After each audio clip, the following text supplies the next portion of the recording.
I want to help, but I'm really too busy and have no time to spare for this. Didn't I already tell you that I'll go there once I have free time? Yang Kai explained. Yi Jinghan mulled this over for a moment, then said through gnashed teeth, Young Master Yang, our Thousand Leaves Sect's sealed world has a restricted area known as the Emperor Heaven Valley.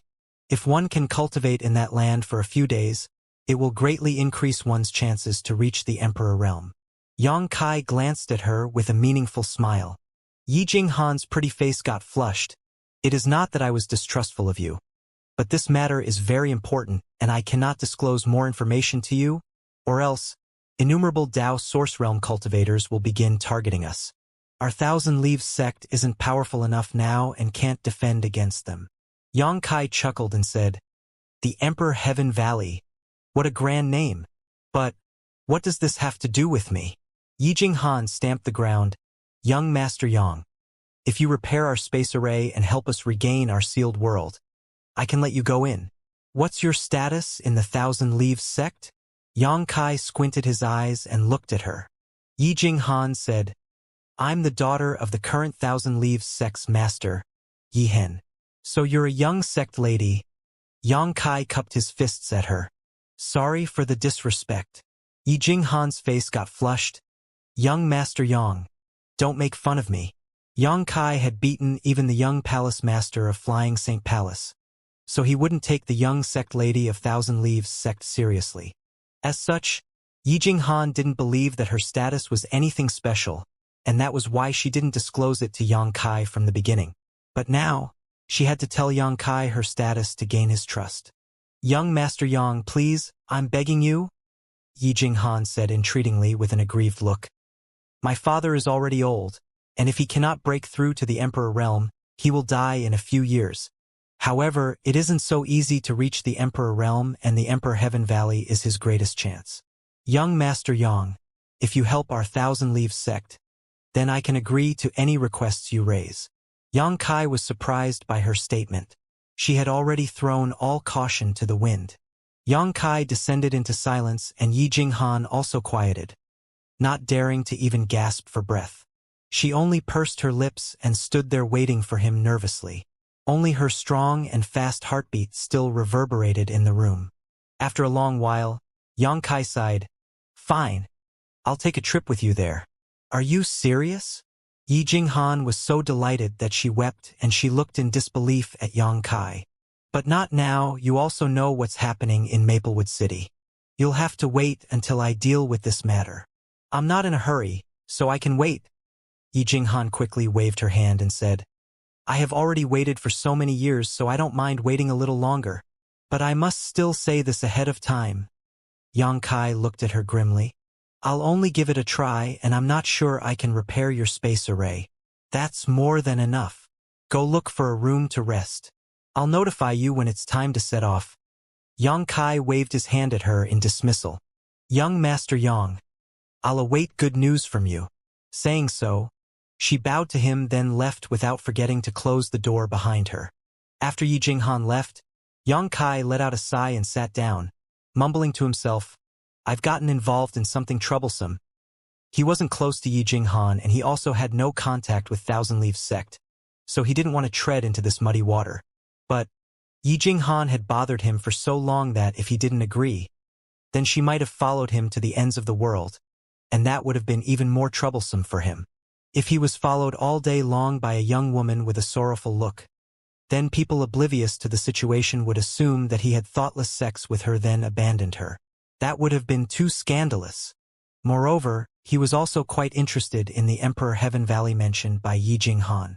Since it could help one advance into the Emperor realm, it was surely related to the comprehension of the Heavenly Way and Martial Dao. Yang Kai was still a second-order Dao Source Realm cultivator, but deepening his comprehension of the Heavenly Way and Martial Dao would still be beneficial to his future growth. And if he added the extraordinary treasure pill to the equation, then he would be able to easily break through to the Emperor realm in the future. Yang Kai sat down and cultivated in the room in silence until midnight. He had just reached the second-order Dao Source Realm, and he obviously had to consolidate his cultivation base. At night, Yang Kai pushed open the door and left. As his body flickered, He reached the city lord's mansion in a dozen breaths. The guards standing outside the city lord's mansion weren't any different than paper figures to him. But when he was about to enter the mansion, a chill suddenly ran down his spine as he felt several powerful divine senses sweeping his body. They had swept him only for a short moment, yet his body still shivered uncontrollably and broke into a cold sweat. Those divine senses belonged to Emperor Realm Masters, which meant that Xiao Yang and his companions were also residing in the city lord's mansion.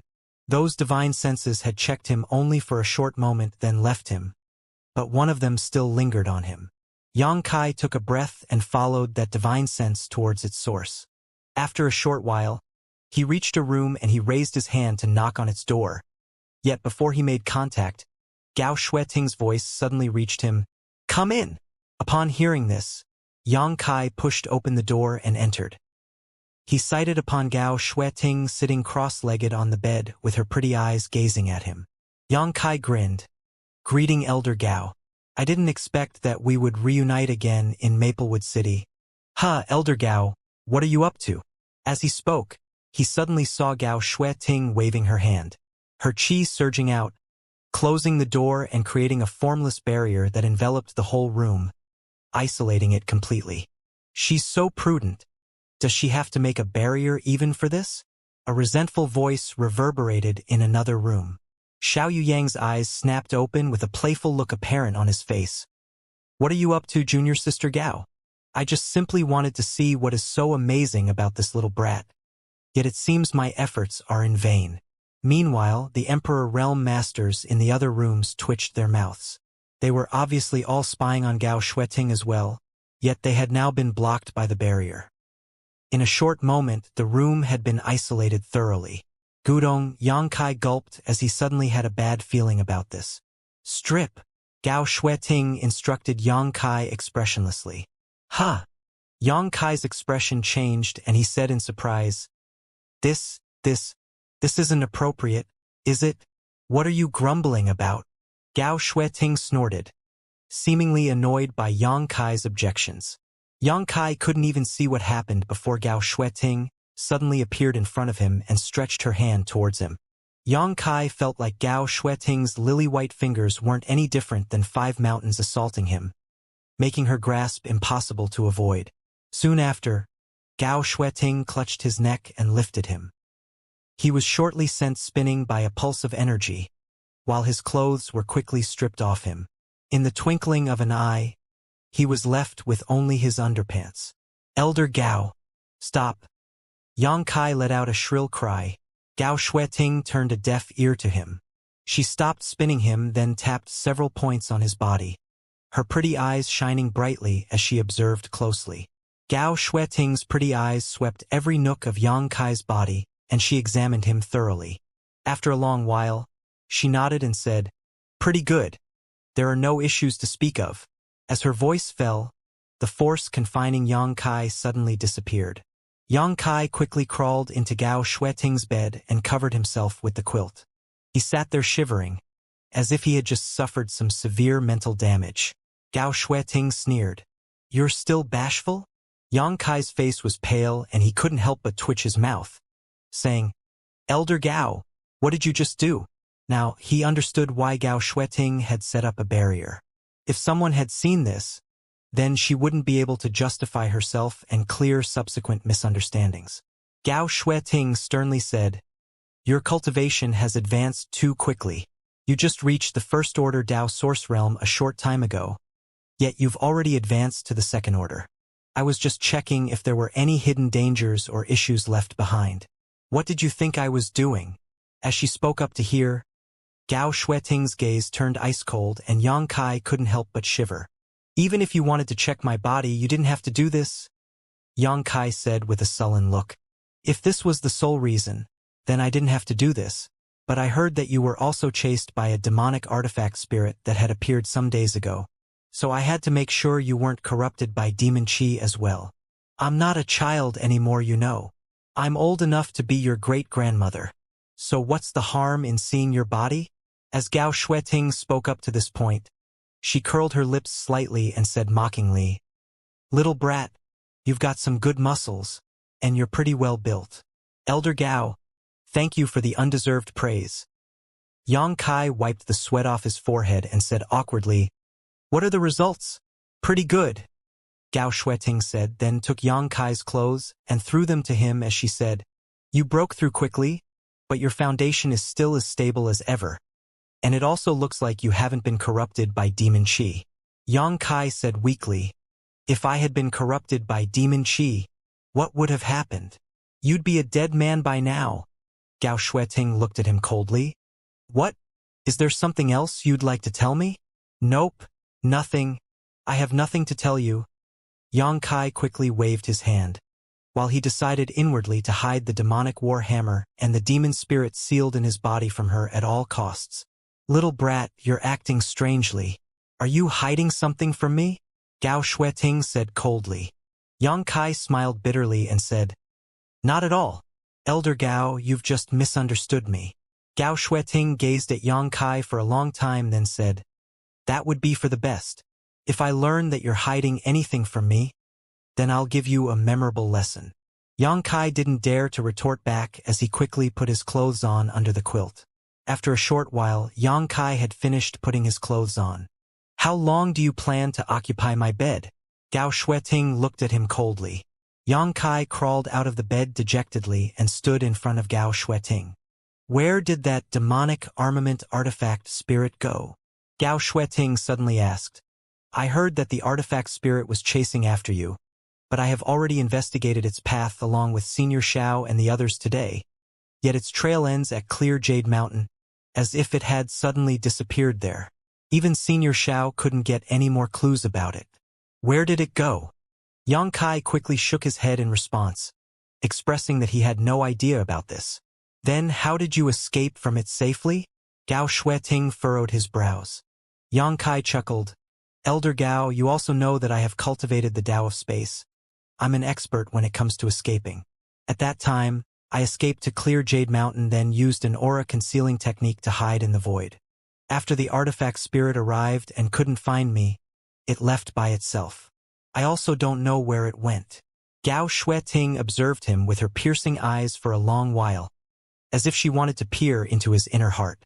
Yang Kai was quite diffident, and he was afraid that she would notice any flaw. After a long while, Gao Shueting nodded. If I learn that you hid anything from me, then I won't forgive you. Yang Kai wiped the sweat off his head, then said aggrievedly, I wouldn't dare. I also know that you don't have such gall. As Gao Shueting spoke, she sat down at the bedside and let out a sigh. Honestly speaking, I have also been quite careless. If I had inspected this place carefully after the battle against that demon, then we wouldn't have to deal with so much trouble. Gao Shueting sighed with her remorse apparent on her face. Upon hearing her, Yang Kai felt quite insecure.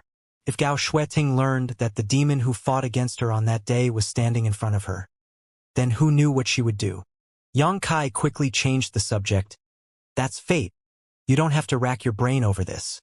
Gao Shueting cast a glance at him, then snorted and swung her hand, sending a ray of light out toward him. Yang Kai was surprised, but he didn't try to dodge it, as Gao Shueting wasn't trying to attack him.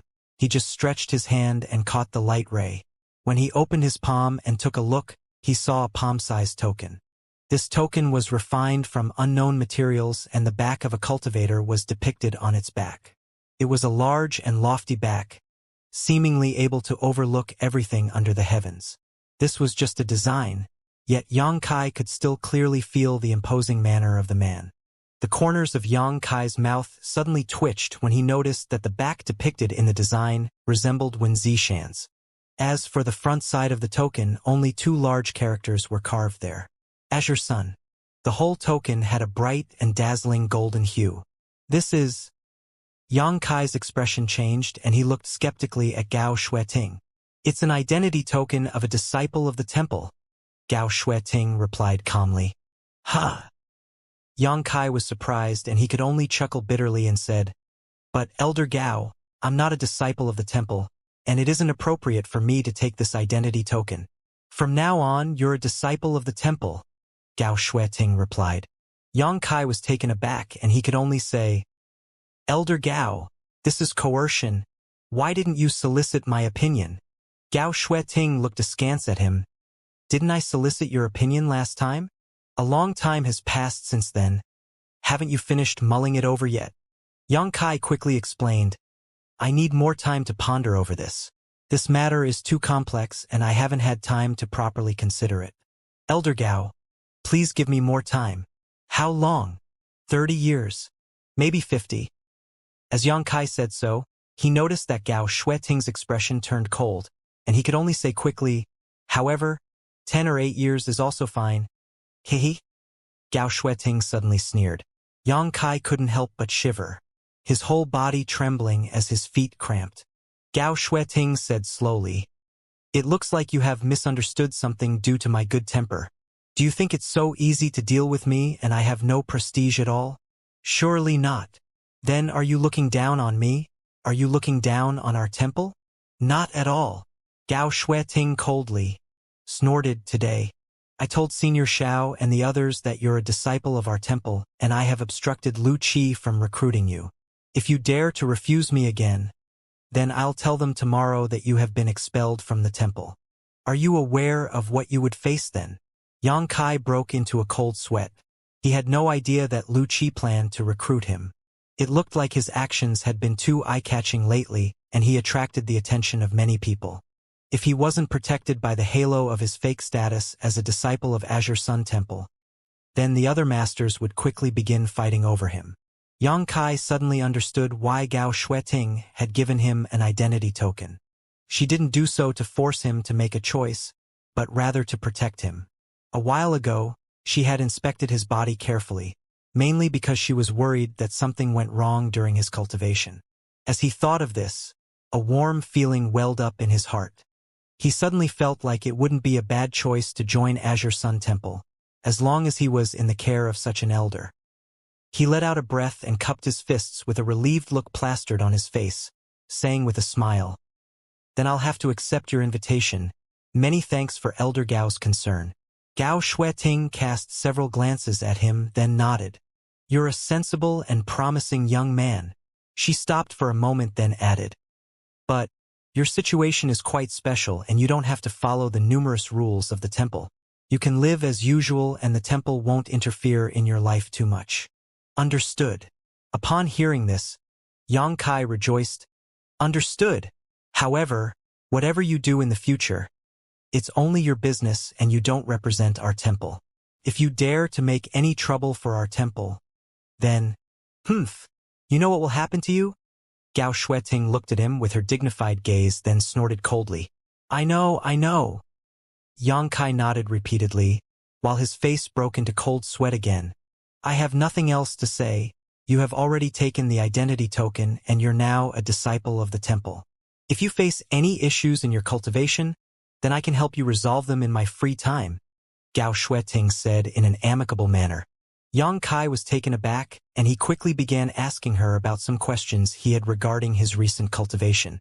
Gao Shueting was quite conscientious, and she replied carefully, not concealing anything about her own experiences and comprehensions of the Heaven Dao and Martial Dao. Gao Shueting had assumed that it would be easy to guide a second-order Dao Source Realm Junior, but after she chatted with Yang Kai for a while, she became far more serious. All the questions raised by Yang Kai were related to some crucial and profound points that even she had yet to understand thoroughly. And so, the teaching session quickly turned into an equal discussion about their respective martial daos.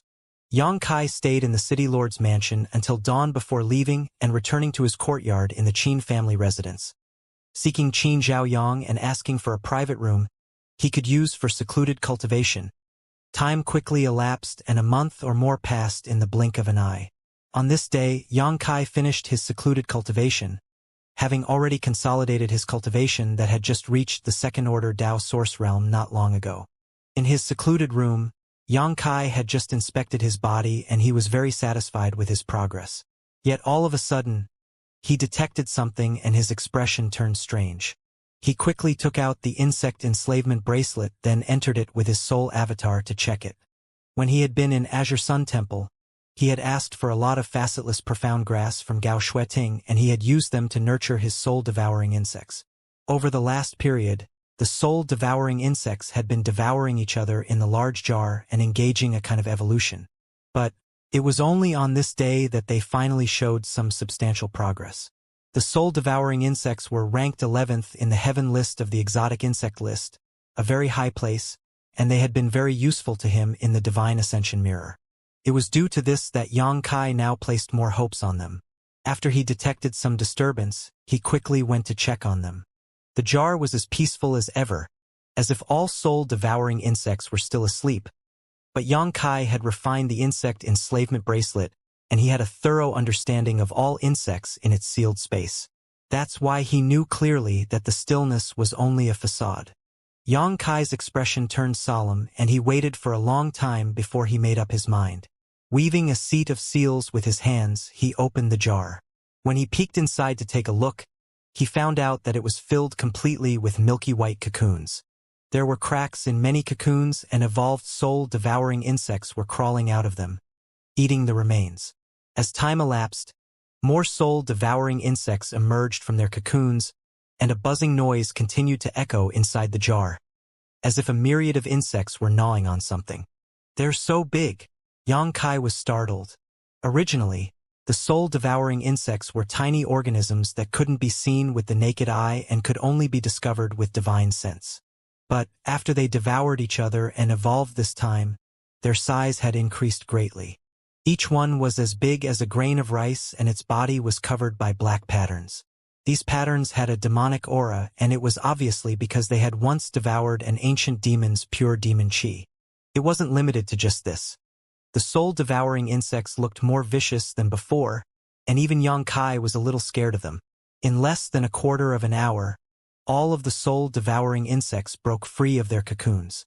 Having gotten enough nutrition, those insects flapped their wings and flew out of the jar. Xianxia moved back warily and observed them from afar. A cloud of insects quickly formed above the jar. The number of soul-devouring insects was obviously lower than before by a large margin, but their power and size were vastly improved. Xianxia was quite surprised.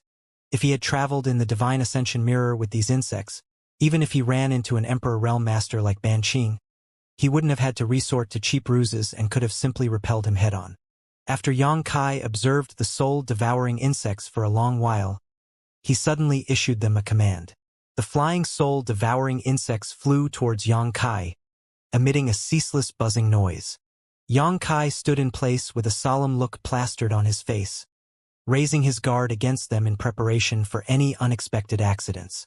In a short while, he was surrounded by soul-devouring insects, and one of them landed on him and stopped flapping its wings, laying there calmly, shortly followed by more of them. A large mass of insects fell upon him, wrapping him completely and hiding his body. But these soul-devouring insects only laid there peacefully and didn't mount an attack against Xianxia. They all obeyed the orders Xianxia issued due to the formless connection between them. Ha ha ha! Xianxia laughed loudly. The insect enslavement bracelet was really a precious treasure. In the divine ascension mirror world, he had detected that his original batch of soul-devouring insects was starting to resist his control, and he didn't have any mental connection with the new batch he obtained from Tianyan. Yet now, all of the soul-devouring insects that had evolved obeyed his commands, and he was able to perfectly order them around. This was all thanks to the insect enslavement bracelet. This emperor artifact didn't have any offensive or defense power, yet it could control all forms of exotic insects in this world. It was the fruit of the insect emperor's lifetime of work. Naturally, it was supremely effective against the soul-devouring insects. Now, Xianxia didn't have any more qualms, as even if he ran into a powerful enemy in the future, he would be able to deal with them with these soul-devouring insects. It looked like the inner space of the insect enslavement bracelet was able to nurture exotic insects. The exotic insects in it wouldn't weaken and die, only grow stronger. However, Xianxia obviously had to feed the soul-devouring insects enough facetless profound grass to raise their growth speed. The facetless profound grass wasn't a precious spirit grass, and many sects could cultivate it, so it wasn't difficult to obtain. However, Xianxia needed a large amount, and he would have to pay a large sum to purchase them. If it was in the past, Xianxia might not have been able to afford such expenses, But now he had gotten his hands on a source crystal load and he wouldn't have to worry about a shortage of source crystals in the near future. Therefore, he could carry out large purchases without any restraints. As he thought of this, Xianxia quickly left the insect enslavement bracelet and opened his eyes, then stood up and opened the door of the room. He planned to make a trip to the city and buy facetless profound grass. But, as he pushed open the door and left, he detected unusual world energy in the vicinity. It looked like the density of the world energy in Maplewood City had increased greatly during his secluded cultivation. Xianxia was very surprised by this. Lu Qi had used the Emperor artifact, Unified Ceremonial Record, to seal the spirit lake, so the world energy should have turned thinner, going back to its normal state. But the opposite had occurred. The density of world energy didn't drop, but rather it increased further. This was bewildering. At this moment, a pretty silhouette rushed toward him and landed in front of him. It was Yi Jinghan. Young Master Yang, you finally exited your retreat. Yi Jinghan sized him up with her eyes and she noticed that his aura had turned more stable and restrained. She couldn't help but say out of envy, Young Master Yang, it looks like you have made pretty good progress. It's not much. Xianxia grinned in response. He had already decided to leave for Thousand Leaves sect with Yi Jinghan, so he didn't shun her as before. Xianxia's expression suddenly changed and he asked in surprise, Did you stand guard here all along? Yi Jinghan smiled sheepishly. In any case, I have nothing else to do. You can set your mind at ease. I have already accepted your request, so I won't run away. I'll surely take a trip to your Thousand Leaves sect with you. I wasn't keeping watch on you. Yi Jinghan quickly waved her hand with a flustered look. It's just that. She stammered for a long while, yet couldn't come with any excuse, and she only got more flustered, as she was afraid to incur Xianxia's wrath. Xianxia smiled. Just forget it. Let's go together to make some purchases. We'll set off right away after I'm done with them.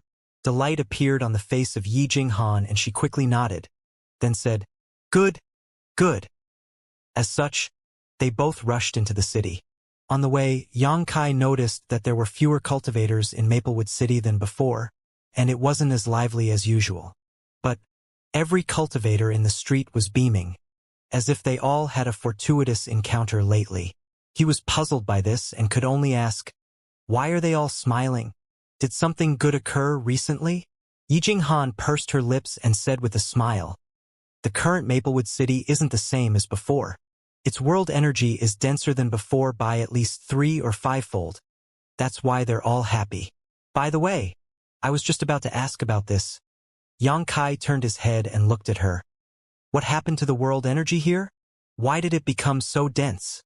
Yi Jinghan said, Young Master Yang, you have been in seclusion for the last month, so you obviously have no idea about the latest changes of Maplewood City. A month ago, Star Soul Palace's Senior Xiao and several other seniors carried out a discussion that lasted several days and decided to turn the Spirit Lake into a public cultivation paradise. They summoned manpower from each of their sects for this project and finished the work 10 days ago. The Spirit Lake has already made a name for itself in the Southern Territory as a wondrous cultivation paradise, and many cultivators have swarmed over to make use of it. Numerous residents of Maplewood City have also gone there to observe it, and that's why the city is so deserted. Upon hearing her explanation, Xianxia finally understood why so few people were present in Maplewood City. They had all gone to observe the Spirit Lake and join in the fun. That land has been named the Spirit Lake Palace by Xiao Yuyang and the other seniors. The land has a large expanse and numerous rooms were built there. Rooms suitable for secluded cultivation. Spirit Lake Palace? Xianxia raised his brows. Yi Jinghan said with a smile. That's right. Xianxia said with a pensive look. Who is the manager of the Spirit Lake Palace and who is its owner? Yi Jinghan said, The great sects don't plan to seize it, and it is jointly managed by Maplewood City, Star Soul Palace, and the other great sects. It is open to the entire Southern Territory. Anyone can enter it and cultivate there as long as they pay enough source crystals. Ha! Xianxia was surprised. Even Maplewood City has the right to manage it? That's a matter of course. The Spirit Lake Palace is next to Maplewood City, and it is best to have the city lord manage certain aspects of it. Now, Maplewood City has already made a name for itself with this amazing exploit. Xianxia chuckled. I can bet that City Lord Duan is thrilled right now. Yi Jinghan pursed her lips. Actually, even though City Lord Duan is still at the Third Order Dao Source Realm, his status has risen greatly thanks to the Spirit Lake Palace, and he's already on equal standing with the sect masters of first-class sects.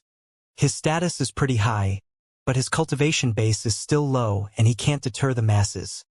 Xianxia furrowed his brow. He was quite worried about Duan Yuanshan. Yi Jinghan cast a glance at him. Young Master Yang, you don't have to worry about him. Senior Xiao has already taken care of this by accepting City Lord Duan and Vice City Lord Drunkard as outer disciples of Star Soul Palace. Those two have also gotten a sinecure in Azure Sun Temple, Heavenly Martial Holy Land, and the other top sects. Upon hearing this, a startled look showed up on the face of Xianxia. Is that all right? Yi Jinghan covered her mouth and chuckled. She said, they probably had no other choice. Those seniors are all quite sharp. Xianxia shook his head and smiled bitterly. I have never heard about a similar occurrence, but I can still bet that none will dare to belittle City Lord Duan and Drunkard now, much less oppose them. The cultivations of Duan Yuanshan and Drunkard weren't high, but their backers were all the top sects of the Southern Territory, so it wouldn't be difficult for them to manage Maplewood City and the Spirit Lake Palace. If anyone dared to violate their commands, it would be equivalent to opposing all the top factions of the Southern Territory. Which daredevil had the guts to attempt this? Senior Xiao is a virtuous and magnanimous person, as expected of Star Soul Palace, the overlord of the Southern Territory. They have outstanding bearing, Xianxia said sincerely. If Star Soul Palace wanted to seize the Spirit Lake Palace, then none would dare to fight back. After all, Star Soul Palace was overseen by Bright Moon Great Emperor, and the other top sects couldn't contend against them. But Star Soul Palace didn't do so, and instead led the various factions to turn the Spirit Lake Palace into a cultivation paradise open to the entire Southern Territory. From this deed alone, one could see the magnanimity and integrity of this hegemon sect. Not every sect would do the same. If Azure Sun Temple's Wen Zishan got his hand on this cultivation paradise, then he would likely hide it away and use it for just the disciples of Azure Sun Temple. That wasn't a strange matter, as people had different priorities and none would put thoughts into the issues of other people for no reason. Go on, Xianxia said. The Spirit Lake Palace has imitated the structure of the cultivation paradise of Star Soul Palace and is divided into 3 grades: Mortal, Earth, and Heaven. The mortal grade cultivation paradise is open to cultivators at the origin returning realm or below, while the earth grade cultivation paradise is open to cultivators at the Dao source realm or below. As for the heaven grade rooms, they are only open to Emperor Realm Masters. As Yi Jinghan spoke up to hear, a longing look appeared on her face, as if she yearned for the Supreme Emperor Realm. The entry fee of every grade is higher than the one below it, and it's said that the Heaven Grade Cultivation Paradise costs 1,000 high-rank source crystals for a day, and you can only pay with high-rank source crystals. You can't use an equivalent amount of mid-rank or low-rank source crystal. This price is too horrifying, Xianxia said with a distressed look. 1,000 high-rank source crystals was tantamount to 100,000 mid-rank or 10 million low-rank source crystals, and that was the fee for a single day. When someone entered secluded cultivation, the shortest it normally lasted was half a month.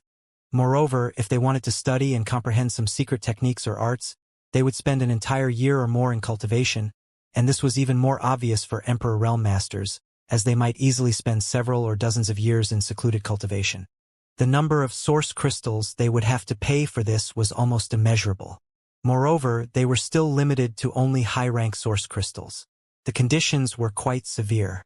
But I guess most Emperor Realm Masters are wealthy, and if they wanted to advance further on the martial Dao, they might not mind wasting mere worldly possessions to do so, Xianxia said with a pensive look. You're right, the heaven-grade cultivation paradise of the Spirit Lake Palace is probably on par with the heaven-grade ones in Star Soul Palace, and all Emperor Realm Masters would want to give it a try. If they managed to make a breakthrough during their occupancy, It would be worth it no matter how high the price. Yi Jinghan approved of the opinion of Yang Kai and she said, but there are only 30 heaven-grade cultivation rooms. 30 rooms. Then those seniors would have an intense fight over them. Yang Kai nodded.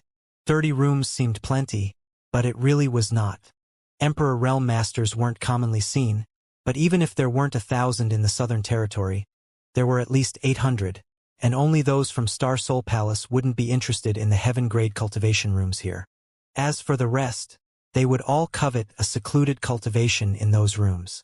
Once news about it spread out, 30 rooms wouldn't be nearly enough. That's those seniors' business, and it isn't something the likes of me has to agonize over. Yi Jinghan pursed her lips and smiled. What's the number of earth and mortal grade rooms? Yang Kai asked next. It looks like there are 500 earth grade rooms and 3,000 mortal grade rooms. Upon hearing this, Yang Kai nodded lightly.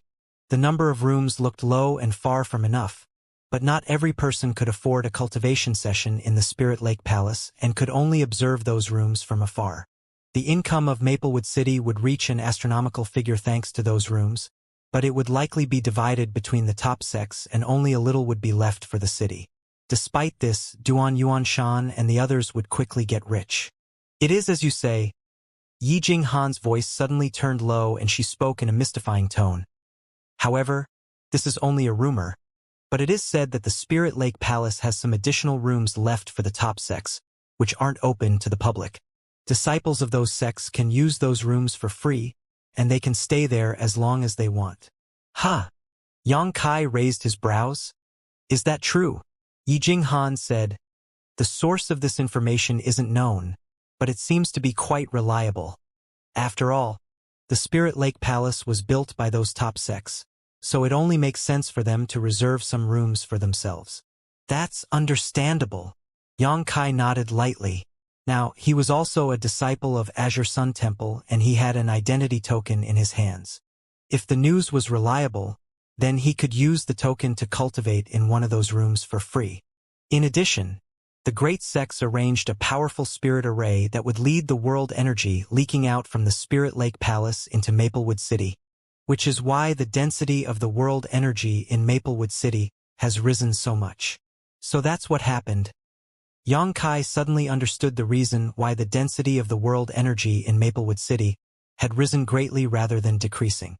It turned out that it was because an array was leading the world energy of the Spirit Lake Palace here. Now, Maplewood City was also much more suitable for cultivation than before. Even if it wasn't on par with the Spirit Lake Palace, it was still a good fortune for the cultivators residing in Maplewood City.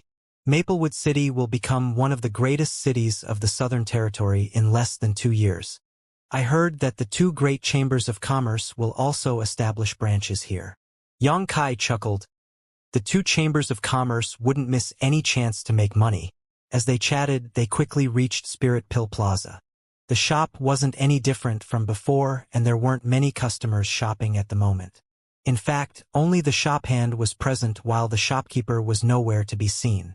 Since Kong Si Ran had been transferred, Yang Kai had not visited Spirit Pill Plaza again until now and he couldn't help sighing inwardly upon seeing it. After all, Spirit Pill Plaza was the first place he settled in Maplewood City.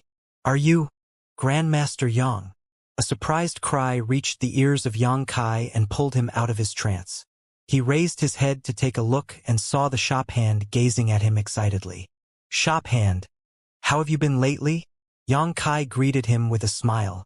When he had been refining pills in Spirit Pill Plaza, he often contacted this shop hand, so naturally they weren't strangers. However, due to various circumstances, Yang Kai never actually learned this young lad's name. Good, very good, the shop hand said excitedly and incoherently from Yang Kai, even remembering his appearance. Many thanks, Grandmaster Yang, for your concern. After he spoke, he quickly ran into the store, shouting, Grandmaster Yang has come back.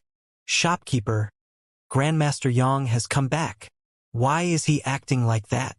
Yi Jinghan looked in confusion at Yang Kai, wondering what was wrong with the shop hand. Yang Kai said, I refined pills in the Spirit Pill Plaza for a couple of months in the past. So that's the reason. Let's go in. Yang Kai gestured to her lightly. He had noticed that after the crazy shouts of the shop hand, the few customers who were here to make purchases of pills all turned to give him strange gazes, which was why he urged Yi Jinghan to head further inside. After he walked past the lobby, he ran into a fatty with a gleaming face clad in luxurious clothes on his way to the back of the store. This fat man looked about 40 years old and had an impressive belly. This was obviously the new shopkeeper of Spirit Pill Plaza, and he was also a third-order Origin King cultivator, the same as Kong Si ran before his recent breakthrough. The fatty wiped off the sweat from his forehead and said anxiously, "Where is Grandmaster Yang?" As his voice fell, he suddenly raised his head and sighted upon Yang Kai. He quickly cupped his fists at him and said, "Greetings, Grandmaster Yang. I am the current shopkeeper of Spirit Pill Plaza, Zhou Fu. I apologize sincerely for failing to welcome you personally. Please don't take offense." Yang Kai cupped his fists to him and said with a smile, "Shopkeeper Zhou is too polite. It was I who came unannounced." As they exchanged greetings, two more people raced out from the back rooms shouting anxiously, "Who is Grandmaster Yang? Where is he?" One of them surveyed the surroundings before his gaze fell upon Yang Kai, and he immediately asked, "Are you Grandmaster Yang?" Yang Kai cast a glance at him. This man had disheveled hair and sunken, bloodshot eyes, as if he hadn't rested in a long while. The other man standing next to him was in similar condition. What's more, Yang Kai could smell a faint pill fragrance lingering around this pair's bodies. Yang Kai quickly realized their occupations and he smiled at them. "I don't dare to call myself a grandmaster, but this one is indeed surnamed Yang." Upon hearing this, the eyes of the two people shone brightly and they stared at Yang Kai with an ardent gaze. Cupping their fists, they bowed deeply. "Greetings, Grandmaster Yang. Two friends are too polite." Yang Kai smiled before he turned to Zhou Fu. "Shopkeeper Zhou, can we go inside to have a chat?" He gestured lightly toward the people in the vicinity. The customers making purchases in the store were all observing them in confusion, making guesses about the identity of Yang Kai and why the members of Spirit Pill Plaza were so respectful to him. Zhou Fu said awkwardly, "How negligent of me. Grandmaster Yang, please come in." Yes, Grandmaster Yang. Please come inside." The two men behind him quickly made way for Yang Kai respectfully. "Have the best spirit tea prepared immediately." As Zhou Fu said so, he kicked the shop hand observing them, sending the latter scurrying to complete his task. After a short while, Yang Kai sat down in the back room with Yi Jinghan standing behind him like a bodyguard, while Zhou Fu and his companions stood before him. "Friends, please sit," Yang Kai said and gestured to them lightly. "No, we don't have the right to sit in the presence of Grandmaster Yang. We'll just stand." Zhou Fu quickly waved his hand in refusal. That's right. Kneeling is also fine," one of the two alchemists suddenly suggested, drawing light laughter from Yi Jinghan's lips. She simply couldn't understand why Yang Kai had so much prestige here. Yang Kai didn't force them to sit down anymore and instead asked, "Have you received any instructions from Shopkeeper Kong?" Zhou Fu's expression turned austere as he said, "Shopkeeper Kong has contacted us multiple times, inquiring about Grandmaster Yang, but until today none of us had seen your excellency, nor could we obtain any information about you. Fortunately, news spread from the Four Seasons realm about Grandmaster Yang, allowing us to give a confession to Shopkeeper Kong," Zhou Fu said and chuckled bitterly. Yang Kai nodded. "Shopkeeper Kong is quite considerate. How is he doing now?" Zhou Fu explained, "Very good. I heard that he'll shortly return to Maplewood City." Yang Kai's expression changed and he said, "Is it because of the matter about Violet Source Chamber of Commerce setting up a branch here?" Zhou Fu said, "Grandmaster Yang, you are indeed well informed. Violet Source Chamber of Commerce decided to open a branch in Maplewood City, and they decided to assign Kong Si Ran as a manager. He has been conducting business here for many years and has an extensive network of contacts, making it easier to deal with diverse affairs in this city." Yang Kai said with a smile, "Brother Kong will finally be rewarded for his hard work. In the past, Maplewood City was just an insignificant city, the likes of which could be found anywhere. So Kong Si Ran had been eager to transfer away after reaching the Tao Source realm. However, The current Maplewood City was on the cusp of becoming a great city, which was why Violet Source Chamber of Commerce was transferring Xianxia ran back here. They obviously trusted his ability, and the latter would surely obtain many benefits and a prominent status as a result. As a matter of fact, this was really what happened. Xianxia Ran had stayed in this city for so many years, and he had a good relationship with the city lord's mansion and the patriarchs of the various great families, which was why he was a perfect candidate to become a manager in Maplewood City's branch. After they chatted for a while, Xianxia suddenly changed the topic of discussion and said, "Shopkeeper Zhou, I visited Spirit Pill Plaza today to ask for your help." Zhou Fu's face became rosy and he said in a deep voice, "Grandmaster Yang, what instructions do you have for me? Please feel free to speak. This Zhou will walk through fire and cross oceans for you." "Hee. It's nothing so grave." Xianxia chuckled and waved his hand. "I want to purchase some facetless profound grass.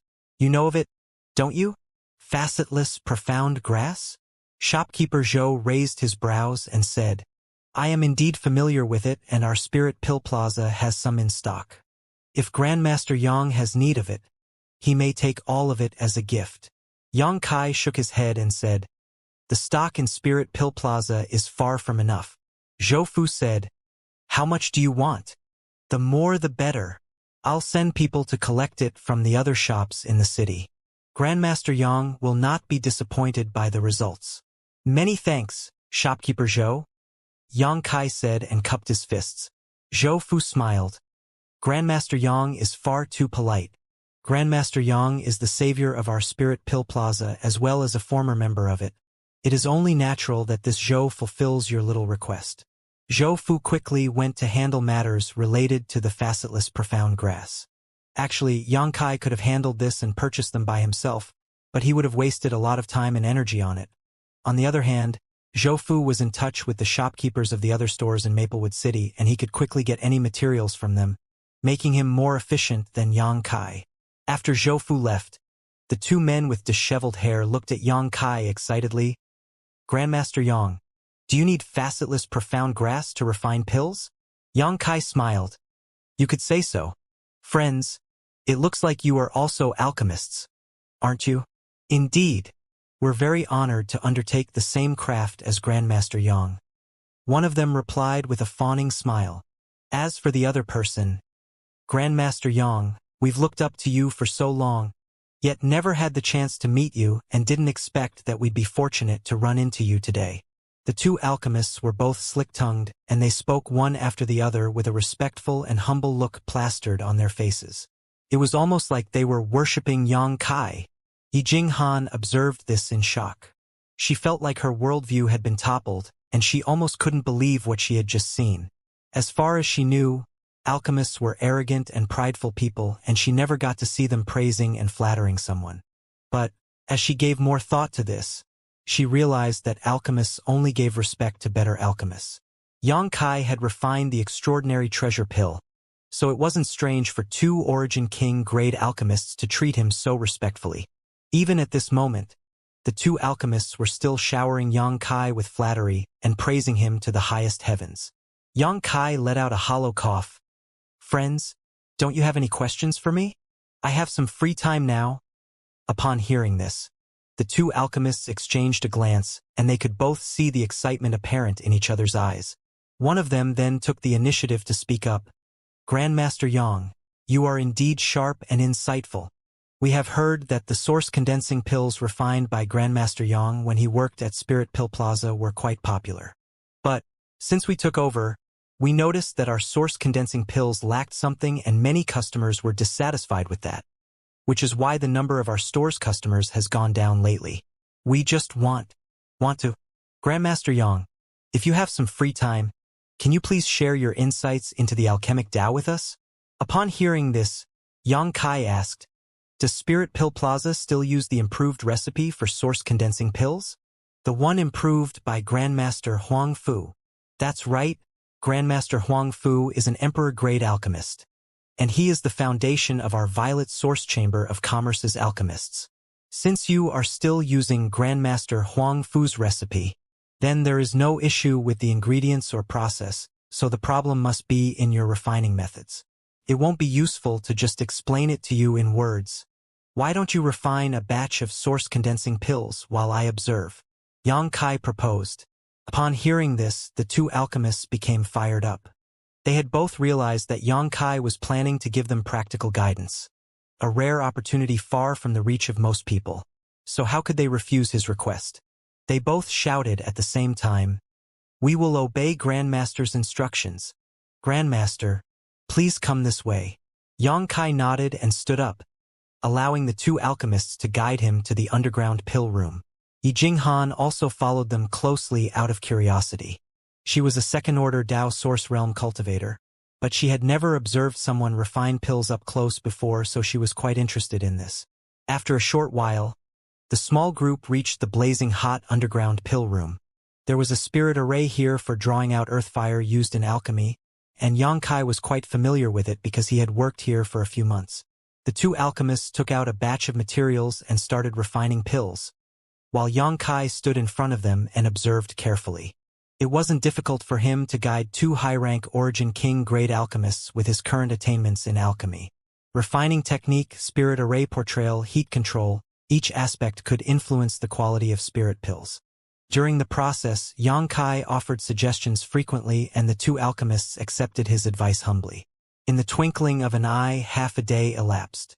The alchemists opened their furnaces, and they had both refined 5 or 6 pills of decent quality. They were quite delighted by the results and were very grateful to Yang Kai. At this moment, Zhou Fu passed a message to Yang Kai, telling him that he had acquired the facetless profound grass. Yang Kai excused himself, leaving the two alchemists to digest the gains from this brief instructional session, and returned to the plaza's backroom. Upon seeing Yang Kai, Zhou Fu, who had been waiting, quickly took out a space ring. "I have fulfilled your task. This ring has 2,000 stalks of facetless profound grass. Please accept it." Yang Kai raised his brows and nodded. "Shopkeeper Zhou, you work quite fast." 2,000 stalks of facetless profound grass would sustain his needs for a long time, and Zhou Fu had used only half a day to collect them. He obviously put a lot of effort into this. If Yang Kai had done it by himself, he wouldn't have been able to purchase so much in half a day. "About the price?"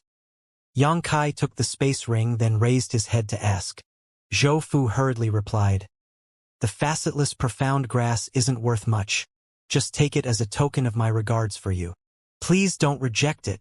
Yang Kai said with a smile, "You don't have to do so. You deserve proper remuneration." Saying so, Yang Kai suddenly waved his hand and a small mountain of source crystals appeared on a nearby table.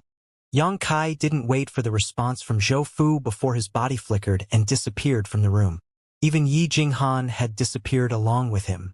But his voice still reverberated in Zhou Fu's ears.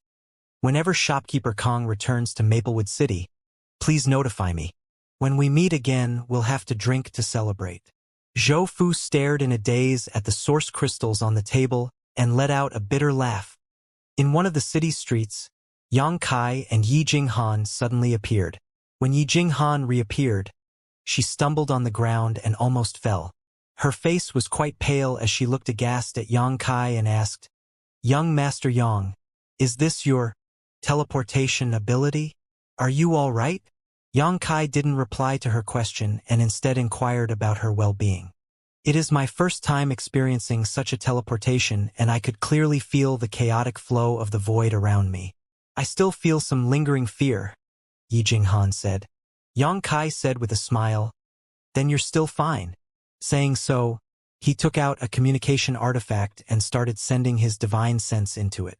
"Young Master Yang, who are you speaking to?" Yi Jinghan asked. "Oh, I was planning to set out now, so I need to leave a message for Patriarch Qin.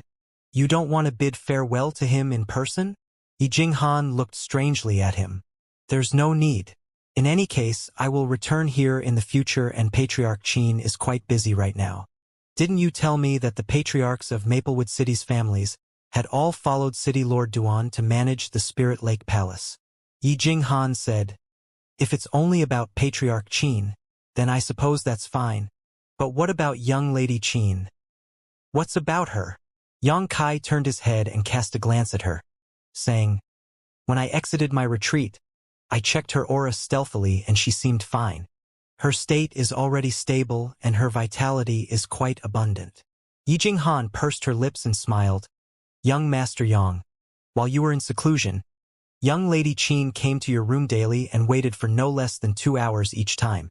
She probably has something she wishes to tell you, so why not give her a chance? Yang Kai cast a glance at her and his mouth twitched slightly. Are all women so gossipy?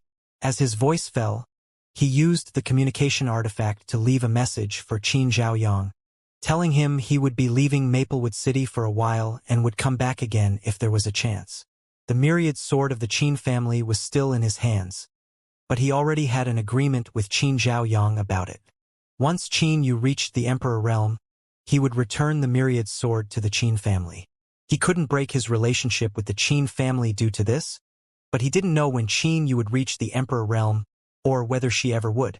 Soon after, he took out the identity token of Azure Sun Temple to inform Gao Xueting that he would shortly leave. This token wasn't just proof of his status and identity, it also served as a communication artifact. As long as there was another member of Azure Sun Temple in the vicinity, he could communicate with them through this token. That's... Yi Jinghan's pretty eyes stared at the golden token with a pensive look, but when she saw the Azure Sun characters carved on it, her body shivered and she cried out in alarm, "An Azure Sun golden token!" Yang Kai looked in surprise at her, wondering why she had such a strong reaction. "Young Master Yang, it turns out you're a core disciple of Azure Sun Temple. Please forgive me for my previous disrespect." Yi Jinghan laughed bitterly while an envious look surfaced on her face. "A core disciple?" Yang Kai raised his brows. "How do you know that?"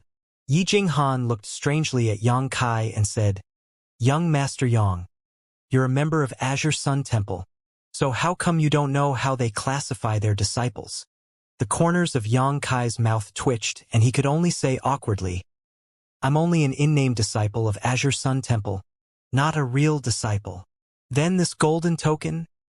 Yi Jinghan's forehead filled with cold sweat as she felt her head spinning, her whole body shivering greatly. She couldn't help but wonder whether Yang Kai had stolen this token from someone. If he had done so, then she would incur a disaster for Thousand Leaves sect by inviting this man into it.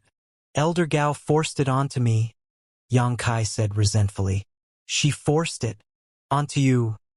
Yi Jinghan almost fainted. Numerous talented youths of the Southern Territory fought with their lives on the line just to obtain the most common identity token from Azure Sun Temple, while a core disciple's token had been forced into Yang Kai's hands by Elder Gao, as if he had accepted it only reluctantly. Yi Jinghan suddenly felt quite unwell, while she got a dizzy spell and her vision turned blurry. She couldn't help but wonder whether it was due to the previous teleportation or something else. "Huh? Why is your face so pale? Did you eat something bad this morning?" Yang Kai cast a glance at her and spoke. "Young Master Yang." Yi Jinghan looked entreatingly at Yang Kai.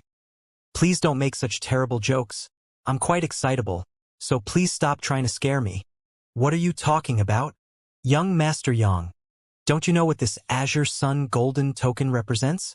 Yang Kai said sternly, "I only received it a month ago and have been in seclusion since then. What's so special about this token?" Yi Jinghan took a deep breath, causing her tall peaks to heave up and down heavily, like they were about to break through her dress. Upon seeing this, Yang Kai couldn't help but cast some frequent glances just below her neck. After Yi Jinghan calmed herself, she explained, "The identity tokens of Azure Sun Temple's disciples are all made of the same materials, but they are divided into 3 grades: bronze, silver, and gold. In the temple, only a few top disciples of the inner sect possess an Azure Sun golden token, and with it, they are able to command all disciples with lower grade tokens. A person with a golden token has status equal to an ordinary elder, and they can even mobilize the personnel of the various industries of Azure Sun Temple across the entire Southern Territory.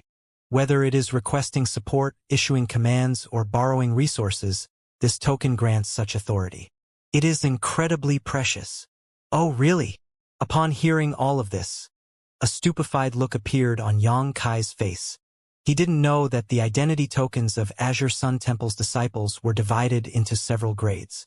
It looked like the Azure Sun golden token given to him by Gao Shueting was anything but ordinary, and it was a symbol of her trust in him, as well as her recognition of his potential. Young Master Yang, you really didn't know anything? Yi Jinghan laughed bitterly. It's just a token, Yang Kai replied casually before he infused his divine sense into the token, then sent a notification for Gao Shueting before placing it back. Let's go. The complex look apparent on the face of Yi Jinghan was quickly replaced by excitement, and she nodded, okay. As her voice fell, Yang Kai's power had already enveloped her, and they teleported outside the city. Soon after, Yang Kai took out the wooden boat artifact and stepped on it, then beckoned to her, waiting for her to get on before weaving a set of hand seals and setting off. The wooden boat wasn't big, but it was still more than enough to accommodate 2 people standing on it. Besides, this was a Dao Source grade high-rank flight artifact, an artifact close to Emperor grade, so its speed was quite outstanding. Prior to this ordeal, he didn't even remember where he had once heard the name of Thousand Leaves Sect, and he had no understanding of it. That's why he briefly questioned Yi Jinghan about it on the journey.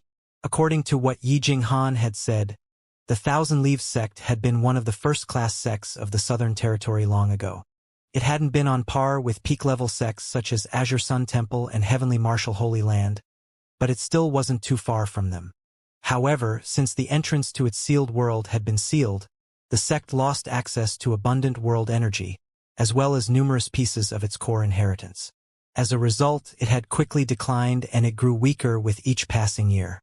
In the current generation of Yi Jinghan's father, the sect had already declined thoroughly, and the only third-order Dao Source Realm cultivator remaining was Sect Master Yi Han. In other words, they were weaker than the Blue Feather Sect. Blue Feather Sect didn't have an Emperor Realm Master assuming command, but it still had 4 third-order Dao Source Realm cultivators the last time Yang Kai visited it. In the previous opening of the Four Seasons Realm, Blue Feather Sect had still been awarded 2 entry quotas, while Thousand Leaves Sect didn't even have one. One could clearly see the disparity between them from this. Thousand Leaves Sect was located in Thousand Leaves Mountain Range in the Southern Territory's Jiang Province, and it was around half a month's journey away from Maplewood City. Previously, Maplewood City had a space array leading to Jiang Province, but it had been destroyed by Drunkard during the desperate fight against the demon Qi shrouding the city, and it hadn't been repaired since then. After all, Maplewood City was quite small, and the words of Duan Yuanshan and his companions counted for little. They couldn't invite competent array masters to repair the space array. But this wasn't an issue any longer. After settling the Spirit Lake Palace's affairs, Xiao Yuyang and the other emperors would surely dispatch array masters from their sects to repair the space array. Maplewood City would become one of the greatest cities of the Southern Territory, and its space array would surely be connected to every major city it could. Yang Kai reckoned that it would be easy for him to return to Maplewood City next time, as he would just have to seek any medium-sized city and use its space array to instantly travel into Maplewood City. Along the way, Yang Kai and Yi Jinghan spent their free time chatting, and he learned that the Thousand Leaves Sect was actually a puppet refinement sect, and most of its disciples cultivated the Tao of puppetry. This was the first time Yang Kai had run into such a type of sect in the star boundary. There were 3,000 Daos which comprised the martial Dao. Puppet techniques weren't weak, but they had strict cultivation requirements, and refining puppets was a pretty complex process, which was why few people had any good achievements in this Dao. But if one cultivated the Dao of puppetry to its pinnacle, then they would also be extremely powerful. Since your Thousand Leaves sect mainly cultivates puppet techniques, why haven't I ever seen you use them? Yang Kai asked in confusion. When they had run into danger below the 18 Spirit Springs, Yi Jinghan didn't use her puppets once. Upon hearing Yang Kai's question, an embarrassed look appeared on Yi Jinghan's face, and she said awkwardly, "If I tell you, then you would laugh at us. Our Thousand Leaves sect is known for its puppet techniques, but we lost most of our core puppet control techniques after the sect master of that generation brought numerous secret technique manuals and books into the sealed world. As a result, the puppets refined by our Thousand Leaves sect currently aren't very useful." Saying so, she pursed her rosy lips and weaved some hand signs, summoning a little blue bird into her palm. Yang Kai observed the bird carefully. This was a perfect lifelike imitation of a bird, and even had distinctive feathers that gave off a natural luster. But, if one observed it with their divine sense, they would realize that this bird didn't have a body of flesh and blood, and it was just a puppet crafted out of various materials. Amazement surfaced in Yang Kai's eyes. If he didn't observe the bird carefully with his divine sense, then he wouldn't have been able to distinguish it from the real deal. Soon after, Yi Jinghan weaved hand seals again and pointed her jade-white finger at the bird. In the next moment, the bird shone brightly and it flapped its little wings, turning its head around and flying up into the air before it started circling around Yi Jinghan, letting out authentic-sounding chirps. Upon seeing this, Yang Kai gasped in amazement and nodded at her with praise. "Your noble sex puppet techniques are outstanding." Yi Jinghan's face got flushed. "Many thanks, young Master Yang, for the undeserved praise. Our sect's current puppet techniques could only craft puppets like the one before your eyes. They are useful for gathering intelligence and stealthily tracking, but they are pretty much useless in real battles. This is why some of the elders of our sect have already started cultivating other methods and secret techniques as they believe puppet techniques are useless." Yang Kai sneered and said, "They are all just too short-sighted." Yi Jinghan's eyes lit up. "Young Master Yang, do you truly believe the Tao of puppetry is good?" Yang Kai said firmly, "I haven't delved into this Tao, but I still know that powerful puppets shouldn't be underestimated. It's said that the Star Boundary has some pretty strong puppets, one so strong that even Emperor Realm Masters would avoid fighting them if they could." Upon hearing this, Yi Jinghan smiled bitterly. "I don't aspire to craft such strong puppets. I just wish to halt the decline of our Thousand Leaves sect. But it's a pity. The crux of puppet refining is the availability of spirit energy hearts, and our sect doesn't have any methods left to craft high-grade spirit energy hearts. If we could at least obtain such a method, then regaining our former glory wouldn't be so impossible." "Spirit energy hearts?" Yang Kai raised his brow as he suddenly recalled something. Stretching out his hand, he summoned several egg-sized crystals which emitted a strange radiance into his palm. Yi Jinghan cried out in alarm, and without waiting for him to explain anything shouted, "Spirit energy hearts? Young Master Yang, why do you have such objects in your possession?" "I obtained them in the Four Seasons realm," Yang Kai replied. In the Flowing Time Temple, the first trial faced by the crowd was numerous puppets, and after Yang Kai had defeated said puppets, he collected their spirit energy hearts. He only had a few of them though and hadn't decided what to do with them yet. The Four Seasons realm. Upon hearing this, Yi Jinghan's expression turned gloomy, but she quickly recovered and asked excitedly, "Young Master Yang, can I have a look at those spirit energy hearts?" Yang Kai cast a glance at her lightly before tossing one of them over. Yi Jinghan caught it in delight and started playing with it in her hands while observing it carefully like a little kid who had just gotten a new toy. The woman's delight was apparent on her face. The spirit arrays engraved on this spirit energy heart look very old. The techniques to engrave the spirit veins have already been lost. But this spirit energy heart's grade is pretty high. If I'm not mistaken, this should have belonged to a Tao source grade puppet. Yes. Yang Kai nodded and said, "That's right. You're still able to appraise and identify them accurately, it seems. Young Master Yang, please don't make fun of me. I have been involved in the Tao of puppetry since my childhood and I have studied it ever since then. If I have this spirit energy heart, then I can craft a Tao source grade puppet." Saying so, she clenched the spirit energy heart tightly and looked expectantly at Yang Kai. "Young Master Yang, I have a presumptuous request. Since you know it's a presumptuous request, don't raise it." Yang Kai knew very well what she wanted to ask and swiftly snatched the spirit energy heart back from her, grinning as he said, "I have only a few of these and I want to keep them." "Young Master Yang." Yi Jinghan wore a sorrowful look, as if Yang Kai had now thoughtlessly abandoned her after casually sleeping with her. "Why don't you sell it to me? This object is pretty much useless to you." Now, she was only a second-order Tao Source Realm cultivator, the same as Yang Kai, but if she could refine a Tao Source grade puppet, then she would be able to raise her combat strength significantly. This wasn't any different than a heaven-sent blessing for a person who was engrossed in puppet techniques since her childhood. Moreover, it wasn't limited to just this. She could still study the internal structure of this spirit energy heart and might be able to comprehend some of its secrets, ultimately enabling her to reproduce it. If she could achieve this feat, then she would be able to raise the power of Thousand Leaves sect by several fold. Young Master Yang, can you sell one of them to me? I beg of you. Upon noticing that Yang Kai was turning a deaf ear to her pleas, Yi Jinghan gripped Yang Kai's arm and started shaking it repeatedly like a little girl throwing a tantrum. Yang Kai curled the corners of his lips and revealed an evil grin, chuckling as he said, "Young Lady Yi, we're now in a desolate area. So is it really appropriate for you to stick so close to me?" Upon hearing this, Yi Jinghan's face got flushed and she immediately realized how inappropriate her current actions were. She quickly let go of him, then asked piteously, "Young Master Yang, what do you want in exchange for one of them?" "I won't sell it for now," Yang Kai replied. "For now?" Upon hearing this, Yi Jinghan raised her brow, and she took keen notice of the implication behind Yang Kai's words. Her eyes suddenly lighting up as she asked, "Then when will you sell them?" Yang Kai chuckled. "That depends on the situation. I may not ever sell them, or I may decide to sell them at a passing opportunity." "You're so—" Yi Jinghan was so enraged that she stamped her feet. She had no way to deal with Yang Kai.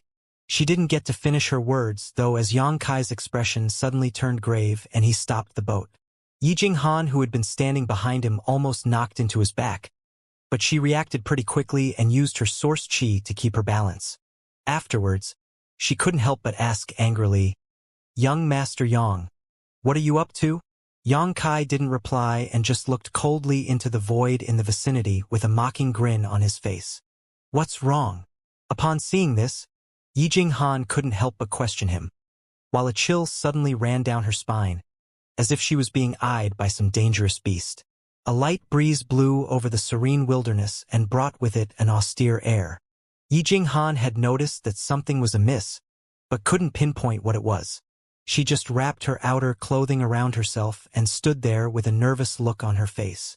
"Friends, will you show yourselves obediently, or will I have to make a move and pull you out?" Yang Kai sneered suddenly and shouted at the void. "What? There is someone here?" Yi Jinghan was alarmed by what she had just heard, and she suddenly understood why she felt nervous for no reason. She asked in surprise, "What's going on? Someone is staring at us?" Yang Kai said with a casual tone, without even an ounce of nervousness. Yang Kai waited for a long while, yet no one responded, so he could only sneer. "It looks like you're quite confident in your concealment technique, and you think that I'm just playing tricks with you." As his last word echoed out, Yang Kai's figure suddenly turned fuzzy, and he appeared in the next moment 100 meters ahead of where he stood earlier, palming towards empty space. "Honk!" An explosion echoed out, closely followed by an alarmed cry. A silhouette suddenly jumped out of the void and moved back 30 meters before it could regain its balance. After this one move, Yang Kai returned to the wooden boat and stood with his hands clasped behind his back, calmly stating, "The rest of you should also come out. Don't waste my time. I don't want to expose you one by one. You're not little children, so don't play such games with me." Less than 3 breaths had elapsed since his voice fell when 2 more figures revealed themselves. If the one Yang Kai attacked was added to their number, it would make them a group of 3. Yi Jinghan observed in shock. If she didn't get a warning from Yang Kai, then she wouldn't have noticed that someone was hiding here. She already knew that Yang Kai was far stronger than her, yet she still didn't expect that the disparity between them was this great. After all, she was still a second-order Dao Source Realm cultivator. Yet she did not manage to detect any danger lurking around them. If those 3 people had targeted her, then she would have been. As she thought of this, Yi Jinghan's whole body got drenched in a cold sweat. "Hee." Yang Kai suddenly laughed and didn't bother with observing the 3 that showed themselves, instead turning his head toward an empty region and asking, "Friend, you think your concealment skill is that good? Don't you know that you're standing opposite of where the wind is blowing, and I can clearly sniff out your scent even though you're standing that far away from me?" After Yang Kai said so, another person showed up. "Is there anyone else?" Yi Jinghan's pretty face turned pale. After she released her divine sense, She realized that the auras of these four were hidden, but it was obvious they were all powerful. They were most likely third-order Tao Source Realm cultivators. Anyone among them could easily kill her, yet they had to face four of them at the same time. Even though she had a good understanding of Xianxia's power, she still got worried for him, and she wondered whether he could contend against four of them. Those four were strange. They did not utter a single word after showing themselves, and they all wore hideous ghost masks that hid their facial features. It still wasn't limited to just this. The masks were obviously some kind of special artifacts that obstructed the probing of divine sense. When Xianxia had released his divine sense to try and see their true faces, he was obstructed by the masks. Other than the masks, the four wore the same clothing. They all looked capable and experienced, and they wore the same black attire, with the sole difference between them being the character embroidered on their chests. They were respectively wind, thunder, fire, and mountain. The aura emanating from these four was also somewhat unusual. It looked like they had some kind of subtle connection and resonance between them. Upon noticing this, Xianxia's face fell. He had realized that those four people weren't pushovers, and they likely cultivated some sort of formation technique. Wind, thunder, fire, and mountain? Yi Jinghan furrowed her brows, and a pensive look appeared on her face, as if she had just recalled something.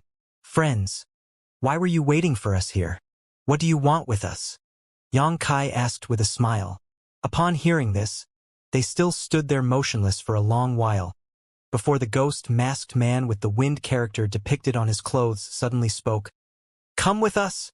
Xianxia raised his brows and asked, Who are you? And where do you plan to take us? The thunder-titled cultivator said in a deep voice, Don't waste time questioning. You'll know once you get there. Xianxia chuckled. Sorry, but I'm quite afraid of strangers. I have never met you, and I won't go with you. Hope to see you again. As he spoke, he pushed his boat to try to escape, but a sizzling noise rang out at that moment, and an arc of lightning flashed from the thunder-titled cultivator, barring the path forward as he snorted coldly. This isn't up to you. Xianxia's pupils contracted. He was quite amazed by this person's speed.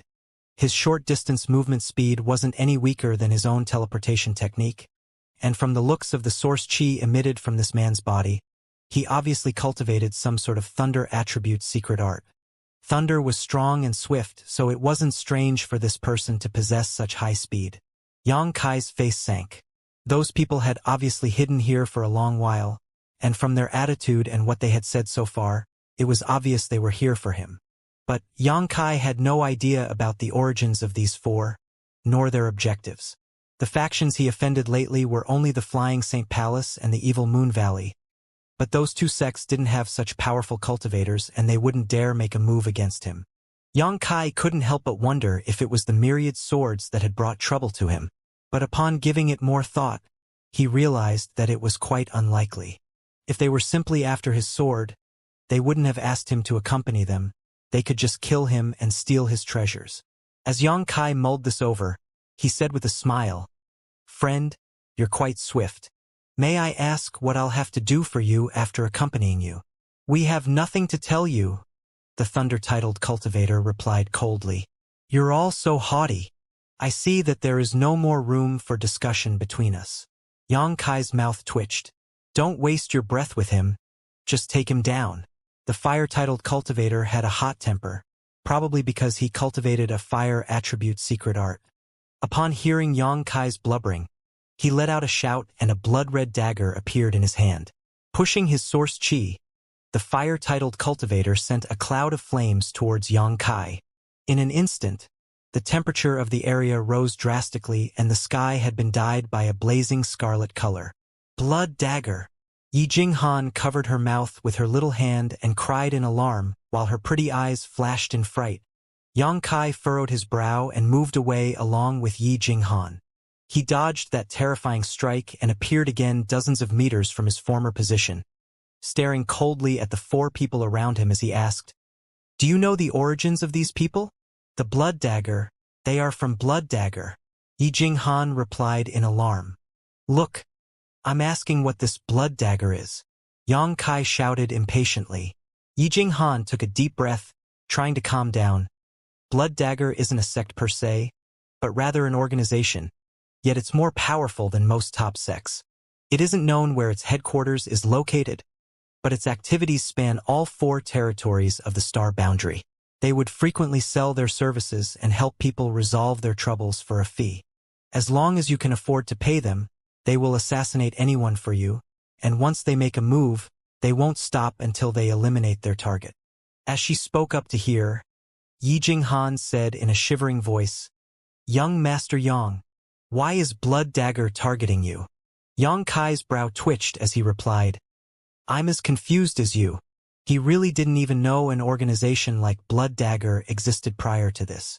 Saying so, he shouted at the 4 friends from Blood Dagger, "May I ask you who is after my life?" "No one." Surprisingly enough, the wind-titled cultivator replied to this question. "We have just received an order from our superiors to bring you to our headquarters. So, please cooperate with us." Yang Kai chuckled and said, "It looks like getting into the limelight is not such a good thing after all. Young Master Yang, you're still in the mood to joke around?" Yi Jinghan stamped her feet. "Just take a look at me." Yang Kai stared at Yi Jinghan earnestly and said in a deep voice, "Does it look like I'm joking around? Am I not in the limelight? You drive me crazy." Yi Jinghan was choking back so much rage that her face got flushed. Xiao xiao xiao. The sound of something flying through the air suddenly rang out as the wind-titled cultivator took the opportunity when Yang Kai was talking to Yi Jinghan to suddenly take out his dagger and make a move. He summoned several red blades of wind, which contained a sickening smell of iron, as if they had been formed by fresh blood. Who knew how many people these cultivators had killed? Their attacks were all bloody and ruthless and had the same vicious aura. Yang Kai's body flickered again and he easily dodged the attack. He looked in mockery at the members of Blood Dagger. "If your powers are limited to just this, then go back home. It isn't that easy to make a living in this world, and you may lose your life at any moment." Upon hearing Yang Kai's mockery, those 4 cultivators remained unmoved, with the sole exception being the fire-titled cultivator, who obviously showed anger in his eyes. The wind-titled cultivator nodded. As expected, he's proficient in the Tao of space, as the rumors say. It won't be easy to deal with him. The thunder-titled cultivator added, "That's the reason why he's so valuable. We have to take him back with us. Let's begin." The fire-titled Cultivation shouted impatiently. "Go!" As the wind-titled cultivator shouted, his body shook and his wind surged. As the sound of the air being cut rang out again, a whirlwind started enveloping his body. The man was weaving hand seals with a heavy expression on his face, as if he was using a powerful secret technique. Meanwhile, the other 3 acted similarly, but the force surging out of their bodies was naturally different. Yang Kai's expression turned grave, and he shouted at Yi Jinghan, "Protect yourself!" As his voice fell, he flew toward his opponents with the myriad sword in his hand. An emperor pressure emanated from it, while abundant sword chi and sword intent pervaded the region, as if it would shortly slice off a piece of the world. Yang Kai focused his strike towards the wind-titled cultivator. The opponents knew that he was proficient in Space Force, yet they still dared to obstruct him, so obviously they had a trump card up their sleeves, and it was likely some formation technique. Yang Kai had no idea about their power and skills, so how could he allow them to cast such a secret technique? As he thrust out his sword, the world shook, like space itself was about to collapse. The sword light had yet to reach the wind character cultivator, but its bone-chilling murderous intent had already assaulted him. The man's pupils contracted as he felt like death was looming over him, but he still didn't dodge the strike, and instead a resolute look flashed across his eyes and he started weaving hand seals at an even higher speed. Meanwhile, the other 3 Blood Dagger Masters were still weaving their own hand seals with solemn looks on their faces. Wang! A faint yet strange noise suddenly echoed out, while the source chi of those people surged and a faint halo emerged around them. Yang Kai's expression changed. He suddenly discovered that the forces of those 4 cultivators resonated and connected tightly. Motionless as mountains, the mountain-titled cultivator, who hadn't uttered a word until now, suddenly shouted with his face flushed. He patted the void below him with both his hands, letting out a loud slapping noise, followed shortly by a mountain phantom that appeared behind him for a brief moment before it disappeared into his body. Formless ripples started spreading around the man, and they turned into a peculiar power that sealed this region. Sitting cross-legged mid-air, the mountain man closed his eyes like a monk in meditation, becoming deaf and blind to the outside world. In the face of Xianxia's myriad sword strike, the wind-titled cultivator curled up the corners of his mouth and revealed a mocking smile. The sword strike stopped before the wind-titled cultivator, but its sharp sword chi cut off his black bangs and left a bloody streak on his forehead. Yet it still couldn't take his life with one strike as Xianxia intended. The myriad sword was blocked by a formless barrier. What the hell is this? Xianxia's pupils contracted as he stared in disbelief at the wind-titled cultivator. He noticed clearly that the opponent didn't even try to defend against his assault, yet his deadly strike was still obstructed. The wind-titled cultivator didn't wait for Xianxia to get over his shock before pointing his finger at his chest.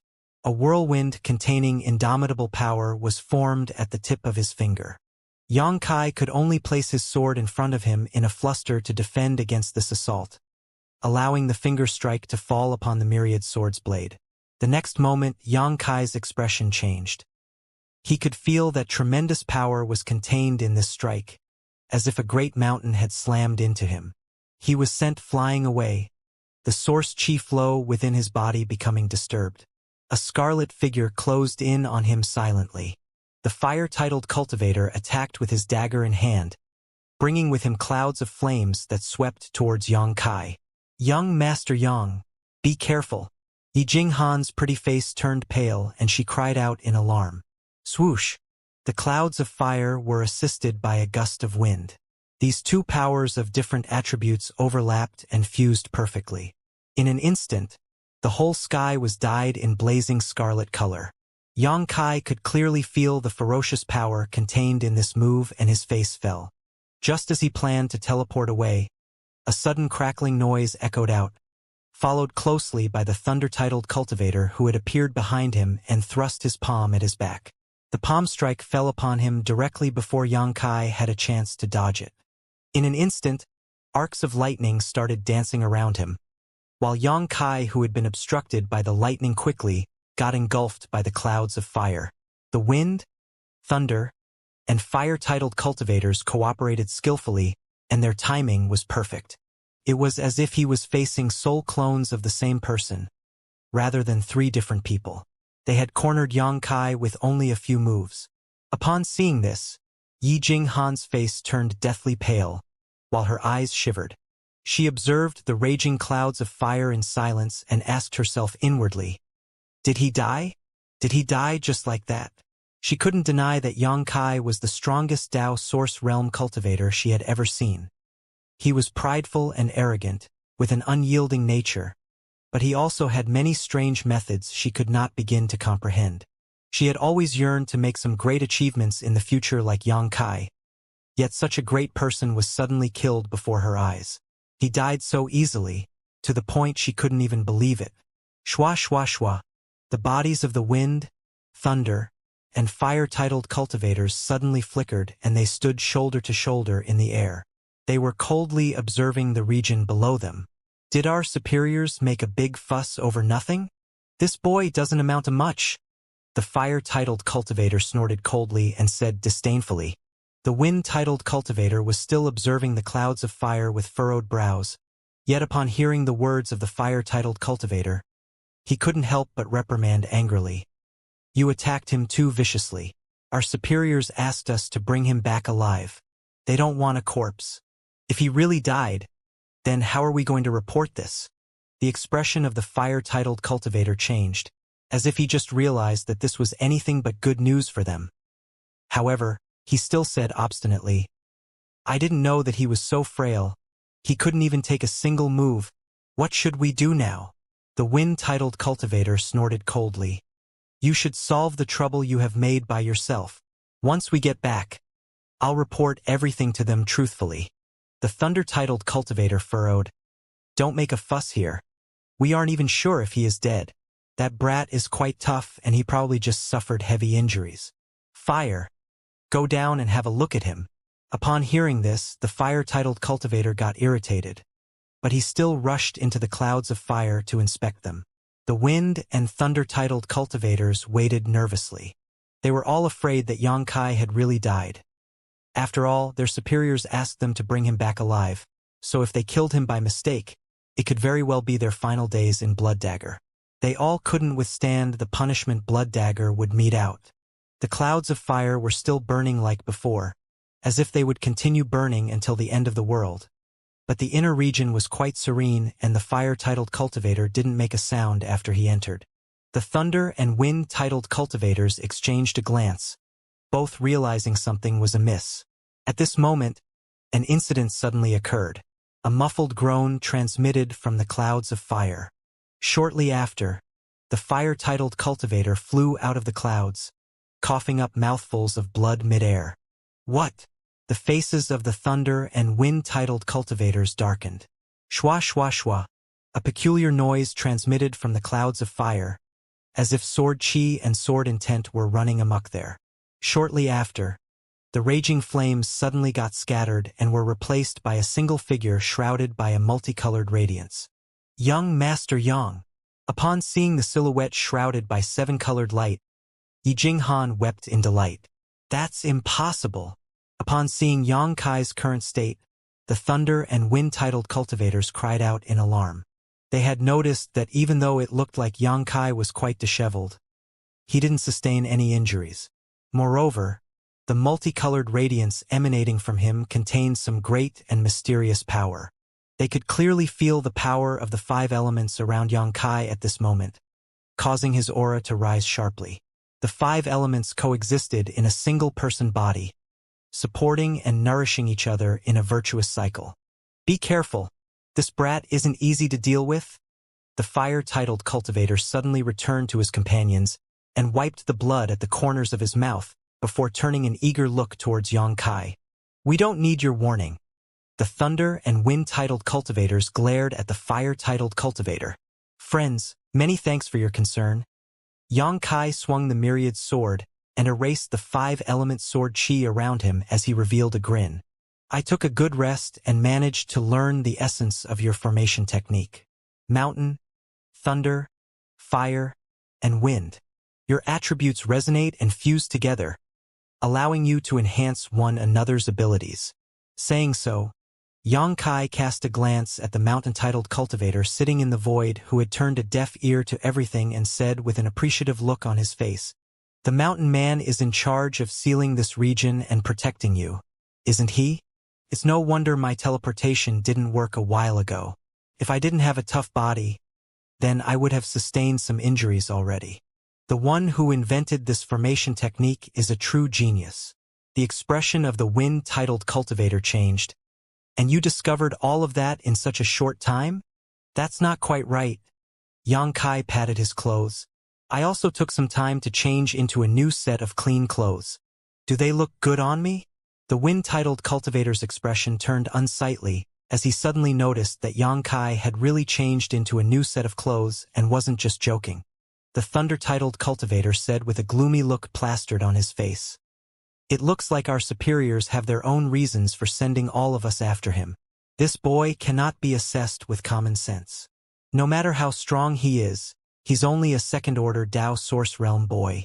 If we join hands, we can contend even against an Emperor Realm Master. So we don't have to fear him. The fire-titled cultivator flew into a rage out of shame. Upon hearing this, Yijing, who had just calmed down, got nervous again. If these four cultivators could really contend against an Emperor Realm Master, then Xianxia had no chance of success. No matter how strong Xianxia was, he was only a powerful Tao Source Realm cultivator and he couldn't defeat an Emperor. After the three chatted for a while, they suddenly quieted down and looked at Xianxia with a grave gaze. On the other side, Xianxia only smiled in response, as carefree as ever. An austere air filled the region. Yijing suddenly shivered as if she had just fallen into a blizzard, feeling the tangible murderous intent pervading the air and assailing her skin, making her feel quite uncomfortable. She was aware that she couldn't provide any help to Xianxia in a fight of this caliber, so she just hid far away to not cause more trouble to him. Soon, Their murderous intent suddenly collided in the air and burst out. The ambience changed and the fire-titled cultivator shouted, "Charge!" Following his shout, the thunder-titled cultivator, who was the swiftest, suddenly appeared in front of Xianxia and raised his hand, which had been shrouded by lightning, to swat at him, while a sizzling noise ringing out loudly. Xianxia's pupils contracted, but he still just coldly snorted, 3,000 sword Dao seal. As he made a move, sword light sliced the void open and spread to the surroundings to assail the thunder-titled cultivator. The thunder-titled cultivator was still unfazed, and he just raised the corners of his mouth in response. His body suddenly turned fuzzy, and he disappeared from his former location, shortly replaced by the fire-titled cultivator, who was dozens of meters away. Location swapping? Xianxia's expression changed. The fire-titled cultivator thrust his blade at him, followed closely by a cloud of fire. Raging flames burn the plains. Hong hong hong. As the sword chi and flames collided, an intense explosion echoed out, while the world energy in the region was stirred up chaotically. Space trembled as shockwaves spread far and wide. Thunderstorm. The thunder-titled cultivator appeared on the left side of Xianxia at some unknown time and thrust his palm at him, while several thick arcs of lightning suddenly appeared atop Xianxia's head and descended upon him. After Xianxia had broken through the raging cloud of fire, several arcs of lightning fell upon him. His body couldn't help but shiver, while a burnt odor emanated from him. Lightning possessed great might, and if Xianxia didn't have a tough body thanks to his 5 elements indestructible sword tempering art, then he would have been knocked out on the spot. But despite this, the flow of his source chi was obstructed and wasn't as smooth as before. Spring breeze. Rain. The wind-titled cultivator suddenly appeared next to Xianxia and thrust his dagger at him. The dagger brought with it a breeze that engulfed Xianxia, one that contained a sleep-inducing power that would make one's will to resist fade. As the breeze invaded Xianxia's body, a confused and blank look appeared in his eyes, but at the critical moment, he bit his tongue and space principle swirled around his body. Xianxia waved his hand and sent out several large moon blades into the surroundings. Dodge them! The expression of the wind-titled cultivator changed and he shouted in a deep voice. It looked like the thunder and fire-titled cultivators also had some understanding of Xianxia, and a grave look surfaced on their faces upon seeing this space secret technique. All of them swiftly used their movement skills to dodge it. Voila! A soft sound echoed out as a pair of wings suddenly appeared on Xianxia's back. These wings contained the power of wind and thunder, and they increased Xianxia's speed greatly. The wind and thunder wings. Xianxia hadn't used them for a long time. Along with the increase of his strength and his grasp over the space principles, his wind and thunder wings weren't as useful to him as before. But, at this moment, with this region being sealed by the mountain-titled cultivator, limiting Xianxia's ability to teleport around, he could only summon his wind and thunder wings to compensate. The wind hovered around him, while the thunder surged about. The wind and thunder-titled cultivators were both surprised by the appearance of Xianxia's wings, neither of them having expected him to possess such a treasure on top of his mastery over the 5 elements and space principles. At this moment, the members of Blood Dagger realized that the number Das Xianxia had touched upon had reached an astounding number. Shua! Xianxia managed to increase his speed further with the wind and thunder wings. As his body flickered, he suddenly appeared next to the fire-titled cultivator, and his face was almost stuck to his opponent's. The fire-titled cultivator was startled by this, but upon seeing the mockery and murderous intent apparent in Xianxia's eyes, he flew into a rage out of shame and shouted, "What are you staring at? Isn't it obvious that I'll start with the weakest one?" Xianxia chuckled. The expression of the fire-titled cultivator changed. "Are you implying that dealing with me is the easiest?" "Who knows?" Xianxia grinned. It was a fact that he decided to assault the fire-titled cultivator first, mainly because it was easier to deal with him, as he said. The mountain-titled cultivator was out of the question, as it could be discerned with a glance that he had exceptional defense. If this mountain man was assisted by his resonance with his 3 companions, Xianxia believed that it wouldn't be possible for him to break through his defense in a short time. As for the wind and thunder-titled cultivators, They were both endowed with high speed and could dodge easily, so dealing with the fire-titled cultivator was indeed the easiest option. Saying so, Yang Kai stretched his hand ahead and shouted, "Freeze!" Manipulating the local space principles, even though they were affected by the divine ability of the mountain-titled cultivator, Yang Kai could still lock the body of the fire-titled cultivator in place somewhat. When masters exchanged moves, lives could be lost in an instant. In this short moment, the fire-titled cultivator felt death looming over him and his face turned deathly pale. "Die!" Yang Kai shouted as he slashed out with his myriad sword. The fire-titled cultivator couldn't even put a defense against the strike, and the sword quickly reached him. At this critical juncture, the eyes of the mountain-titled cultivator snapped open. A mountain phantom image suddenly appeared between Yang Kai and the fire-titled cultivator, and it quickly solidified. The myriad sword fell upon the mountain and let out a jarring metallic clank. The mountain quickly collapsed but managed to absorb all of Yang Kai's strike. The body of the mountain-titled cultivator flinched slightly, but he quickly closed his eyes again as he sat cross-legged as before. As for the fire-titled cultivator who had just escaped death, his forehead was perspiring profusely and his body flickered, making a quick escape. Meanwhile, the thunder and wind-titled cultivators had also arrived. After this short confrontation, they had both realized that Yang Kai was far from ordinary. They both exchanged a glance, then started pushing their strength while weaving hand seals. As the force of wind and thunder surged out, they both swung their daggers and formed a thunderstorm that engulfed Yang Kai. In an instant, Yang Kai found himself in a precarious situation. His clothes had been torn by the sharp blades of wind and his sturdy muscles were revealed. As for the sizzling lightning, it was swimming across his flesh, paralyzing him. He could move only with great difficulty and couldn't fight back, leading to a situation where he had to passively defend against this move. The mountain-titled cultivator in the distance suddenly waved his hand, and a mountain phantom image suddenly appeared above Yang Kai, threatening to fall upon him and trap him. As a rumbling noise echoed out, the mountain phantom image descended upon Yang Kai and pushed him down, while the ground beneath his feet cracked open, forming many spiderweb-like patterns. However, Yang Kai suddenly raised his hands to hold up the mountain. The mountain-titled cultivator's composed look finally had a subtle change and shock flashed past his face for a short moment. The other three wore solemn looks as well. After this short confrontation, they all didn't dare to close in on Yang Kai again, and they only observed him from afar. Is this brat really human? The fire-titled cultivator had just escaped death and his heart was still beating loudly because of it. He stared ahead with wide eyes and spoke. He could withstand the mountain's empty Shumi technique with his fleshly body.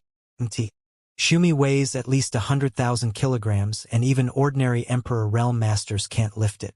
What's more, it has the ability to seal its targets.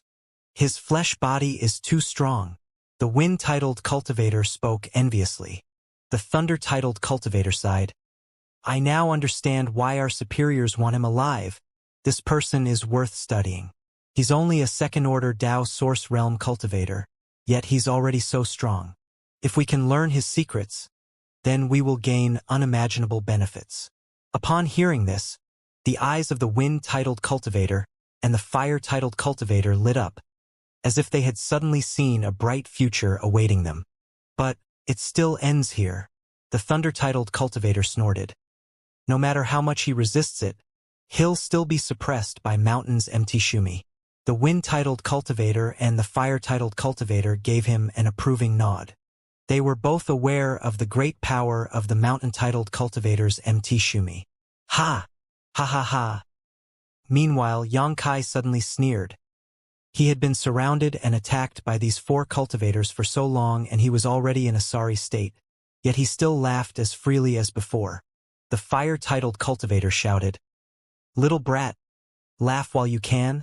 I'll make you cry soon enough. If this is the limit of your powers, then it will be you who is crying shortly." Yang Kai cast a glance at the fire-titled cultivator and calmly spoke. The expression of the wind-titled cultivator changed and he shouted, "Bad! We need to act now, he still has another trump card." Saying so, he already charged ahead, winders swirling around his body, while a certain principal force started pervading the surroundings. A loud dragon roar reverberated at that moment, accompanied by the manifestation of a giant golden phantom behind Yongkai.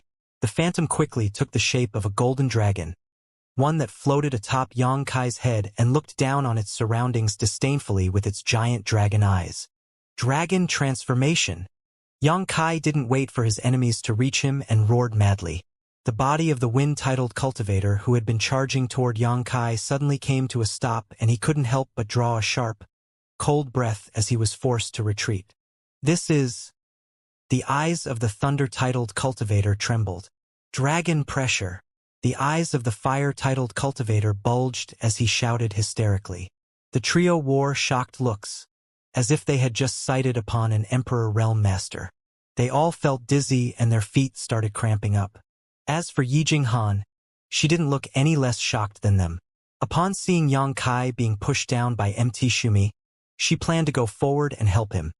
Yet the situation changed again before she could make a move. In an instant, dragon pressure filled the air, and a pure dragon aura began pervading the surroundings.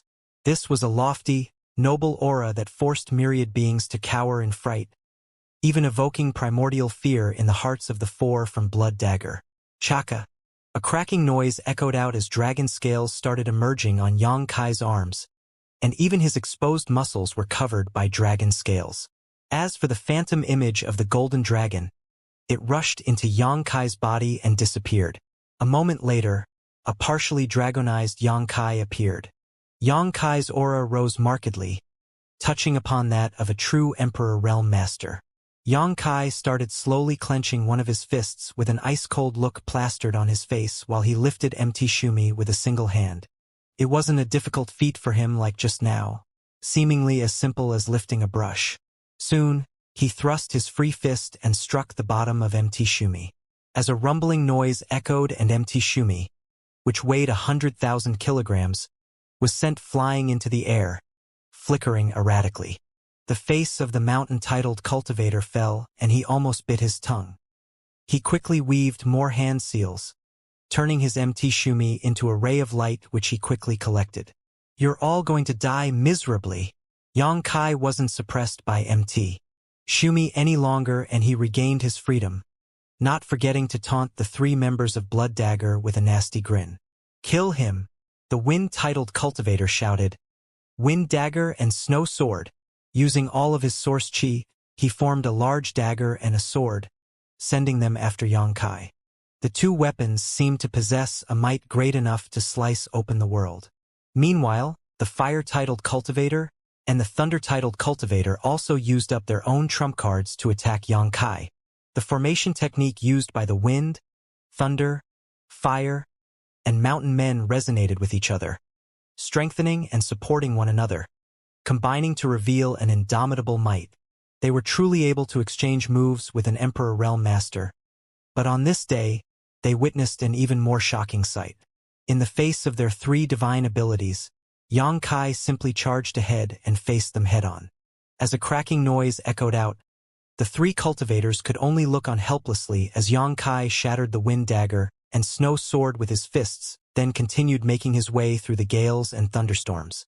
In just several breaths of time, the three cultivators' divine abilities had been broken and extinguished. As the body of the demi-dragon Yongkai flickered, he suddenly reached the three cultivators and thrust out his dragon claw, which could rival the sharpest artifacts in the world, straight towards the chest of the wind-titled cultivator. Wind escape! At this critical juncture, the wind-titled cultivator let out a shout and his body flickered, turning into a gust of wind that shortly disappeared and escaped somewhere else. This was a brilliant and profound escape technique. Yongkai sneered and stretched out his dragon claw to grasp the void. A formless power emanated off his claw, and it sealed a region with the power of space principles. The wind-titled cultivator stumbled out, cutting a sorry figure. An astounded look was apparent on his face, as if he didn't expect that Yongkai could easily counter his best life-saving technique. "Ah!" The thunder-titled cultivator and the fire-titled cultivator cried out in alarm. "Die!" Yongkai shouted and slashed his hand at the wind-titled cultivator. A large moon blade suddenly appeared and shot towards the wind-titled cultivator in an indomitable, imposing manner. The wind-titled cultivator's face suddenly turned pale and he gasped nervously. He had been locked in place by the surrounding space principles and couldn't evade the strike. He could only look on helplessly as death rapidly closed in on him. A mass of soil forms a mountain. The mountain-titled cultivator several hundred meters away let out a shout and weaved a series of hand seals. Shumi appeared once again, precisely between the moon blade and the wind-titled cultivator. A dense aura of the earth element emanated from the mountain and drew in rubble and soil towards it. In the blink of an eye, an indestructible barrier was formed in front of the wind-titled cultivator. As the moon blade fell upon the earth barrier, it cut a path through it, but it lost most of its power in the process. At this crucial moment, a crackling noise echoed out, and the thunder-titled cultivator turned into a bolt of lightning, quickly saving the wind-titled cultivator and escaping away. Yang Kai's face fell, and he could only look viciously at the mountain-titled cultivator. He had been fighting with the members of Blood Dagger for some time now, but each time he gained an advantage, the mountain-titled cultivator thwarted his attacks. If they weren't protected by the strong defensive methods of the mountain-titled cultivator, then the three other members of Blood Dagger wouldn't be a match for him and they wouldn't have been able to persist for so long. Yang Kai realized now that if he wanted to win this battle, he would have to kill the mountain-titled cultivator first.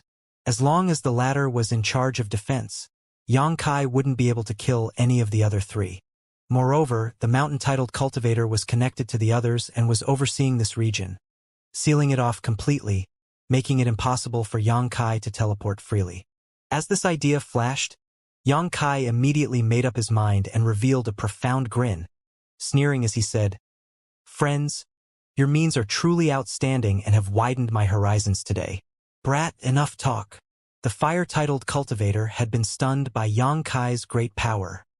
However, his side still had a numeral advantage, so he wasn't that afraid of him. "You still have a chance to surrender.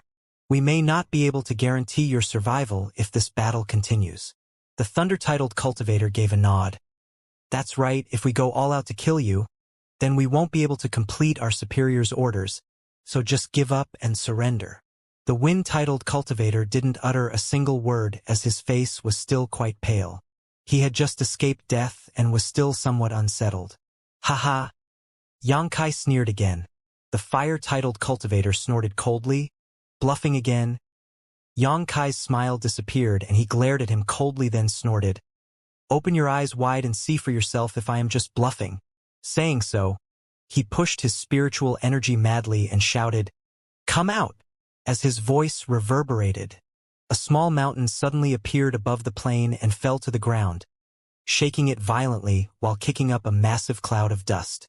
The four members of Blood Daggers were taken aback as they all looked up in confusion at the small mountain.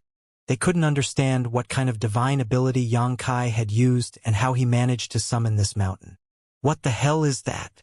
The wind-titled cultivator gradually calmed down, and he immediately waved his hand impatiently upon looking at the mountain. As a gust of wind blew over the mountain, the dust was cleared and they got a clear look at it. In the next moment, the members of Blood Dagger stared wide-eyed at the small mountain with stunned looks plastered on their faces. "Hey! I'm not seeing things, am I?" The fire-titled cultivator couldn't help but gulp. "Why does this small mountain look like a human with 4 limbs? Gudong." The other 3 people gulped as well as anxious looks filled their faces. "What the hell is this?" The wind-titled cultivator cried out in alarm. "There's also a woman up there." The thunder-titled cultivator's pupils contracted as he spotted a beautiful figure sitting atop the shoulder of the small mountain. "An illusion! It must be an illusion!" The fire-titled cultivator was startled and his face had turned red as he shouted at his companions. "Did that mountain smile at me a moment ago? It must be a goddamn illusion. And that must be the case." The wind-titled cultivator frowned. This boy must have used an illusion technique. Saying so, he turned his head to cast a glance at Yang Kai, only to see a meaningful grin appearing on the other side's face. Upon seeing this look, the wind-titled cultivator suddenly had a bad feeling fill his heart. "You should have summoned us long ago. Hua Qingxi sat atop the embodiment's shoulder and swung her legs lightly, curling her lips as she called out, "Why were you even fighting against them alone? You were just wasting time and energy." It looked like she had seen the whole fight from the small sealed world. The embodiment curled his mouth into a smile and spoke in a thunderous voice. "Didn't we get out already?" Upon hearing the woman and the mountain talking, the members of Blood Dagger were startled and their faces turned pale. They all felt like everything they could hear and see was real. It was as if the woman and mountain really existed, and they weren't just some kind of illusion. Xianxia chuckled and replied, "I didn't expect that these four would be this strong. I wanted to test my strength a bit by fighting against them alone. And then you were almost beaten to a pulp." Hua Qingxi snorted. Xianxia's mouth twitched as he muttered, "It wasn't that bad. Just a few bruises here and there. Sister Hua, pick one of them." Hua Qingxi chuckled and checked the members of Blood Dagger with her pretty eyes before she settled on the fire-titled cultivator and pointed at him. "Seems everyone is fond of bullying the weakest one." Xianxia laughed involuntarily. Upon hearing this, the fire-titled cultivator flew into a rage. "Boy, I'm warning you, if you say I'm the weakest one more, I'll kill you." The mountain, thunder, fire, and wind-titled cultivators had equal power and equal status in Blood Dagger, yet the fire-titled cultivator had been repeatedly called the weakest by Xianxia. He had been infuriated by this and felt like Xianxia looked down on him. Hua Qingxi said with a smile, "Out of the other three people, one is focusing on defense, while the other two have incredible speed. I don't want to deal with troublesome characters, so I choose him." "Good." Xianxia nodded. "Then, you'll be in charge of the mountain-titled cultivator, all right?" Xianxia looked at the embodiment and spoke. The embodiment chuckled and replied, "That's what I was hoping for." The mountain-titled cultivator focused on defense, while the embodiment was endowed with extraordinary strength but was lacking in speed. So the two were a good match. "Make your move then." Xianxia spoke casually, as if he had just finished picking dishes and placing them on the table and was calling his friends over to have a meal. Hua Qingxi chuckled and her body flashed, leaping off the shoulder of the embodiment and flying towards the fire-titled cultivator. A glowing ribbon artifact appeared in her hands and danced in her fingers. "Little brother, let's play." Hua Qingxi beckoned at the fire-titled cultivator enthusiastically. Upon hearing this, the fire-titled cultivator's expression turned solemn, and he cast a glance at the wind and thunder-titled cultivators. After the wind-titled cultivator nodded at him, the fire-titled cultivator pushed his source chi to engulf his whole body in flames, setting himself alight. He spoke sharply, "It doesn't matter if you're an illusion or not. Since you dared to seek me, then prepare to meet your demise. I won't show any mercy even if you are a woman." "Woo, so scary." Hua Qingxi covered up her rosy lips with her hand and put on a frightened look, calling out sweetly, "Please don't threaten me. I'm easily frightened. Go to hell." The fire-titled cultivator was unmoved and he waved his dagger, sending a wave of flames out that condensed into a hideous fire dragon before pouncing towards Hua Qingxi. Hua Qingxi's face fell and she said through gnashed teeth, "Are you coming at me for real, even though I'm just a weak woman? Fine then."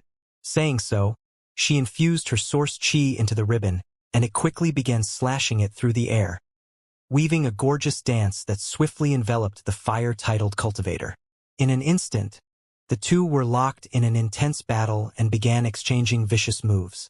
Meanwhile, the wind and thunder-titled cultivators suddenly felt that their bodies had gotten heavier, as if a great mountain was weighing on them, while a buzzing sound emanated from the space around them and innumerable pitch-black void cracks flitted about like living creatures. The two people both gazed at Xianxia. Xianxia only grinned in response. "The two of you better not make a move. After I send off your companion, I'll come back to exchange some pointers with you." The face of the wind-titled cultivator darkened and he said, "You want to take our life with just illusions? Don't be ridiculous. Illusions, huh? Ha." Xianxia chuckled in response. Upon seeing this, the wind and thunder-titled cultivators were infuriated and they really wished to rush at him and viciously beat him up. It wasn't just the members of Blood Dagger who believed this was just a mere illusion. Even Yi Jinghan thought so too. She had been observing the battle from afar and saw the moment the small mountain emerged along with a young woman. She had been taken aback and she stood there in a daze for a long while. At this moment, she was rubbing her eyes and telling herself repeatedly that this was just an illusion. But, no matter how hard she tried, she couldn't find any flaw in this illusion. The small mountain and young woman simply looked too realistic. Dong dong dong. The embodiment strode forward towards the mountain-titled cultivator step by step. The mountain-titled cultivator had been telling himself repeatedly that this was just an illusion. But once the embodiment started walking toward him, his face turned pale and he couldn't help but gulp hard. The colossal body of the embodiment was too intimidating. The embodiment arrived in front of the mountain-titled cultivator with only 3 steps. If one looked at them from afar, it would seem that the mountain-titled cultivator was sitting cross-legged in front of the embodiment's nose, and his little body formed a clear contrast with the colossus before him. Heh heh! The embodiment suddenly grinned at the mountain-titled cultivator. The mountain-titled cultivator started sweating profusely, and he couldn't help but gulp nervously. Wind! Something feels off. This doesn't look like an illusion. The wind-titled cultivator's face turned black and he shouted sharply, "Steady your mind. Don't let it affect your senses." Even at this moment, he still believed that everything before his eyes was a mere illusion. And it was simply because as far as he was concerned, no one should be able to summon a giant stone man and a young woman out of thin air, not even one of the 10 great emperors. Upon hearing this, the mountain-titled cultivator took a deep breath and quelled his emotions. At this moment, Xianxia revealed a queer smile at the wind and thunder-titled cultivators, then spoke. "Can you guess how many strikes that mountain guy can take?" The thunder-titled cultivator snorted coldly. "Can't you live without cheap tricks? Even if an Emperor Realm Master arrives, Mountain would still be able to stand his ground against him for 10 breaths, let alone a mere illusion." The wind-titled cultivator also spoke. "Little brat, don't look down on Blood Dagger's 4 ghosts." Xianxia laughed, then said, "You'll shortly turn into real ghosts then." Saying so, he shouted at the embodiment, "Did you hear him? He's claiming that mountain guy can stand his ground against an Emperor Realm Master for 10 breaths of time." 10 breaths? The embodiment revealed a nasty smile and shouted, "3 breaths is enough for me." Saying so, he thrust his fist at the mountain-titled cultivator. From the moment the mountain-titled cultivator had shown himself until now, he had never moved away from his current position, and this might have been some sort of restriction put on him by the formation technique. He had always been sitting cross-legged mid-air, taking charge of defense and sealing this region. It also looked like he was the one in charge of maintaining the group's formation like some kind of core node. Therefore, upon seeing the fist of the embodiment approaching him, he didn't plan to dodge the strike at all. Instead, his expression had already turned grave and he pointed his hand ahead of him, summoning MT Shumi again. This time it looked like the shining MT. Shumi had almost taken a complete physical form, as if a real mountain was sitting in front of him. "You're overestimating yourself," the embodiment coldly said and thrust his hill-like fist forward. Honk! A loud rumble reverberated and the land shook. When the embodiment's fist fell upon MT Shumi, it gave rise to a shockwave of luminous energy waves that spread to the surroundings. The mountain-titled cultivator's grave expression instantly turned pale, and he sprayed out a thick mist of blood, while his aura turned feeble. As for MT Shumi standing between him and the embodiment, it was shattered apart and turned into dispersing specks of light. "What?" The wind-titled cultivator's expression changed. "That's impossible!" The thunder-titled cultivator cried out in alarm. They both couldn't believe what they had just seen. The mountain-titled cultivator had been known for his innately strong defense, yet his impenetrable barrier had been broken by a single strike from the giant stone man. MT Shumi had been shattered, while the mountain-titled cultivator sustained heavy injuries. The two of them couldn't help but question themselves again. Is this also an illusion? If so, then isn't it too realistic? The scent of the mountain-titled cultivator's blood pervaded the air, and the bodies of the wind and thunder-titled cultivators couldn't help shivering when it reached their noses. The embodiment didn't stop with just a single move though. and soon thrust his other fist out. Honk! A deafening explosion echoed. This time, the mountain-titled cultivator didn't protect himself with MT Shumi and resorted to a different method. He revealed more of his divine abilities as Earth attribute energy surged around him. At the same time, Earth principles lingered around him, transforming into a giant shield that protected him. Chaka! As cracking noises echoed out, a luminous membrane covering a perimeter of several hundred meters appeared. But this membrane was already covered with cracks like a shattered mirror, and it didn't take more than a blink of an eye for it to burst open and turn into specks of light, shortly dissipating. All of a sudden, Yang Kai found that his body became lighter, as if he had just been freed from some kind of shackle. He grinned at the wind and thunder-titled cultivators. It looks like the seal has been broken. Are you still so sure that this is just an illusion? The faces of wind and thunder-titled cultivators turned gloomy and confused. They were clearly dismayed by what they had just witnessed and heard. They were no longer certain that it was an illusion. Pooh! On the other side, the mountain-titled cultivator spouted another mouth of blood with his face as pale as paper, and his aura turned even more feeble and unstable.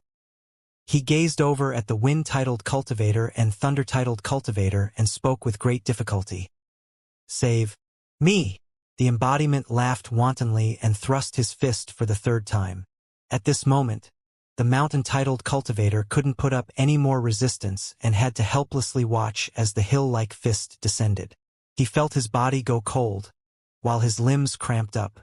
The fist fell upon the mountain-titled cultivator, and his body burst into a blood fog which then sprinkled lightly on the ground, his aura disappearing completely. See, it has been just 3 breaths of time. After the embodiment settled the fight, he grinned at Yang Kai. In response, Yang Kai gave him a thumbs up. The wind and thunder-titled cultivators exchanged a glance.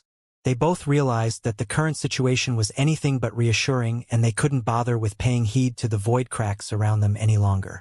They both pushed the principles around them to break through the space principle blockade and escaped in 2 different directions. Since you've come, don't even dream about leaving. As Yang Kai let out a chuckle, his body flickered and appeared suddenly in front of the wind-titled cultivator, stretching his dragon claw toward him. The wind-titled cultivator's face turned pale from fright, and he raised the dagger in his hand, trying to parry Yang Kai's claw with it. Wind principles swirled around the dagger, and it gave off a domineering might. A vicious glint flashed past Yang Kai's eyes as he directly caught the dagger with his dragon claw, leading to a jarring metallic reverberation. What the hell is this? The wind-titled cultivator's eyes all but popped out of their sockets. He discovered in shock that his opponent had managed to block his strike with his flesh body without sustaining any injuries. His dagger was a Dao source-grade artifact, one that even an Emperor Realm Master wouldn't dare to catch with their bare hands. Yet this boy managed to do so. The wind-titled cultivator had fallen into a trance for a short moment, but this short moment had been more than enough for Yang Kai to place his other palm on his chest. Yang Kai's berserk source chi erupted and flooded the wind-titled cultivator's body. As a splurting sound echoed out, the wind-titled cultivator's blood burst from his body like he had been struck by lightning, while the wind shrouding his body quickly weakened.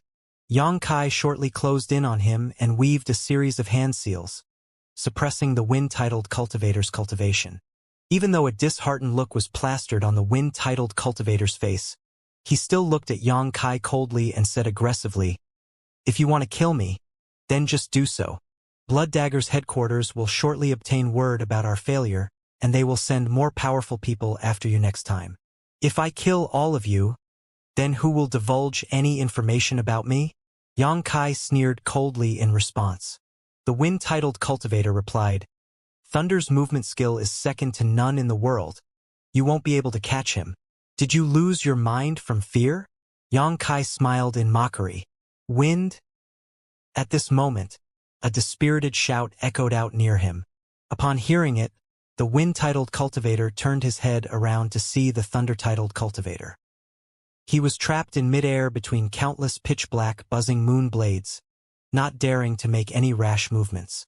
"How did you—" The wind-titled cultivator looked in disbelief at the thunder-titled cultivator. He didn't expect that the thunder-titled cultivator would also fail to escape. I was outmatched. The thunder-titled cultivator sighed and looked at Yang Kai with a complex gaze, saying, "Our superiors underestimated him. We aren't his opponent. So that's how it is." The wind-titled cultivator revealed a miserable smile. "I'll be going on ahead." The thunder-titled cultivator suddenly spoke in a deep voice and weaved a series of hand seals. His body's source chi fluctuating wildly as his body started swelling up. Yang Kai's expression changed and he shouted, "You dare?" The thunder-titled cultivator revealed a mocking smile. "I'm not a match for you, but I can still choose how I want to die." Saying so, his body blew up, not leaving anything behind. After he was trapped, he decisively chose to self-destruct. He was a decisive man with a firm resolve, and Yang Kai couldn't obstruct him in time. The might of a third-order Tao Source Realm cultivator's self-destruction was dreadful. An unstable black hole opened, causing chaotic currents to flood the surrounding region. Even though Yang Kai was still far from the explosion, he was knocked off balance because of the shockwaves. As for the wind-titled cultivator, whose cultivation base had been sealed, he just let out a soft groan before breathing his last breath. His bones had been shattered and he bled to death through his 7 orifices. As for Yi Jinghan, her pretty face had turned deathly pale. She had been sent flying by the shockwaves and had to use all her source chi just to defend herself. After a long while, the shockwaves finally died out. As Yang Kai's body flickered, he went to check in the wind-titled cultivator only to find his body lifeless. He couldn't be any more dead than this. Damn it! Yang Kai couldn't help but curse out loud as he raised his head to gaze at Hua Qingxi and shouted, "Sister Hua, don't take his life." Yang Kai had no idea what kind of organization Blood Dagger was nor why they were looking for him. If he could capture 1 or 2 of them alive, then he might be able to extract some information from them. He didn't kill the wind-titled cultivator and instead sealed his cultivation mainly for this purpose. However, even Yang Kai didn't expect that he would end up dead due to the thunder-titled cultivator's self-destruction. The mountain-titled cultivator had already been turned into a blood fog, so the sole survivor was the fire-titled cultivator. As such, Yang Kai couldn't afford to have him die too. But shortly after he shouted those said words, he stood in a daze. Hua Qingxi, standing next to her bright-colored ribbon, turned her head and looked with a bitter smile at him while shouting, "That won't be easy." Not too far from her, the fire-titled cultivator was laughing nastily with his mouth overflowing with blood and his dagger plunged into his heart. Great pain was apparent on his face, but he still laughed heartily. Once Blood Dagger makes a move, it won't stop until its target is dead. Ha ha ha. It looked like he had chosen to kill himself after witnessing his companions' deaths. He obviously realized that he wouldn't get a chance to escape, so he did not hesitate to stab himself through the heart. Even an Emperor Realm Master wouldn't live for long after receiving this kind of mortal injury, let alone the fire-titled cultivator who was just a third-order Tao Source Realm cultivator. If Yang Kai simply did nothing, then he would soon die. The ashen face of Yang Kai changed color several times before he gritted his teeth and snapped, "Trying to seek death without my permission? In your dreams." Saying so, his body flickered and he arrived in front of the fire-titled cultivator before tapping his body with his palm, sealing his cultivation. If this man self-destructed like the thunder-titled cultivator, then Yang Kai wouldn't be able to reverse the situation and save him. "You, what are you doing?" Even though the fire-titled cultivator had already heard death's call, he still got scared by Yang Kai's malicious look. Yang Kai sneered, "Isn't it obvious? I'm trying to save you, no need to thank me." "You're trying to save me?" The fire-titled man's eyes, which had already started losing their luster, bulged and a dumbfounded look surfaced on his face. Yang Kai grabbed the fireman by his collar and his body disappeared along with him. A reeking scent of blood pervaded the prairie, and the vestiges of this great battle were everywhere. It was a terrifying sight. "Young Master Yang." Yi Jinghan flew over with her face as pale as paper and surveyed the surroundings, but she was unable to spot Yang Kai anywhere. She could only question Hua Qingxi anxiously, "Sister, where did young Master Yang go?" Hua Qingxi exchanged a glance with the embodiment, then moved behind Yi Jinghan in a flash and struck the back of her neck with her palm. Yi Jinghan would have never imagined that Hua Qingxi would suddenly attack her. After all, it was obvious that Hua Qingxi was one of Yang Kai's companions, and that was why she didn't guard against her. Upon suffering this palm strike, though, Yi Jinghan dropped down weakly on the ground. "Did you kill her?" The embodiment was startled by this sight. "Like hell I did." Hua Qingxi rolled her eyes at him, then curled her lips, saying, "I just knocked her out." She paused for a moment, then looked suspiciously at the embodiment and asked, "What are you doing?" As she spoke, she suddenly noticed that the embodiment moved next to the dead wind-titled man and picked his corpse up from the ground. The embodiment grinned and said, "What do you think? This is a pretty good tonic." TSK, a third-order Dao Source Realm cultivator. Upon hearing this, Hua Qingxi's pretty face turned pale, as if she had just recalled some pretty bad memory, and she couldn't help but say in alarm, "You're going to use that evil technique to devour his physical essence?" The embodiment nodded. "I can't let good food go to waste.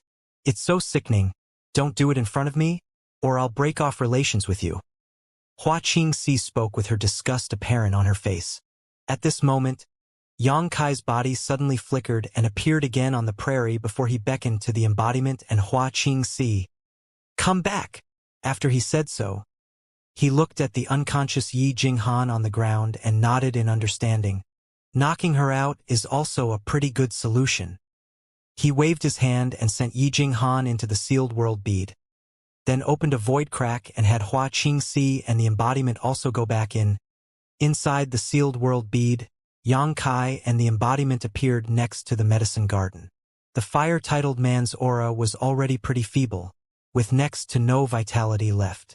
The dagger which had been stabbed into his chest was still drawing out a constant stream of blood. This man was already in a sorry state, and he obviously wouldn't be able to survive, yet he still laughed in mockery. "I have sustained a mortal wound. Nothing can save me other than some extraordinary healing pills that are essentially legends now. Don't waste your time on this. Cough, cough." Saying so, he coughed loudly with blood flowing out of his mouth and nostrils. Yang Kai snorted and said, "I can't help you make a full recovery, but I can still preserve your life." Saying so, he walked directly over to the fireman and opened his mouth before tossing a large number of healing pills into it. The fire-titled man was still quite stubborn and didn't plan to cooperate, constantly shaking his head to resist. However, with his cultivation already sealed, there was no way he could stop Yang Kai. After a short bout of futile struggle, he swallowed down the spirit pills. The fire-titled cultivator's vicious gaze still remained full of mockery though, obviously not believing that Yang Kai could preserve his life.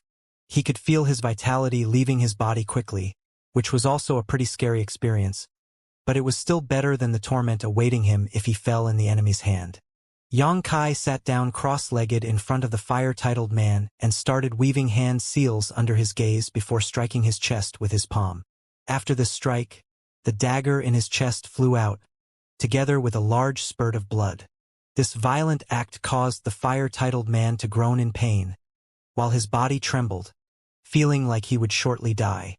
But in the next moment, the fire-titled cultivator felt a clear stream of rich vitality flowing into his body and pulling him back from the gates of death.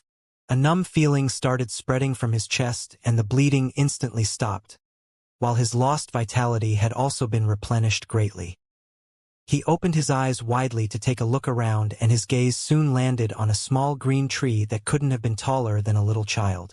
This tiny tree emitted a green aura that was visible to the naked eye, and Yang Kai was clearly using some kind of technique to draw this green aura into his body. What is this? The fire-titled man was aware that he would surely die, but he was still stunned by this sight and his body shivered involuntarily.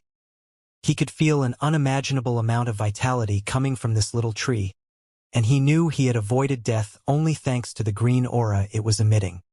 He was dumbstruck, and he quickly realized that there was much more to this little tree than meets the eye.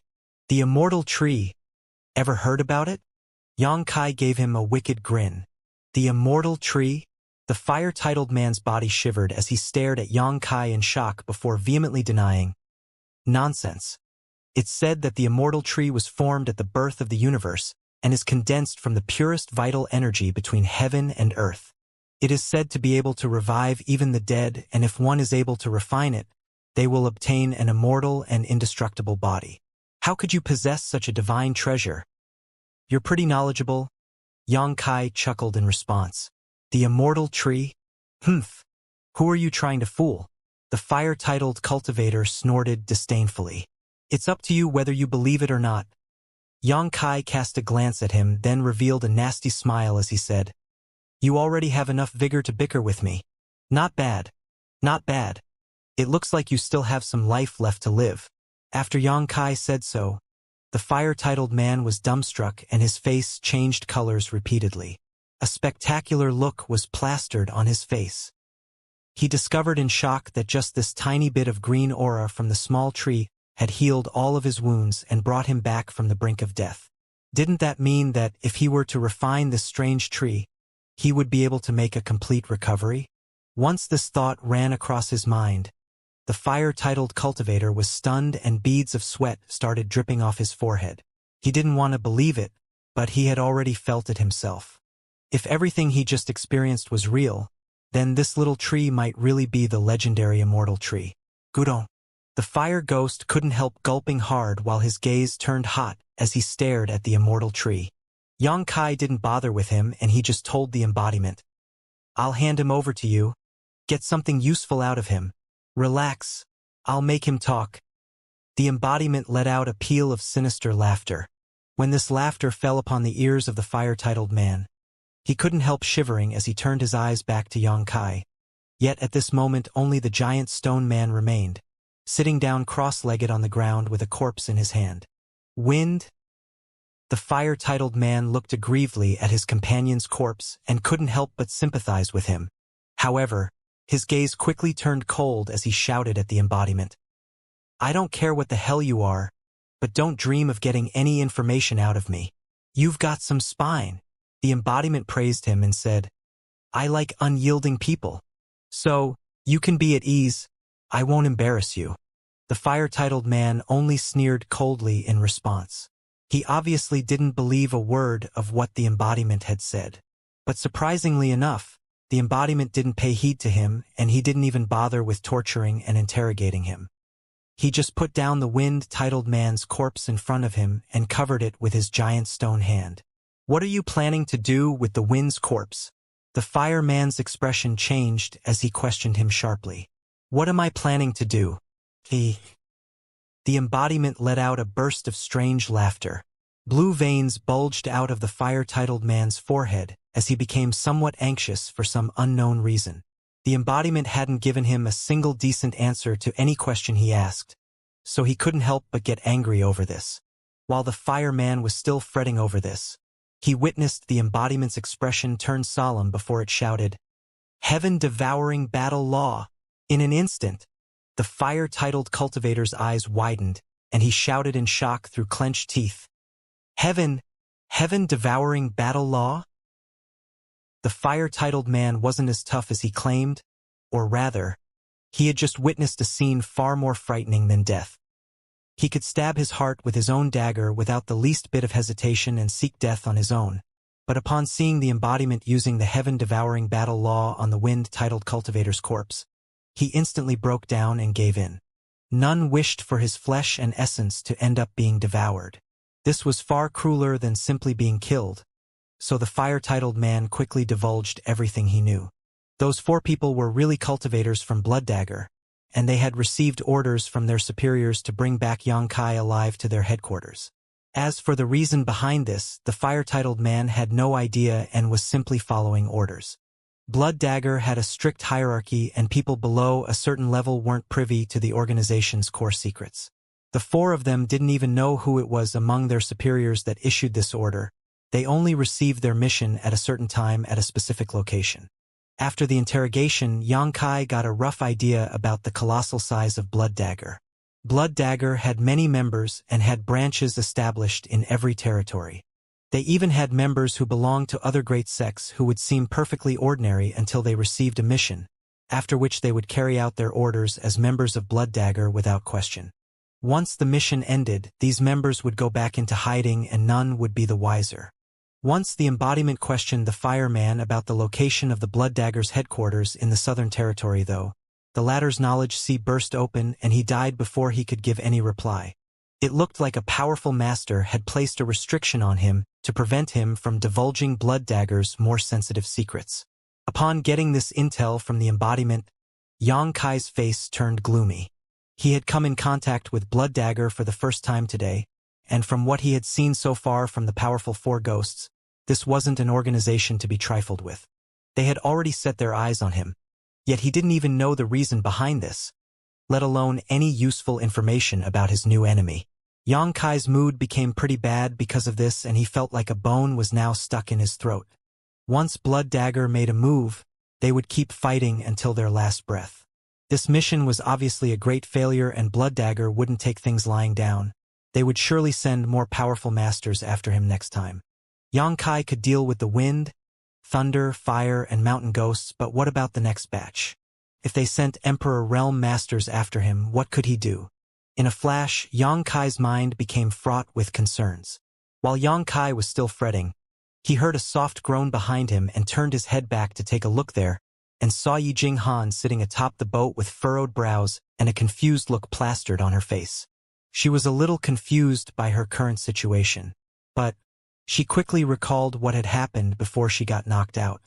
She suddenly stood up and shouted, "Young Master Yang, you finally woke up." Xianxia cast a glance at her and spoke calmly, "Don't move around.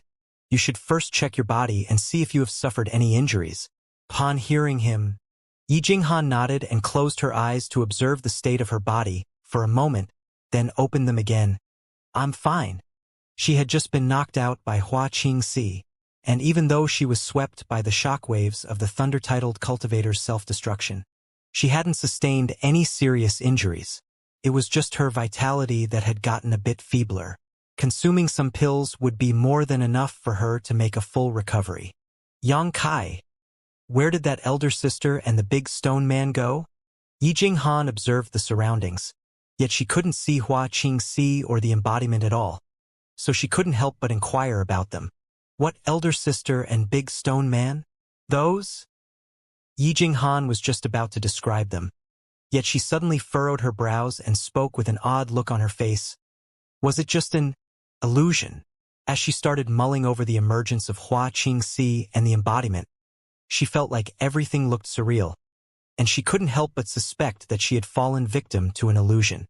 "I used a special secret technique earlier to deal with those four. You must have seen an illusion because of it." "So that's what happened." Yijing Han let out a breath and said in self-mockery, "Young Master Yang, you're endowed with remarkable abilities and I couldn't provide any help to you. I'm really ashamed of myself." "Don't brood over it. Blood Dagger's so-called four ghosts are all quite strong. If you had meddled in the battle, you wouldn't be alive right now." Upon hearing this, Yijing Han broke down into cold sweat and she realized the large disparity between Xianxia and her. The Blood Dagger's four ghosts were all third-order Dao Source Realm cultivators, and they had even used a formation technique to join their strengths together. In that state, they could fight evenly against an Emperor Realm Master for a time, yet they had all been killed by Xianxia. It was an amazing feat. They were both second-order Dao Source Realm cultivators, yet the disparity between them was like heaven and earth. She couldn't help but feel gloomy over this, and she started longing for the great power possessed by Xianxia. She suddenly chuckled bitterly, and she reached her hand back to rub her neck as she felt some slight pain on it. This was another point she was dumbstruck by. She suddenly recalled how the illusionary woman had knocked her out, and she continued to have doubts, wondering if everything she had seen was real or not. The rest of the road was crossed in silence. Xianxia had just suffered the attack of four ghosts, and it looked like Yijing Han was still in a low mood because of it. She didn't bother him on the way and she just gave him some directions, then sat down on the boat to rest. After around 10 days, they finally saw a mountain range in the distance.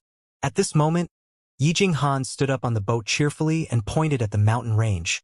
"Young Master Yang, This is the Thousand Leaves Mountain where my Thousand Leaves sect is located. We'll reach it in half a day. N. Yang Kai replied casually. Yi Jinghan added, I'll send a message to my father. He must be worried about me. She had spent several months alone outside, and her relatives would probably be worried about her. She had already returned safely, so she wanted to quickly get in touch with them. Yang Kai didn't pay heed to her and just sat at the front of the boat and observed the surroundings. Yi Jinghan took out a communication artifact and inputted some information into it.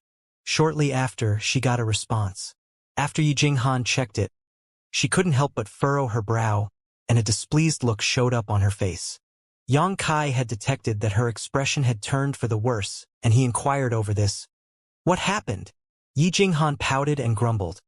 My father asked me to participate in the wedding ceremony of Sky Crane City's lord with his new concubine. It's so infuriating.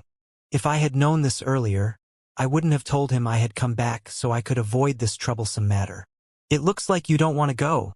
Yang Kai looked at her with a smile. Yi Jinghan snorted coldly. I don't want to mingle with a man who betrayed his allies. If he wants to take a new concubine, then that's his matter. Why does my father even bother with such a man, even sending our sect disciples to this ceremony? Yi Jinghan's expression turned cold. That man is just a treacherous and ungrateful scum. He only obtained the city lord's position thanks to our Thousand Leaves sect support, yet he quickly sought another backer after he got it and didn't put us in his eyes anymore. He had even chased off many of our already established industries in Sky Crane City. He's just a vile man. Yang Kai wasn't really interested in this matter, so he just inquired about it briefly then dropped it. Yi Jinghan had also realized that it wasn't really proper for her to grumble about this to Yang Kai and apologized. Young Master Yang, I apologize. I let my frustrations get the better of me. It's no bother. There are many vile and infuriating people in this world. Yang Kai waved his hand in response. Young Master Yang, just wait for a little while. I'll notify my father, then bring you back to the sect and arrange residence for you. Yi Jinghan said, then started composing a new message. You don't have to bother. Yang Kai grinned in response. I'll just take a trip with you there. It'll be less troublesome and I'll just take it for a brief outing to loosen up a little. Upon hearing this, Yi Jinghan spoke in delight. Many thanks, young Master Yang. If you experience something unpleasant during this situation, please don't take offense. It's fine. Saying so, they adjusted the direction and headed off to Sky Crane City. Sky Crane City was located 3,000 kilometers from Thousand Leaves Mountain. It wasn't a big city, but it was still a lot better than Maplewood City, and it could be said that it was medium scale. According to what Yi Jinghan had said, Sky Crane City's City Lord Mansion had around a dozen Dao Source Realm Masters, including its City Lord, Luo Jin, who was a powerful third-order Dao Source Realm Master. Luo Jin wasn't any weaker than some second-class sect masters in the vicinity, and he had been able to take a firm hold of the City Lord's position with his power. When Yang Kai and Yi Jinghan reached the city gates, they found it bustling with activity with many carriages loaded with goods, waiting for their turns to enter the city. Those carriages were loaded with precious treasures, and Yang Kai had even sniffed the odor of some pills and spirit medicines. Those carriages were all decorated with festive ornaments, and they were obviously loaded with congratulatory gifts prepared by the local forces. Sky Crane City was one of the most powerful forces within 100,000 kilometers, and all of this region's sects had to send delegations to congratulate the city lord for taking in a new concubine. The guards standing next to the gates were all spirited and delighted. They welcomed the guests with a smile, then inspected the goods before letting them pass. Yang Kai and Yi Jinghan didn't rush into the city and just waited at a spot 100 meters or so from the city entrance. They were doing so because Yi Jinghan told him that disciples of the Thousand Leaves sect would shortly arrive. Yi Jinghan had gotten this assignment by pure chance. If she didn't come back today, she wouldn't have been given this hateful mission by Yi Hen. She was still the young lady of Thousand Leaves sect, and it wouldn't be unseemly for her to lead the group of envoys to congratulate the city lord. After they waited for a short while, Yi Jinghan's eyes lit up and she pointed in a certain direction. They're here. Yang Kai gazed over there and saw a ray of light streaking across the sky. one that became clear as it approached. This was a ship-shaped flight-type artifact with several cultivators in matching uniforms atop it. The person standing near the ship's bow was looking around, and upon seeing Yi Jinghan, he grinned and waved at her amicably. Yi Jinghan responded in the same way as the ship landed shortly after. The man who had been waving at Yi Jinghan a while ago descended and waited for the others to disembark before he waved his hand and collected the ship. "Year, you finally returned. If you didn't come back, I would have gone to Maplewood City to look for you." The man went toward Yi Jinghan directly, then gazed at her affectionately with his bright eyes. He had ignored Yang Kai completely. "Senior brother Du Xian." Upon facing his ardent gaze, Yi Jinghan's face got flushed and she couldn't help but lower her head bashfully. Upon seeing this, Yang Kai couldn't help but smile. He had realized right away that these two had a meaningful relationship. One of the other men stuck his head out behind Du Xian and grinned. "Senior sister Yi, you have no idea what senior brother has been like since you left for Maplewood City. He didn't even get a proper meal, and he wasn't even in the mood to cultivate. He was scolded plenty of times by our master." "Enough of your babbling." Du Xian glared at him with a smile in his eyes. Yi Jinghan pursed her lips and said in a low voice, "This is unacceptable. You must still cultivate?" Du Xian looked affectionately at Yi Jinghan and said softly, "I have been trying to cultivate, but I couldn't calm down. I couldn't stop thinking about someone." "And who was that?" Yi Jinghan's body trembled as her cheeks flushed even more. "Who else could it be but you?" A sneaky man butted in and continued, "Senior sister Yi, I have also missed you. I missed you so much that I couldn't get proper sleep at night." Saying so, he put on a pained look and started twisting around, which incurred a peal of laughter from the other disciples of the Thousand Leaves sect. "Wu Ma, get lost." Du Xian stretched his hand and struck Wu Man's head. The latter couldn't help but lower his head and grumble. "You can do whatever you want, but we can't even flirt a little? How can you be so unreasonable? Senior sister, you must seek justice for me." Yi Jinghan spat and spoke. "You deserve it? Who told you to keep jabbering on and on? Senior brother, you must teach him an unforgettable lesson." Upon hearing this, a dejected and dismayed look surfaced on Wu Ma's face. Yang Kai had just been observing this from the side and found the disciples of the Thousand Leaves sect to be pretty interesting, feeling that they all had close ties with each other. He couldn't help but chuckle and sigh slightly. The smaller a sect and the more precarious its situation, the more united its disciples would be, but once a sect grew larger, then they would start trying to outwit each other, and they would even put on fake acts of civility. At this moment, Du Xian finally noticed Yang Kai, and a surprised glint flashed past his eyes. Cupping his fists, he introduced himself. "Du Xian of Thousand Leaves sect greets this friend. May I ask for your noble name?" Upon raising this question, Du Xian revealed a bewildered look. He didn't know why the stranger, Yang Kai, was with Yi Jinghan, but he still didn't show any animosity toward him, and it was the same for the other disciples of Thousand Leaves sect. They were just sizing up Yang Kai curiously. Yang Kai revealed a smile and cupped his fist at him, then spoke. "Yang Kai greets brother Du." Yi Jinghan said, "Young Master Yang is my distinguished guest.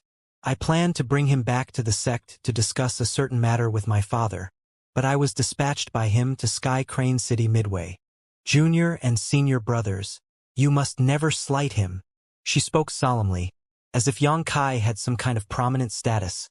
So Du Xian and Wu Ma couldn't help exchanging strange glances, some doubt welling up in their hearts.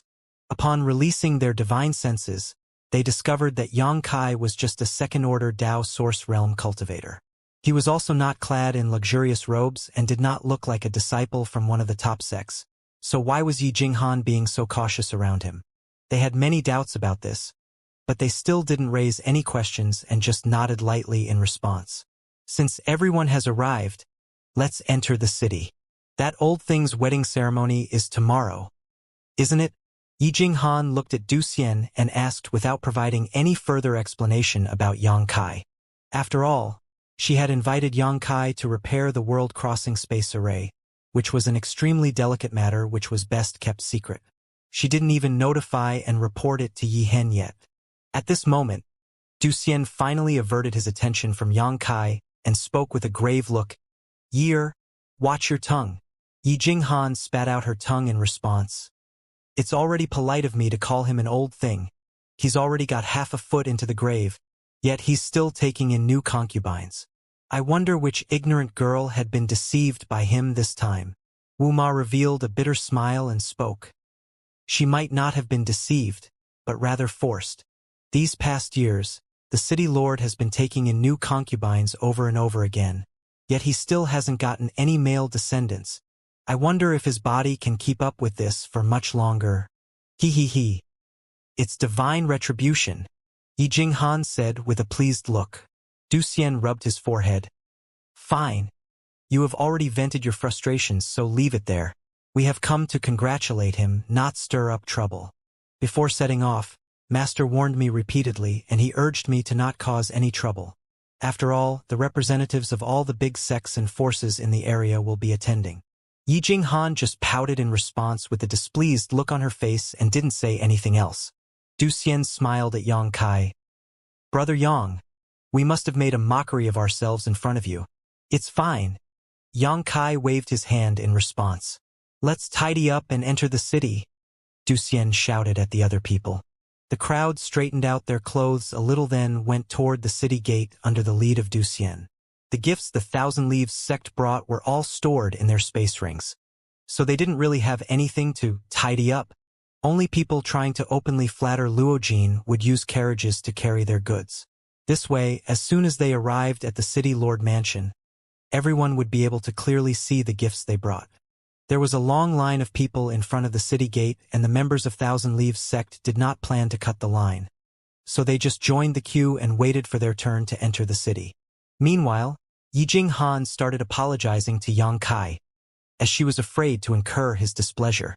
The others didn't know what kind of power and means Yang Kai had, but she was clear.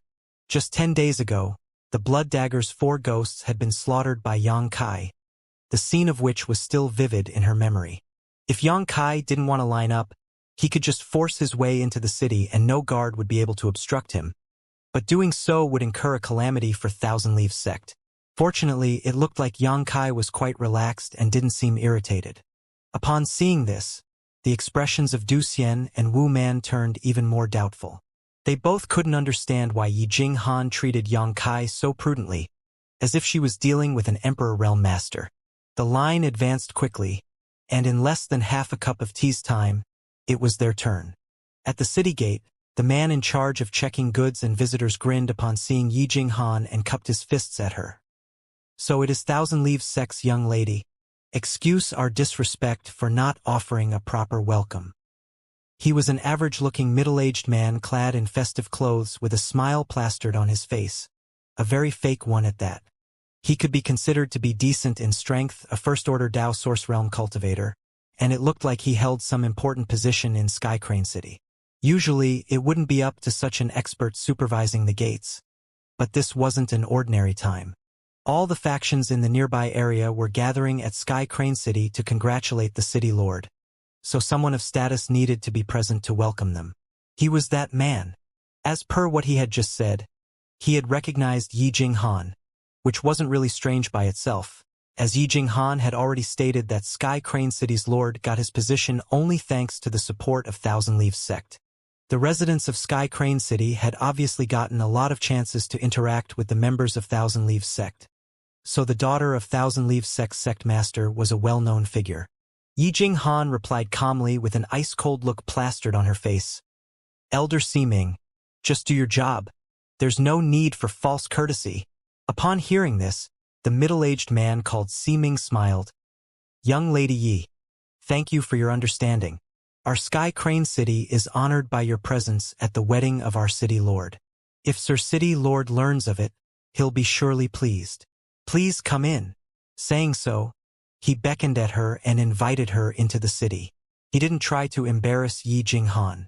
Yi Jinghan didn't stand on ceremony and she just walked into the city directly. But, when Xian, as well as the other people behind Yi Jinghan were about to enter the city, Siming suddenly raised his hand and blocked Xian's way, then shouted coldly, What are your intentions here? Are you trying to force your way into the city?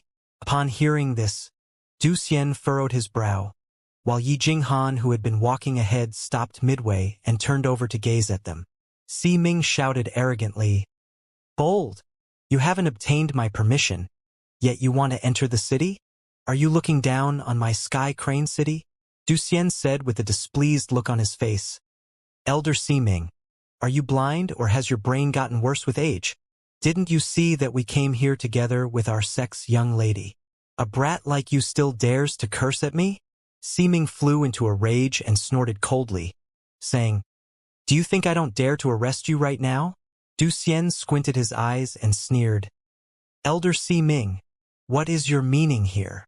Si Ming snorted and replied, "What do you think?" Du Xian took a deep breath, trying hard to curb his anger.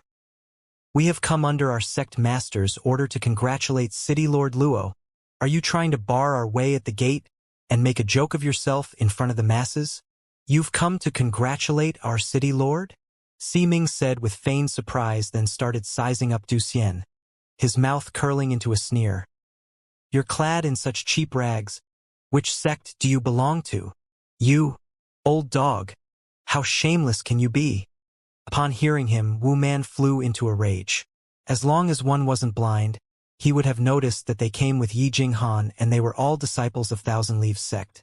Yet Si Ming still acted as if he didn't recognize them. He didn't just obstruct Du Xian and his companions. He openly mocked and disdained them. He obviously wanted to humiliate Thousand Leaves sect. Upon seeing this, the cultivators lining up behind them to enter the city had also understood the other party's intentions, and they started whispering to each other. Upon hearing the whispers of the crowd, the expression of the members of Thousand Leaves sect turned ashen and unsightly. They had just followed orders and came to congratulate the city lord, yet they had been insulted so viciously at the city gate. No one would be able to bear this humiliation in silence, and the few disciples of Thousand Leaves sect had all started circulating their source chi, as if they were prepared to start a fight right here. Si Ming jumped back in fright and spoke warily. "What are you doing? Are you trying to resort to violence? This is Sky Crane City, not the desolate wilderness you have come from. Even bumpkins like you dare to wreak havoc here?" He shouted so solemnly, as if everything he said was pure truth, and the cultivators behind him couldn't help but laugh in response. They all understood that this old man was playing the fool to shame Thousand Leaves sect, but the latter still couldn't fight back. "Elder Si Ming." Yi Jinghan cast a glance at him with the same cold look as before and spoke. "Elder Si Ming, have you already gone amnesiac? Can you not recognize our Thousand Leaves sect's emblem?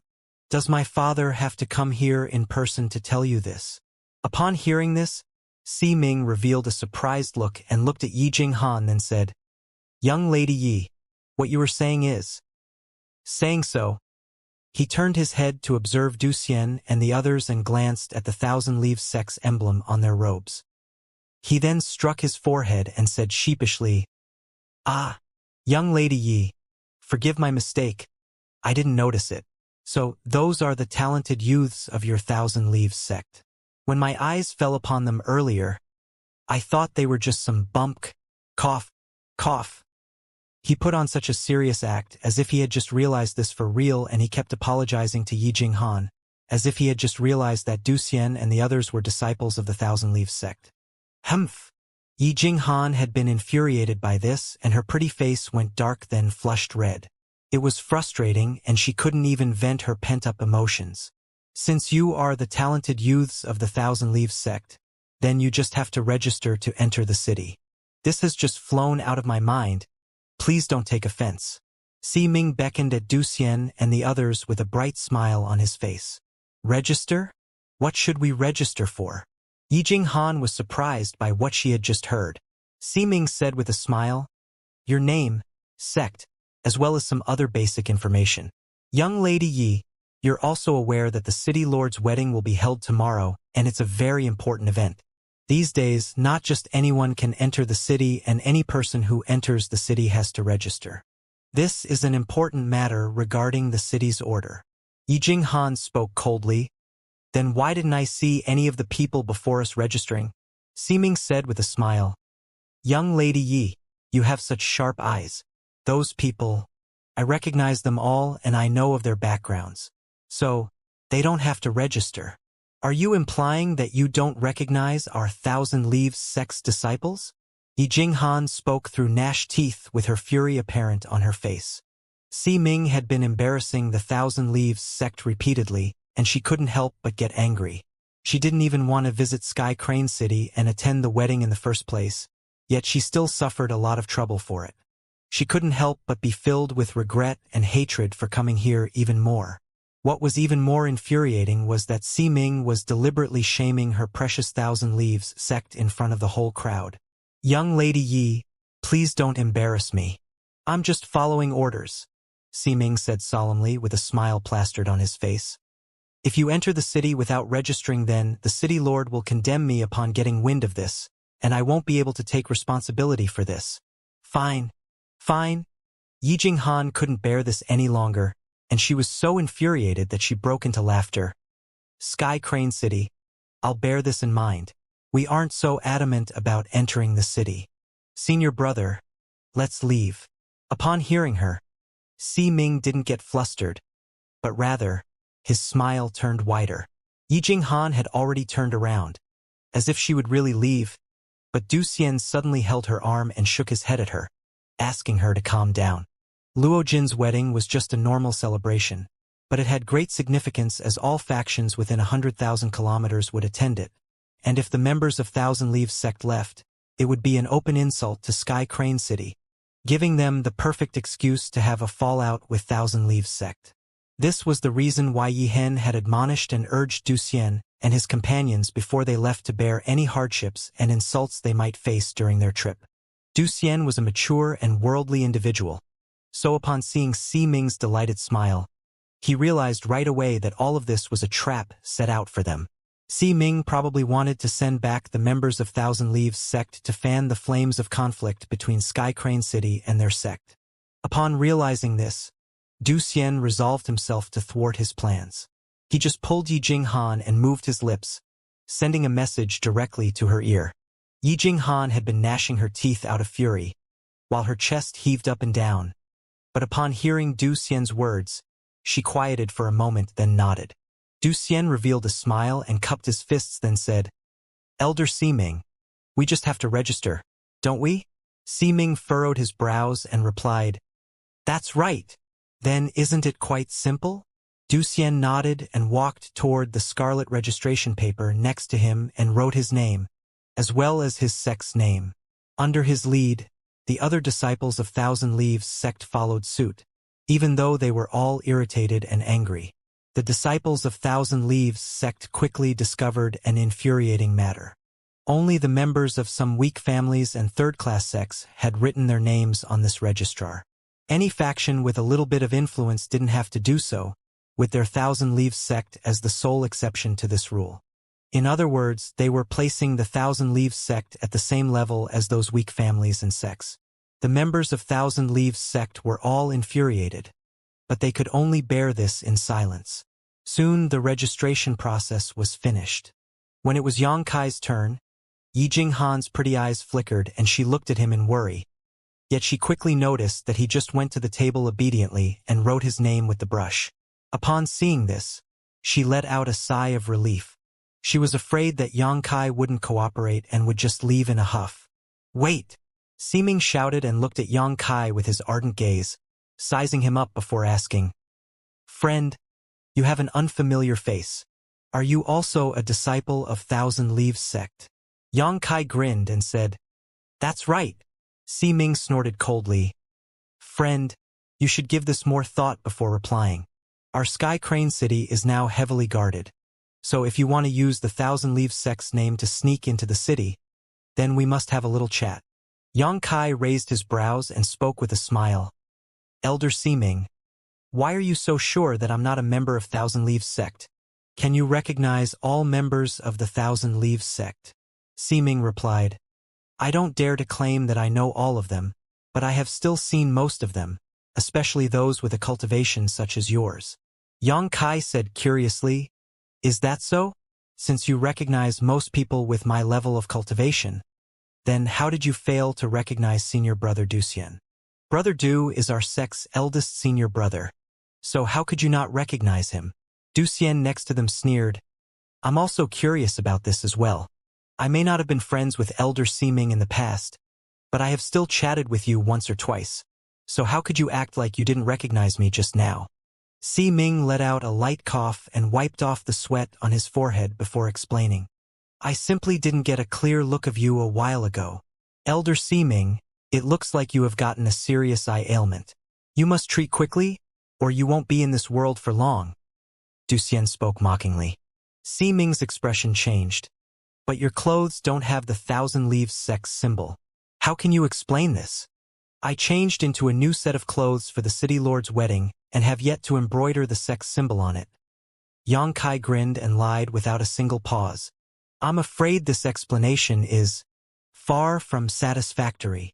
Siming sneered coldly in response. Siming, what are you implying? Yi Jinghan had discerned that Siming didn't plan to let go of Yang Kai, and she couldn't help becoming anxious.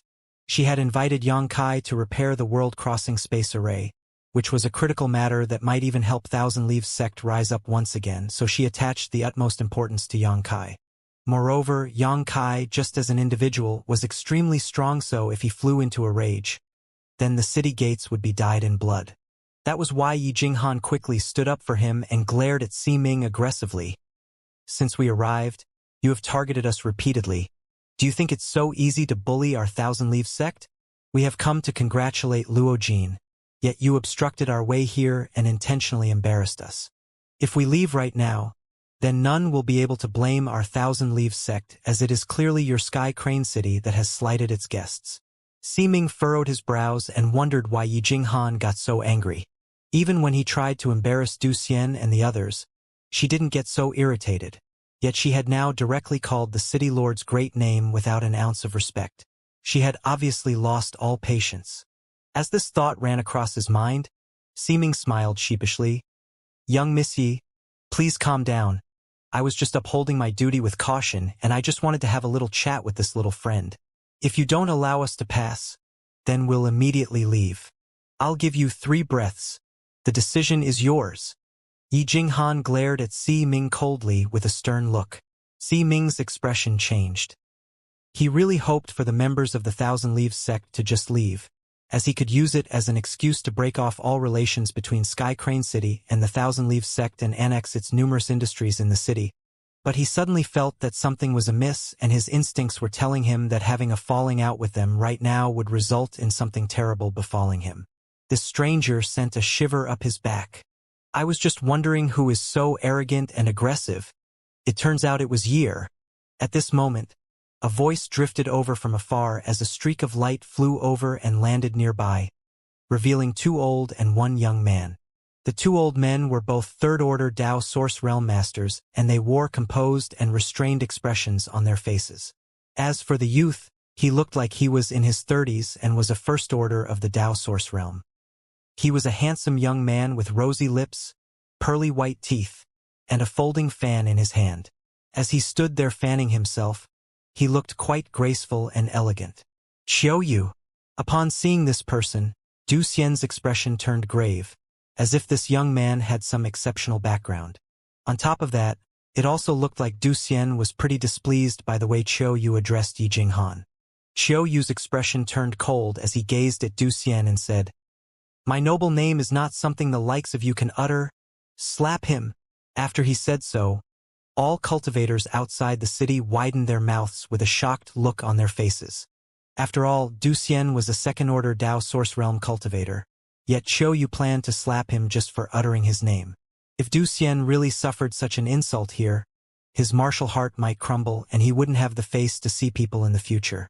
Upon hearing this, the expressions of the disciples of Thousand Leaves sect changed, and they all openly began pushing their source chi, preparing to fight. But before the crowd could get over their shock, Xiaoyu laughed loudly and said, I'm just joking. Brother Du, don't be so nervous. Du Xian's expression fluctuated rapidly, a pretty spectacular sight to see. Flames of anger raged in his heart, but he couldn't do anything other than endure. After all, his opponent had 2 third-order Dao Source Realm Masters protecting him, so if he rushed out to fight against them, then the losing side would definitely be Thousand Leaves sect. Qiu Yu didn't bother with Du Xian anymore and turned his ardent gaze back to Yi Jinghan. Speaking intimately, Year, it has been a long time since I last saw you, but you are more graceful than ever. He had been so bossy a moment ago, yet his bearing changed so drastically that it shocked the crowd, making them wonder if he was still the same person. You're still as repulsive as before. Yi Jinghan sneered in response. After she said so, the eyes of the two old men next to Qiu Yu shone brightly, and two powerful waves of pressure engulfed Yi Jinghan. She couldn't help but groan softly, while her face turned a little pale. Stop! Qiu Yu's face fell and he shouted sharply. Thereupon, the two old men next to him restrained their pressure. How dare you act without my permission? Qiu Yu turned around and rebuked the two old men. What if you hurt Year? Without my permission, you are not to act, or don't bother following me from now on. Young master, please forgive us. The two old men that had just gotten rebuked didn't get angry. Instead, they lowered their heads and admitted their mistakes. It was a pretty shocking sight. Year, are you all right? Qiu Yu gazed at Yi Jinghan with concern. Yi Jinghan took a deep breath and said through gnashed teeth, You should put a tight leash on your family's dogs so they don't run around and bite others randomly. Qiu Yu revealed a smile and folded his fan before nodding to Yi Jinghan and saying, I have always loved your straightforward and outspoken nature, and I've always despised you. It isn't a problem, Qiu Yu said with a smile. I believe that as long as there is a will, there's a way. Come back to reality. Even if you're the only man left in this world, I still wouldn't spare you a glance. Yi Jinghan sneered coldly in response. Qiu Yu's face fell, but he still just smiled gracefully and didn't bicker with her. He looked at Ximing and asked, What have you done to incur Year's wrath? Upon hearing this, Ximing wiped off his cold sweat, clearly afraid of Qiu Yu, then said, Nothing, it's nothing. It's just a routine procedure. Humph. Then hurry up and apologize to Year. Qiu Yu snorted coldly.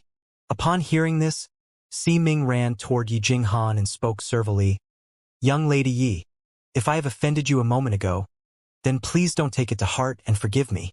Yi Jinghan cast a glance at him, then gestured at him indifferently.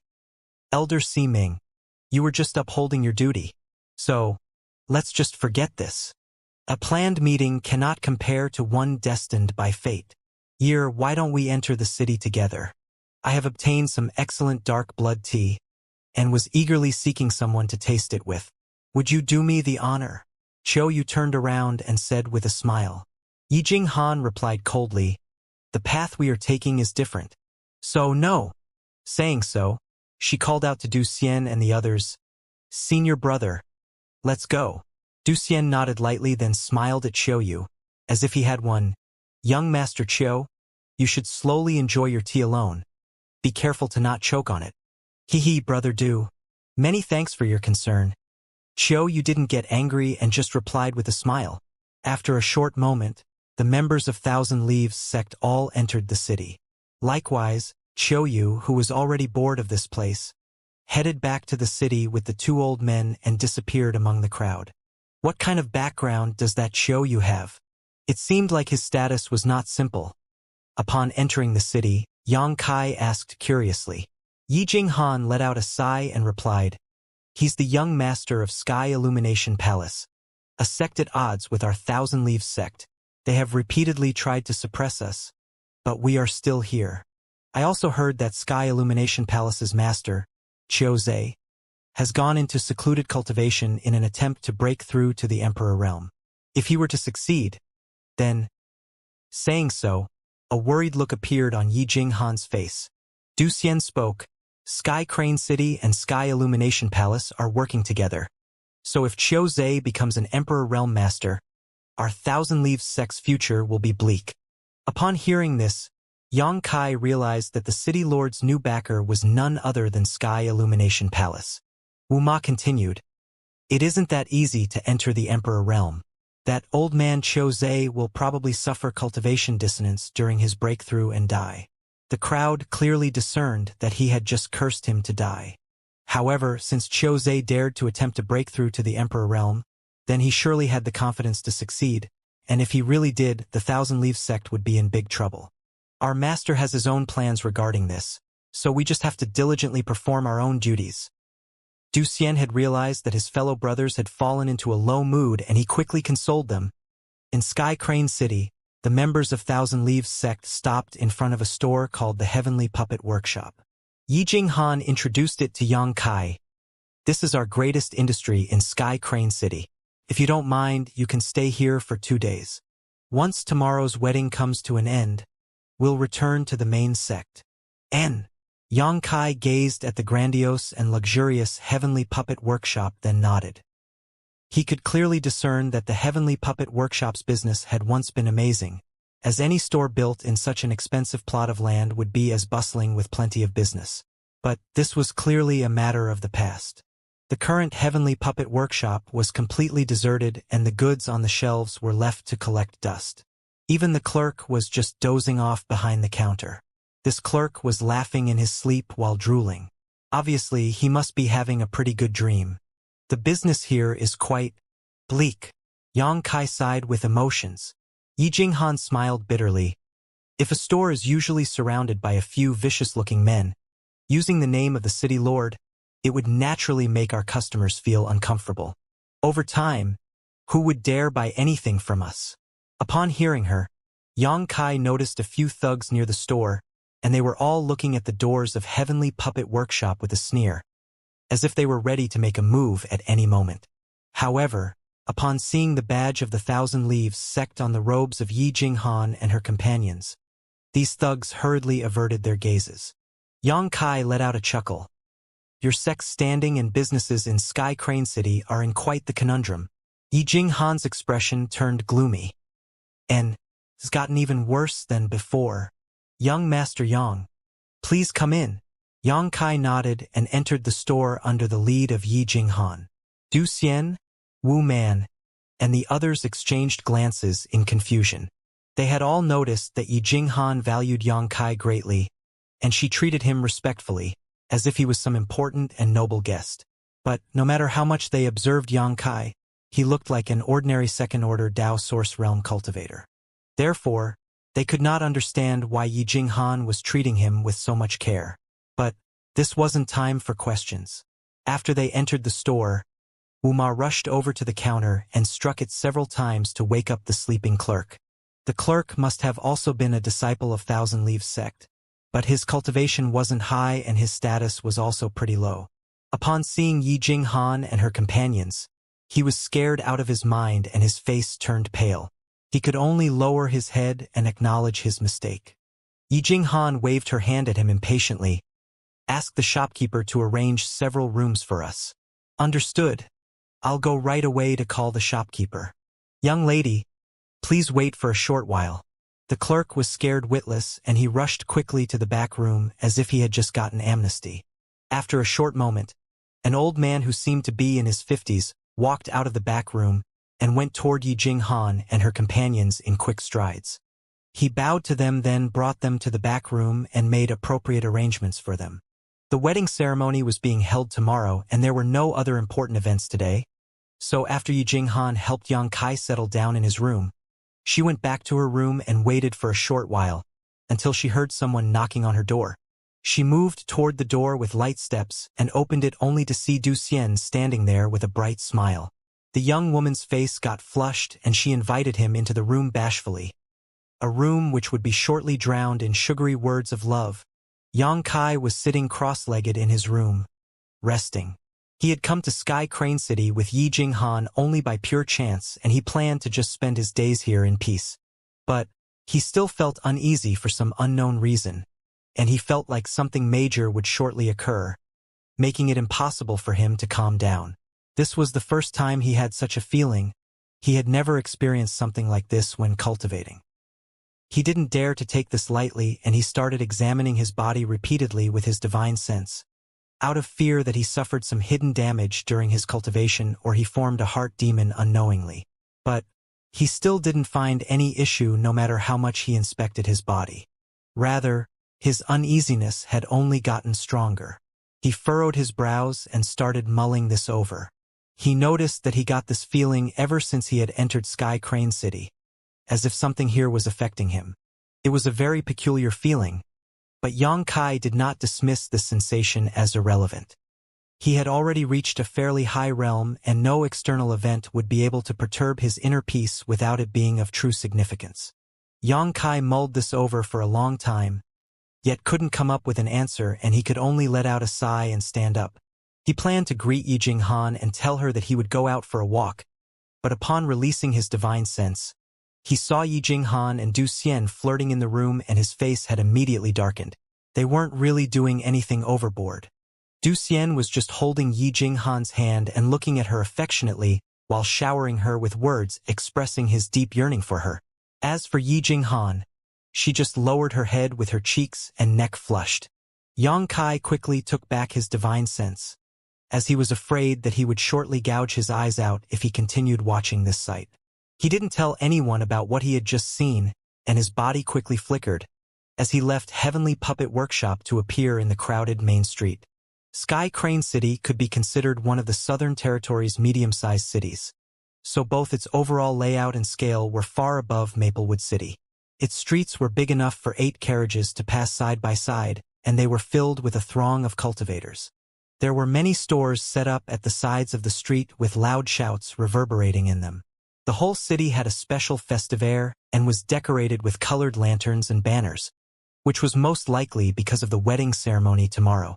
The city was bustling with activity, and all cultivators wore bright smiles across their faces. One could make a guess as to why they were so cheerful. Yang Kai walked along with the crowd, and he quickly entered a restaurant filled with guests. He was quickly welcomed by a cordial waiter. This waiter was also a cultivator, but his cultivation was pretty low, only in the Saint realm. The waiter bowed to Yang Kai with a smile plastered across his face. "Sir, please come in. You look like a new face here. Did you come to drink alone? Or are you here to meet a friend?" Yang Kai cast a glance at him and said with a smile, "I'm just by myself." The waiter smiled in understanding. "Understood. Please have a seat here." Saying so, he brought Yang Kai to the 3rd floor and offered a table next to the window to him, then said with a smile, "Sir, what would you like to order? I'm not trying to brag, but there aren't any restaurants in Sky Crane City better than ours. All ingredients used by us are from fresh monster beasts, cooked with exquisite spirit herbs and fruits. If you can consume them all year long, then even someone at your esteemed realm will receive some consolidation effects. If one is lucky enough, then one may even achieve a breakthrough.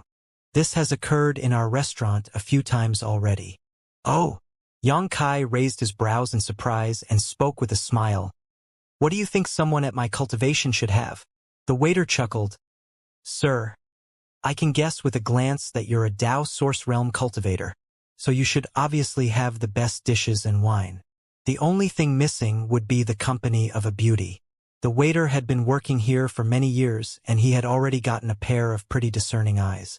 He was just a Saint Realm cultivator, yet he still discerned that Yang Kai was at the Dao Source Realm.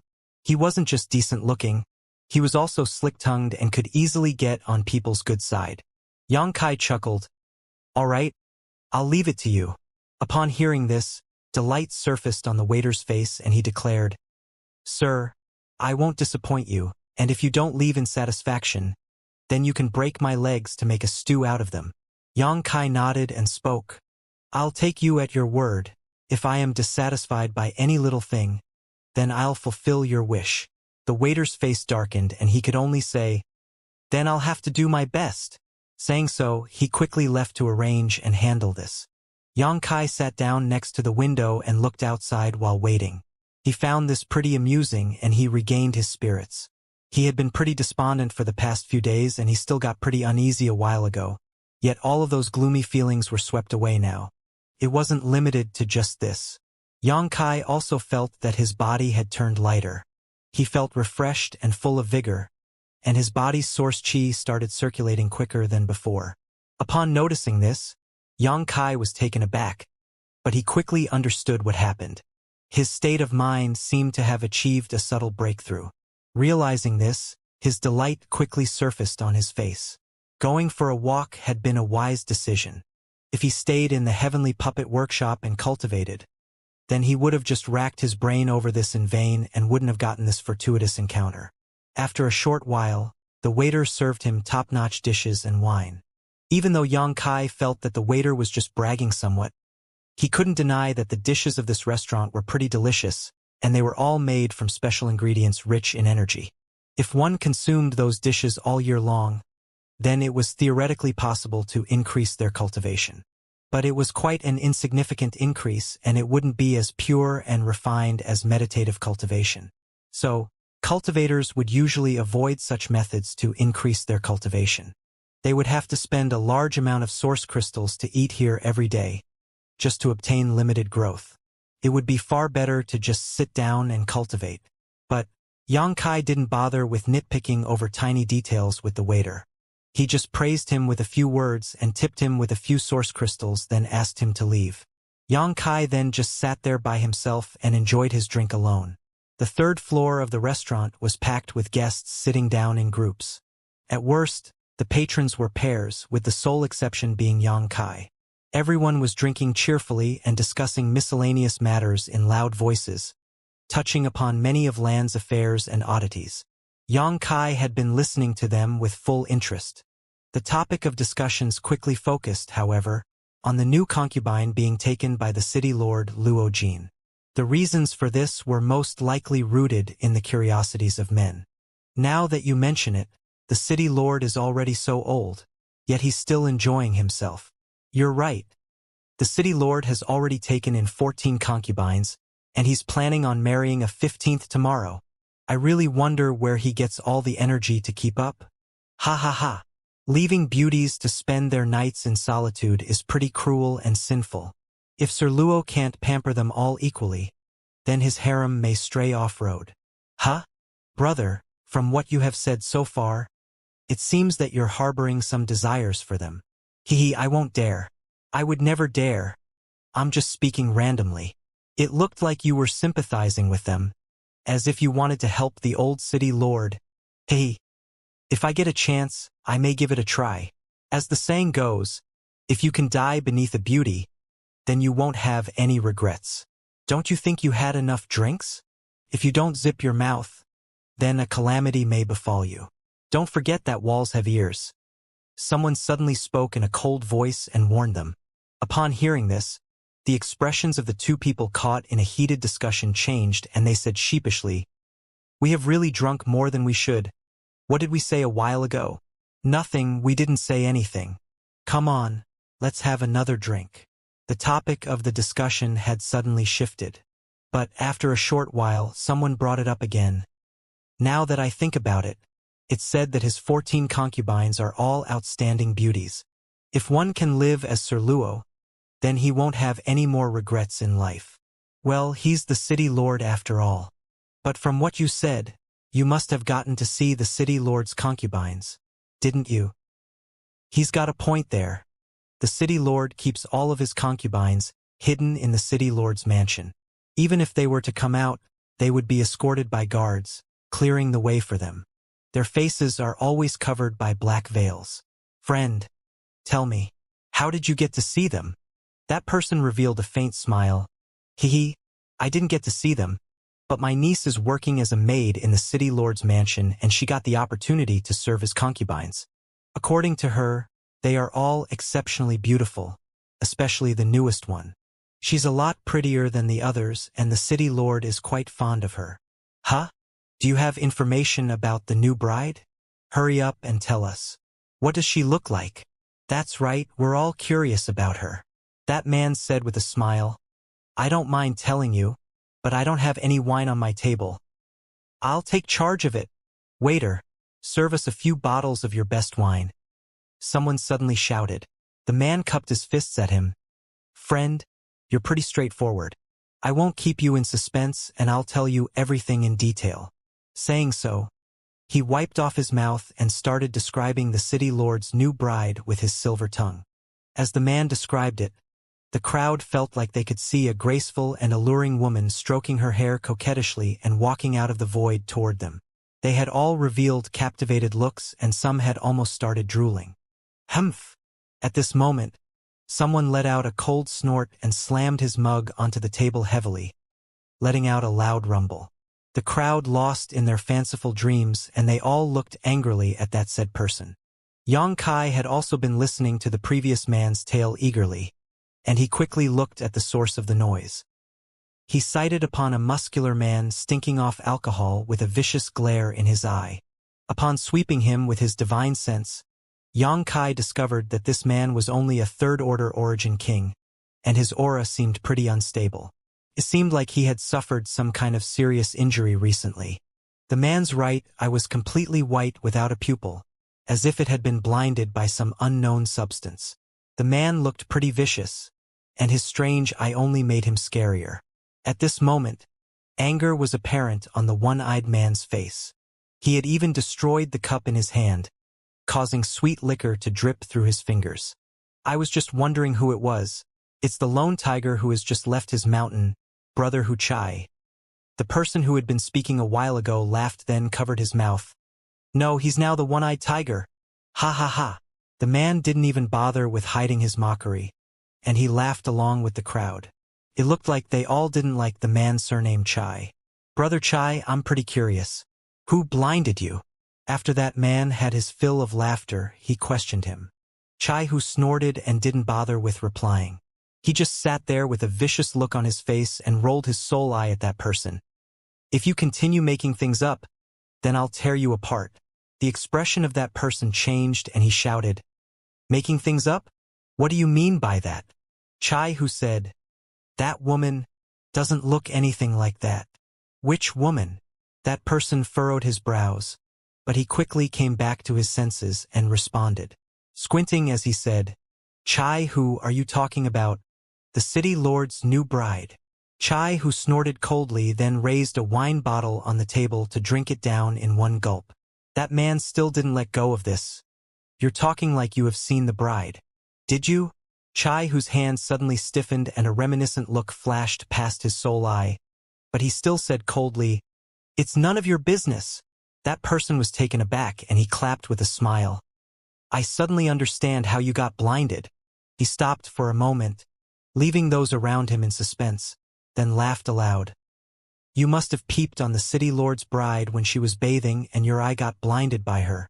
After he said so, the whole place broke into laughter. Chai, who suddenly stood up and flipped up the table. As his body moved, he rushed at the man like a ferocious tiger with a saber in his hand, swinging it out. The current Chai, who was shrouded in a dense murderous intent. This matter must have poked a sore point. As for his opponent, he was startled by this and he quickly summoned up all his might to defend against the unexpected attack.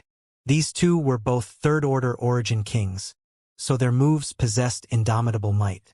As their Saint Chi surged, the battle's shockwaves flipped up all tables on the third floor and the whole restaurant started shaking. It had almost crumbled apart. Upon noticing this disturbance, the owner of the restaurant quickly rushed over and sighted upon the two men fighting to the death. His face turned pale and he entreated them to leave and finish their fight outside. But his pleas didn't reach them. Xianxia shook his head with a helpless look on his face, then picked the wine bottle on the table, draining off anything left in one gulp. Shortly after, he left some source crystals on the table. Then his body flickered away. He had left the restaurant and was making his way through the crowd. Fights between cultivators were a common occurrence and every cultivator's hands were stained in blood. On this day, Chai Hu or his opponent might get killed in the fight, but that was their business. Xianxia didn't plan to intervene. He just wanted to get back to Heavenly Puppet Workshop, but when he passed by a pill store on the way, he suddenly stopped, then turned around and went inside. This pill store was one of Violet's Source Chamber of Commerce's industries, as it had its symbol on its signboard. Xianxia planned to purchase some herbs. He had a lot of materials in his space ring, but he had consumed a lot of pills lately, and he was short of some secondary ingredients to refine replacements. Purchasing what he needed was the simplest method. The Violet Source Chamber of Commerce's pill store in Sky Crane City was a lot larger than the one in Maplewood City, and it had a much wider variety of goods than the latter. Xianxia began purchasing a lot of herbs he needed with the help of the store's attendant, and this attendant was very delighted by this. He realized that he had run into a pretty wealthy man, so he served him meticulously and respectfully. After Yang Kai spent an hour there, he finally finished his purchases and he asked the attendant to pack all the goods, then went to the counter to settle the bill. The shopkeeper had also realized that they had run into someone with deep pockets and wore an amiable smile across his face. But, while they were still counting the price of goods, a shadow fell upon the entrance and someone came inside. The shopkeeper raised his head to take a look, then said in surprise, "Young Lady Luo, we are honored by your presence. Please forgive us for not coming out to greet you." Upon hearing this, the expression of Yang Kai's changed and he realized that young Lady Luo was most likely the daughter of Sky Crane City's lord, Luo Jin. Those two had the same surname and the shopkeeper would likely treat only those from the city lord's mansion so respectfully. After all, the shopkeeper here was a member of Violet Source Chamber of Commerce. With such backing, he didn't have to treat guests without very special status with such courtesy. Yang Kai turned his head and gazed at this young Lady Luo curiously. What he saw was a graceful young girl clad in a flashy dress. She had come here with a smile and waved her hand at the shopkeeper in response. "Shopkeeper, just take care of your business. I only came here for a stroll. Young Lady Luo, please help yourself." The shopkeeper revealed a faint smile. The young girl walked in, accompanied by a handsome young man with rosy lips, white teeth, and a fan in his hand. This graceful young man was none other than the Sky Illumination Palace's Qiu Yu. When Yang Kai's gaze met Qiu Yu's, the latter was taken aback a little, and he said with a smile, "It's you." Yang Kai covered his face with his hand and turned around, saying, "It's not me. I think you've got the wrong person."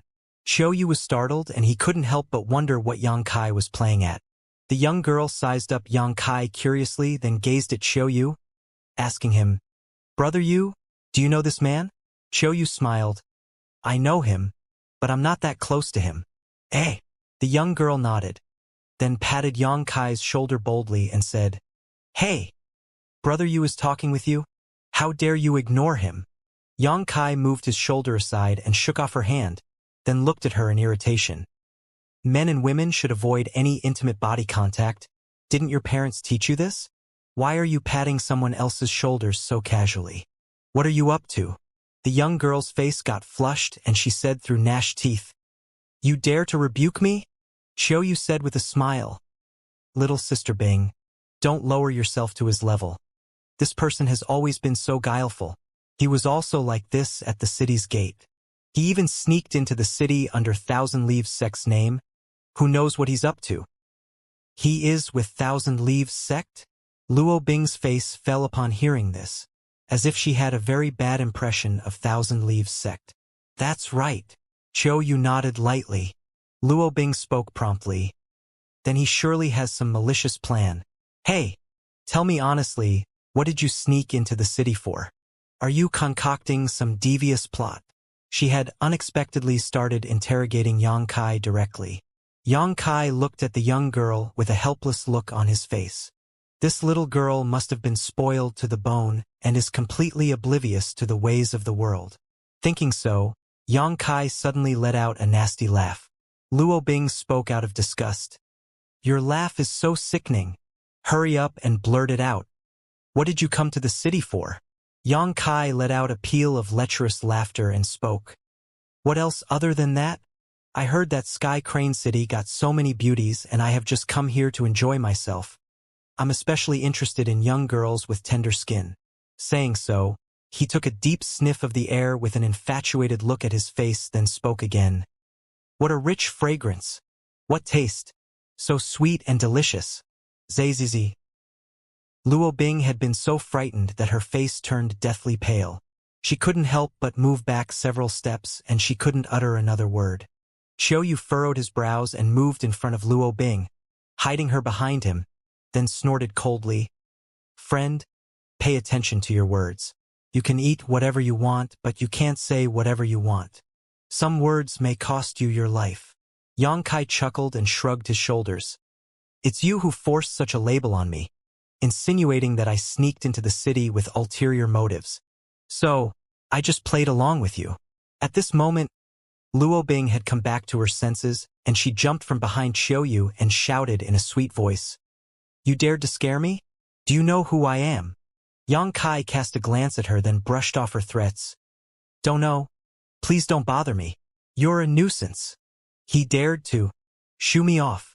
Luo Bing widened up her pretty eyes, and she got so angry that her chest heaved up and down. She was the daughter of Sky Crane City's lord. She was from a family with great influence, and had a prominent status. She was also a great beauty with many suitors pestering her. Xiaoyu being one of them.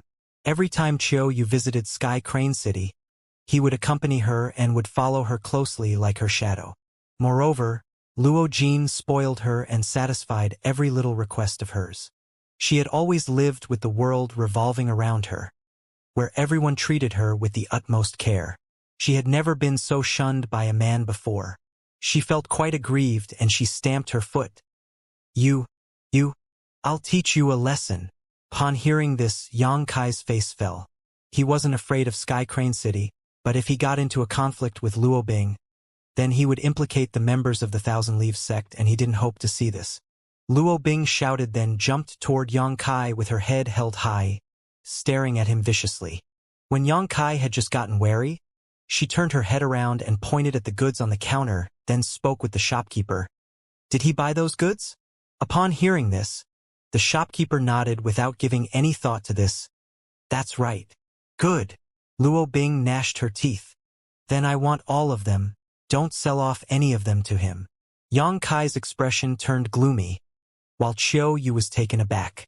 Does she plan to teach him a lesson through this? Isn't this lesson a bit too petty? An embarrassed look appeared on the shopkeeper's face. Young Lady Luo, those goods have already been picked by this guest, and we have just calculated the cost. Luo Bing said. Then he didn't pay for them yet, right? The shopkeeper hesitated for a moment. He hasn't done so. Yet? Then that's fine. I want all of them. Luo Bing snorted and looked at Yang Kai with a complacent look, as if she was saying, Do you dare to fight with me? Yang Kai was dumbfounded by this, and he only got more certain that this little girl had been spoiled rotten to the bone. Even when she got angry, she didn't know how to vent her anger. The shopkeeper took a deep breath. Young Miss Luo, those goods had been selected by him already, and if he wants to buy them, then I have to sell them off to him. So, I'm afraid that I can't satisfy your request. What? Luo Bing pulled a long face and glared at the shopkeeper. Didn't you hear what I have just said? The shopkeeper explained calmly. Those are our store's rules. We hope for your understanding. This store wasn't big, but it was still a branch of Violet's Source Chamber of Commerce, and it represented its face. So, the shopkeeper wasn't really afraid of the daughter of Sky Crane City's lord, Luo Bing, and he also wouldn't offend a guest for her and ruin the reputation of Violet's Source Chamber of Commerce. As for the consequences of offending the young lady of the city lord's mansion, it would be up to his superiors to handle this. Besides, even if Luo Jin learned of this, he likely wouldn't make any trouble for the store. You? Luo Bing got so angry that her small face got flushed red. Upon seeing this, Xiaoyu started to try and appease her. Little Sister Bing, just forget about it. It's just a few herbs. If they don't want to sell them, we can just buy them from another place. That's out of the question. I have set my mind on this. So, I'll buy them no matter what. Luo Bing puffed up her cheeks, then said through gnashed teeth, Shopkeeper, just tell me how much do those goods cost? I'll pay double for them. The shopkeeper rubbed his forehead and said with a bitter smile, I still can't break the store's rules. Yang Kai suddenly smiled. Shopkeeper, how can you miss free money? Since this little girl wants to pay double the price, then just sell them to her. Upon hearing this, the shopkeeper cast a grateful glance at Yang Kai and bowed at him. Dear guest, many thanks for your understanding. Luo Bing shouted. Why are you talking as if he let me have them? I snatched them away, you know? You're right. You have snatched them and I have just conceded in defeat. Yang Kai nodded repeatedly. That's more like it. Luo Bing's expression turned for the better, and she raised her head complacently, then knocked on the table, saying, Speak! How much do they cost? The shopkeeper quickly calculated the cost and said, The original price would be 18,604,300 source crystals, but we can just round it to 18,600,000. So, young lady Luo, you'll have to pay 37,200,000 source crystals. Gudong. Luo Bing gulped hard and said with great difficulty, How? How much again? The shopkeeper raised his head and repeated the price with a composed look. At this moment, even Qiu Yu winded up his eyes and he looked in shock at Yang Kai. He would have never imagined that the things Yang Kai bought were so expensive. Such an astronomical amount of source crystals would shock most Dao Source Realm cultivators. Even Qiu Yu, who was the young palace master of the Sky Illumination Palace, didn't have such a large number of source crystals. Since Yang Kai was this wealthy, to the point that he would casually carry that amount around, then he surely was no ordinary cultivator. Luo Bing was completely dumbstruck as she stood there in a daze for a long time. After a long while, Luo Bing asked bitterly, Shopkeeper, are you sure you didn't make some mistake while calculating? The shopkeeper replied calmly, I have been managing this store for 30 years and I have never made such a mistake. Yang Kai next to them grinned. Little girl, what's wrong? Can you not afford it? Who says I can't? Upon hearing this, Luo Bing stomped her foot, as if she was a little rabbit that got its tail stepped on. I wouldn't put such a small amount of source crystals in my eyes. The allowance given to me by my father is a lot more than this. Great! Yang Kai nodded and cupped his fists at her, saying, The young lady is so rich and imposing. I can't help but admire you. Luo Bing said in a low voice, But I left home in a hurry today and didn't bring that much with me. Yang Kai smiled and cast a sidelong glance at her, then spoke. Young lady Luo, are you planning to purchase on credit? Who said anything about purchasing on credit? Luo Bing's face got flushed. She really planned to do this just now, but having been mocked by Yang Kai, she no longer felt she had the face to do so. With no other choice, she turned expectantly to Qiu Yu. Brother Qiu. Qiu Yu stroked his space ring subconsciously and twitched his lips as he spoke. Little sister Bing, I only have 1,000,000 in hand. Upon hearing this, Luo Bing stomped her foot. Why didn't you bring more source crystals with you? A dumbfounded look appeared on Qiu Yu's face as he couldn't help but wonder. 1,000,000 is more than enough, and I have saved up for so long to accumulate this much. Where can I get more of it? Even if I had more, I wouldn't take it out now. She was trying to buy herbs at double their price in a fit of anger, yet she wanted to use his source crystals. Luo Bing's family would surely not return such a sum to him. Upon thinking of this, Qiu Yu glared resentfully at Yang Kai. If this man hadn't caused so much mischief, he wouldn't have found himself in such an awkward position. As for Yang Kai, he just turned a blind eye to his glare and laughed loudly.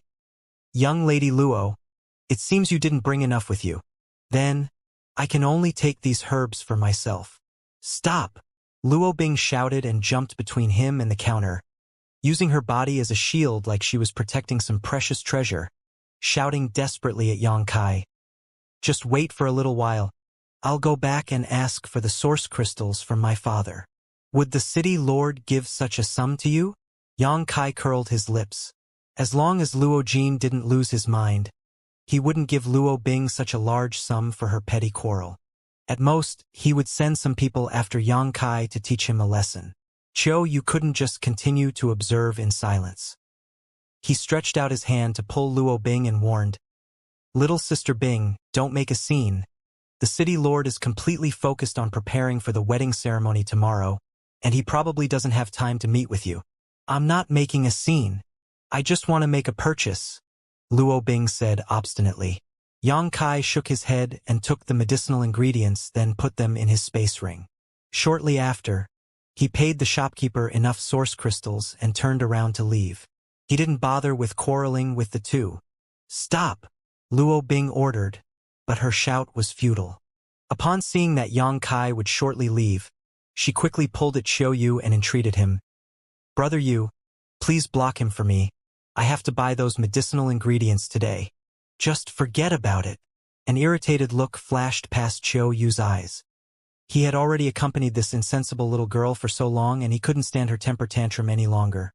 However, Sky Crane City was a fairly powerful force and Sky Illumination Palace wanted to have a better relationship with them, so every time he visited Sky Crane City, he needed to keep Luo Bing company.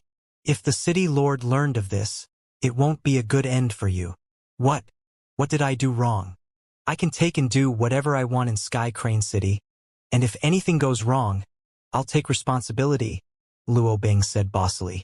What's more, isn't he with Thousand Leaves sect? We can take this opportunity to ask him the reason why he sneaked into the city, and what he is plotting. Ha! Xiao Yu let out a helpless sigh. She kept pestering him as before, and he could only brace himself and agree. In any case, he also wanted to know how Yang Kai was related to Thousand Leaves sect. After all, he knew that the Thousand Leaves sect didn't have any disciples or elders called Yang Kai. However, Yi Jinghan had claimed that he was part of the sect, so he couldn't help but get a little wary and eventually nodded. Good. But if the city lord asks about this, I won't mention your name. Brother Yu, you're the best. Luo Bing revealed a delighted look. Xiao Yu's expression turned grave and he shouted, Elders, I'll have to trouble you with this. He seemed to be talking to the air. Those who saw this would question who he was talking to. Luo Bing stood there with a smile and observed Yang Kai's back in anticipation, and she started daydreaming about taking him down and interrogating him until he would kneel and beg for forgiveness. Finally, she would get him to hand over the herbs to her. But, as she continued observing, her smile quickly disappeared. Yang Kai had just walked out of the door leisurely, then turned around and disappeared into the crowd. He ran away. Luo Bing shook Xiao Yu's arm and reminded him. A startled look appeared on Xiao Yu's face and he shouted to the void, Elders, what's wrong? When his voice just fell, two silhouettes flickered and appeared in front of them. The two third-order Dao Source Realm Masters, who had been at the city gate with him, appeared, but they were now drenched in a cold sweat with faces as pale as paper, as if they just experienced some terrible fright. Why didn't you make a move? Anger was apparent on Xiao Yu's face. He felt like he had just embarrassed himself in front of Luo Bing and was in an awful mood. The two old men exchanged a glance, then one of them spoke. Young master, you must know. We didn't wish to disobey your orders. We simply couldn't make a move. What's wrong? Xiao Yu's face fell. The old man continued. I also can't say why.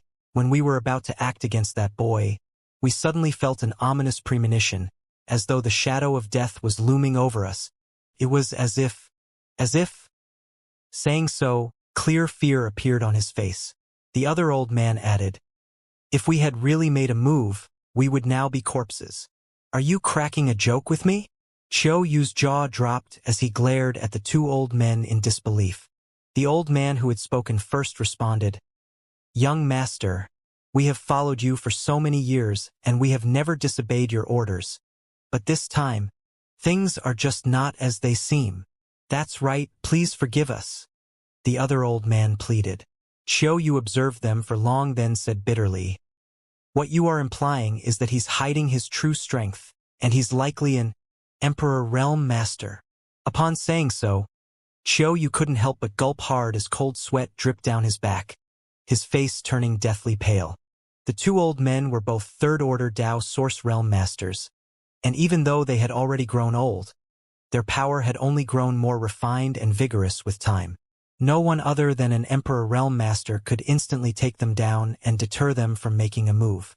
Upon thinking he may have just provoked an Emperor Realm Master, Xiao Yu suddenly felt feeble and his legs started shivering, making it impossible for him to stand straight. No, no, no. The old man that spoke a while ago shook his head and said, he is fairly young, so he is unlikely to be an Emperor Realm Master. What's more, we have observed him with our divine senses carefully, and he's really just in the second-order Dao Source Realm. Then there is an Emperor Realm Master in the dark protecting him? Xiao Yu was surprised again. It isn't the case, that feeling we felt. It didn't seem like it was from an Emperor Realm Master. The other old man shook his head. Xiao Yu knitted his brow. Then aren't your senses betraying you? The old man who spoke first asked, Young master, don't you believe us? I didn't say so. Upon hearing this, Xiao Yu quickly waved his hand in denial. It's just, this matter must have a reasonable explanation. Is it because that young man could easily defeat you? The old man sneered. He's 100 years too young to defeat us with his current cultivation. Luo Bing, who had been listening to this for such a long time, was confused. So, she butted in. What are you talking about? That man has already left. You two old men are so useless. Brother, you has taken care of you in vain. Xiao Yu's expression turned cold and he glared at Luo Bing. Shut up. Luo Bing was startled by this. Xiao Yu had never treated her like this since she became acquainted with him, and she had never seen him so angry. In addition, she had just been thwarted a while ago. Therefore, she couldn't take it any longer and shouted hysterically, "Did you just scold me? You dare to scold me?" Xiao Yu snorted coldly. These two are as close to me as my own grandparents. You don't have the right to insult them. Luo Bing's eyes got flushed and she broke into tears. She gnashed her teeth and glared at Xiao Yu resentfully, then pounced at him, raining kicks and punches on him as she shouted, "I hate you. I hate you. You're the worst. I hate you so much." After she beat him for a while, she turned around and ran outside of the store and quickly disappeared among the crowd. Young master, go after her. Upon seeing this, the expression of one of the old men changed and he advised. Xiao Yu snorted coldly. That little girl has been spoiled to the core. Just let her be. Hopefully, she will reflect on her actions after this. But, if Lady Bing suffers any mishap, then? The old man spoke with a worried look. Xiao Yu didn't take this seriously and he just explained. She's the daughter of the city lord. So who would dare to harm her in Sky Crane City? She probably ran back to the city lord's mansion. I know her temperament. You don't have to worry over this. Upon hearing this, the two old men quieted down and didn't say more. About that young man, we should pay more attention to him, Xiao Yu said with a grave look on his face. He probably has some great secrets, and I'm also pretty curious about his origins. Young master, you can rest assured, I will go to investigate this right away. After one of the old men cupped his fist and spoke, his body flickered and disappeared. In one of Sky Crane City's streets, a heartbroken young girl was rushing ahead through the crowd in tears, knocking into some people along the way. Her careless actions caused many to shout and curse at her. Luo Bing was deeply hurt. She didn't just get mocked by someone. She had also been shamed in that store. Worse, now even Xiao Yu, who she saw as her closest friend, had publicly scolded her. She had never suffered so much in her life and she felt immensely aggrieved. The young girl's tears flowed without stop and her eyes quickly got flushed and swollen. As she ran away in tears, she still didn't forget to frequently look back, as if she was expecting someone, but she didn't see him chasing after her. Upon realizing this, she felt even more hurt and felt like she was the most miserable and pitiful person in Sky Crane City. As she mulled this over repeatedly and eventually realized that the chief culprit was that wicked young man. If he had just given up the herbs to her, then she wouldn't have found herself in such an awkward position and she also wouldn't get scolded by Xiao Yu. Upon realizing this, she cursed Yang Kai viciously in her mind and vowed to teach him a memorable lesson. Luo Bing had been running in tears for a long time, and when she finally came back to her senses, she discovered in shock that she had gotten lost. She was the daughter of Sky Crane City's lord and she had lived her whole life here. However, she was always accompanied by guards when she went out into the city, so she never paid any attention to her surroundings, only caring about her own amusement. After she was done with what she wanted to do, she would be escorted home. Moreover, all regions she visited were the most prosperous areas of Sky Crane City. But, at this moment, she ended up in a deserted region with narrow roads and filthy air. A sickening odor pervaded this place and many broken stalls and run-down shops surrounded her. There was also a wretched beggar covered in filth trying to pick the lice off of himself, tossing each one he caught into his mouth, chewing them in delight. Luo Bing quickly looked away and she felt like she would soon throw up. She couldn't help but question whether this was still the prosperous Sky Crane City. Did she run so far away and end up in another unknown city? Upon thinking of this, Luo Bing was terrified. If it was so, then she wouldn't be able to find her way back home. She had just calmed down, Yet she quickly succumbed to despair again and started crying. At this moment, she sighted upon two men walking in front of her, and she quickly ran toward them in tears, as if they were the last straw she could clutch onto. She shouted in a desperate voice, "Sirs, please wait!" Upon hearing this, the two men halted and turned their heads to take a look at Luo Bing. Upon seeing her, their eyes lit up. Luo Bing was quite pretty and had an alluring figure. She had always lived like a princess, so she had a naturally authoritative air. And even though her face was tear-stained, this only added a kind of special charm to her. It was no wonder that the two men couldn't take their eyes off her, and they had even started drooling. Usually, any woman with decent looks wouldn't step into this region of Sky Crane City, yet a great beauty had arrived on this day.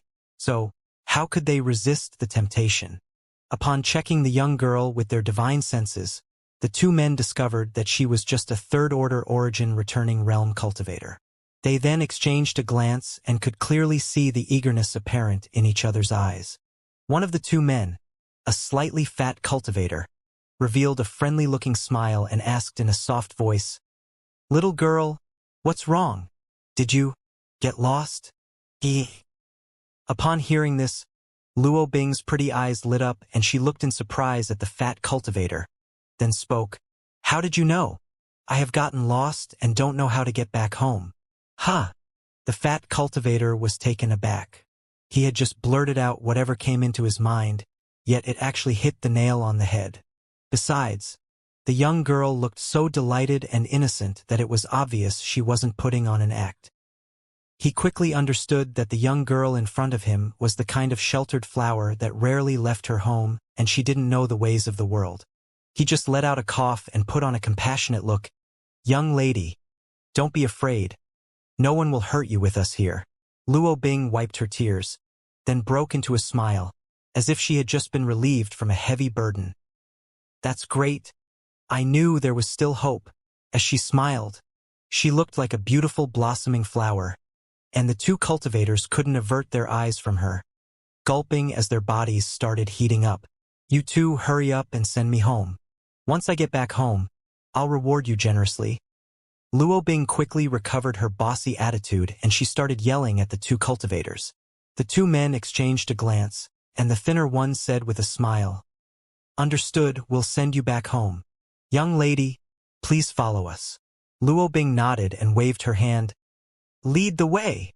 She didn't even bother asking them whether they knew her or the location of her home, and she just followed after them. Those two men also didn't plan to engage in any conversion with her, and they just walked forward in silence. Luo Bing's mood quickly turned for the better, and she forgot all the mishaps she had just suffered.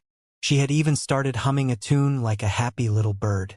After the time it would take to brew a cup of tea, Luo Bing suddenly realized that something was off and she stopped in her tracks. When she turned her head and looked around, she noticed that this area was even more deserted, and she couldn't see a single soul here. The houses here were all in ruins with many broken walls left behind, as if it was a ghost town. She was a little intimidated by this, and she spoke in a shivering voice. What is this place? Didn't I ask you to bring me back home? Why did you bring me here?" Upon hearing this, the two cultivators in front of her stopped and turned their heads around to gaze at her, letting out sinister laughter. Even if Luo Bing wasn't the brightest, she still realized by now that something was amiss. She quickly realized that these two men were anything but good-hearted and that they never planned to bring her home. What do you want to do?" Luo Bing's face turned pale from fright and she started moving back, stumbling on something and losing her balance, falling on her butt. Fright and pain overwhelmed her fragile heart and she started weeping on the spot. "Heh." The fat cultivator sneered and approached Luo Bing step by step, his looming figure putting a lot of pressure on Luo Bing's fragile nerves, causing her heart to start beating loudly, like it was trying to leap out of her chest. I'm warning you, don't you dare come closer or else you'll pay for it." Luo Bing bit her rosy lips and assembled the best words she could to threaten them. But matters had already developed up to here, so how could those two people just give up? The thin cultivator said with a smile, "Little girl, you're pretty interesting. Do your parents know how naive you are?" The fat cultivator let out lecherous laughter. Scream all you want. Even if you shout yourself hoarse, no one will come for you. Saying so, the fat cultivator jumped at Luo Bing and stretched his hand toward her fair neck. Luo Bing cried out in fright and pushed her palms forward, summoning up her Saint Chi. She had unexpectedly launched a strike with pretty considerable might. But in the end, she was just a third-order origin returning realm cultivator, and she had never been fond of cultivating. She had only gotten to her current realm thanks to a large supply of precious treasures, causing her Saint Chi to be impure and her techniques to be quite sloppy. As for the fat and thin cultivators, they were both origin kings. So facing this messy strike, the fat cultivator simply waved his hand to casually disperse it before he swiftly slapped Luo Bing's shoulder. Luo Bing fell weakly to the ground and she couldn't summon up even a little bit of strength. Her cultivation had been sealed and she could only look on helplessly as the fat cultivator pulled off her belt and started removing her clothes. Don't. Please don't. Luo Bing started entreating him in sobs. The fat cultivator's most vile desires were only stimulated by Luo Bing's cries though. He couldn't help letting out a hot snort from his nose as he gulped hard, his eyes flashing as he muttered, "Her voice is so alluring. The heavens have not forsaken us, sending us such a beauty." The body of the thin cultivator had also started heating up and he jumped toward Luo Bing then pinched her face repeatedly, saying, "Her skin is so soft. I wonder which family this little girl is from? Hee. We struck it lucky this time." Upon hearing this, Luo Bing suddenly found newfound strength and shouted, "I'm the daughter of the city lord. Hurry up and let go of me. If my father learns of this, you'll both die miserably." After she said so, the body of the fat and thin cultivators stiffened and their faces turned deathly pale. Cold sweat started dripping down the fat cultivator's forehead, and it wouldn't stop no matter how much he wiped it off. He muttered in a bitter voice, "No, it can't be. The city lord's daughter." Fright was also apparent on the thin cultivator's face as he stared at Luo Bing and stuttered, What's your name?" Luo Bing looked at them coldly and spoke through gnashed teeth. "Luo Bing." Upon hearing this, a chill ran down the two cultivators' spines and they couldn't help trembling. The fat cultivator started sizing up Luo Bing earnestly before he spoke haltingly. She really does look like the young lady of the city lord's mansion. I have seen her once from afar. We're done for. Done for." The thin cultivator couldn't take this heavy blow and he started muttering to himself. He had even fallen on his butt with a dispirited look on his face. The body of the fat cultivator shivered intensely and he quickly pulled back his hands, which were trying to take off Luo Bing's clothes, then gazed at Luo Bing and tried to squeeze out a fawning smile, yet couldn't do so, his expression even more unsightly than a crying face. After they learned that she was the daughter of the city lord, they were both scared witless. They assumed that Luo Bing was just an ordinary girl that got lost and never dreamed she had such a huge background. If they had known earlier, then they wouldn't have dared to do this. Upon seeing this, Luo Bing's eyes lit up and she shouted, "You're afraid now? If you don't want to die, then send me back to the city lord's mansion." The fat cultivator quickly crawled toward Luo Bing and kowtowed to her so heavily that his head quickly got drenched in blood. "Young Lady Luo, we must have been blind to affront you. Please don't take it to heart and forgive us." At this moment, the thin cultivator had also come back to his senses and he crawled in front of her and started kowtowing to her, without forgetting to beg for mercy. Luo Bing looked in disgust at them, then snorted coldly and said, "Send me back to the city lord's mansion and I'll spare your lives." "Are you serious?" Upon hearing this, the fat cultivator rejoiced and he raised his head to look at Luo Bing with relief and delight on his face. Luo Bing nodded and declared, "I can spare your lives, but you must still be punished for your actions. I also want to punish you properly." Saying so, she tilted her head sideways and mulled this over for a moment, then said, "I'll ask my father to lock you up for 8 or 9 years. The expression of the fat and thin cultivators turned spectacular, and they looked at Luo Bing with odd expressions on their faces. "What are you looking at? Keep your eyes to yourselves or I'll gouge them out." Luo Bing glared viciously at them, as if everything was under her control. "Big brother?" The thin cultivator turned to the fat cultivator and said in a low voice, "This girl, is she messed up in the head? If she wasn't crazy, she would have known not to start threatening them before she got away from them. Any person with a little bit of common sense wouldn't do this." The fat cultivator nodded earnestly. "I also think so. The city lord is so pitiful. He is a great man with an illustrious name, yet he has such a daughter." "Then what should we do?" A vicious glint flashed past the fat cultivator's eyes, and he said in a low voice, "What else can we do? We've already come this far, so we can only follow through to the end." Saying so, a murderous look appeared on his face. Upon hearing this, the fat cultivator gave it some thought, then nodded. "Good. This is the only way." The two men's voices were pretty low, but Luo Bing could still hear them clearly.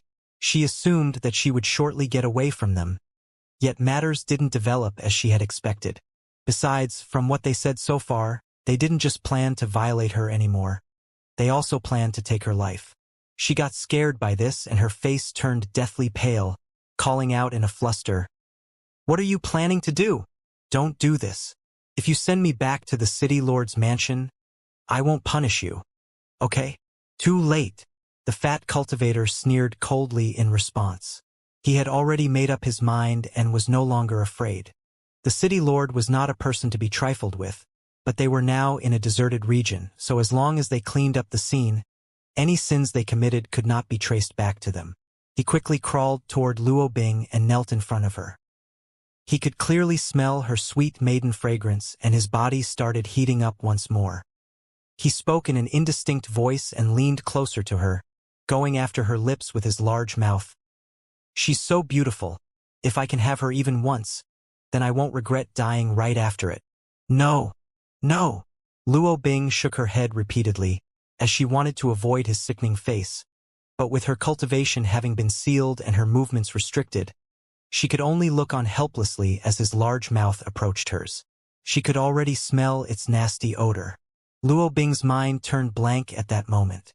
At this precarious juncture, it wasn't the image of her compassionate father that ran across her mind, nor Chiu Yu who obeyed her every whim, but rather the hateful silhouette of Yang Kai.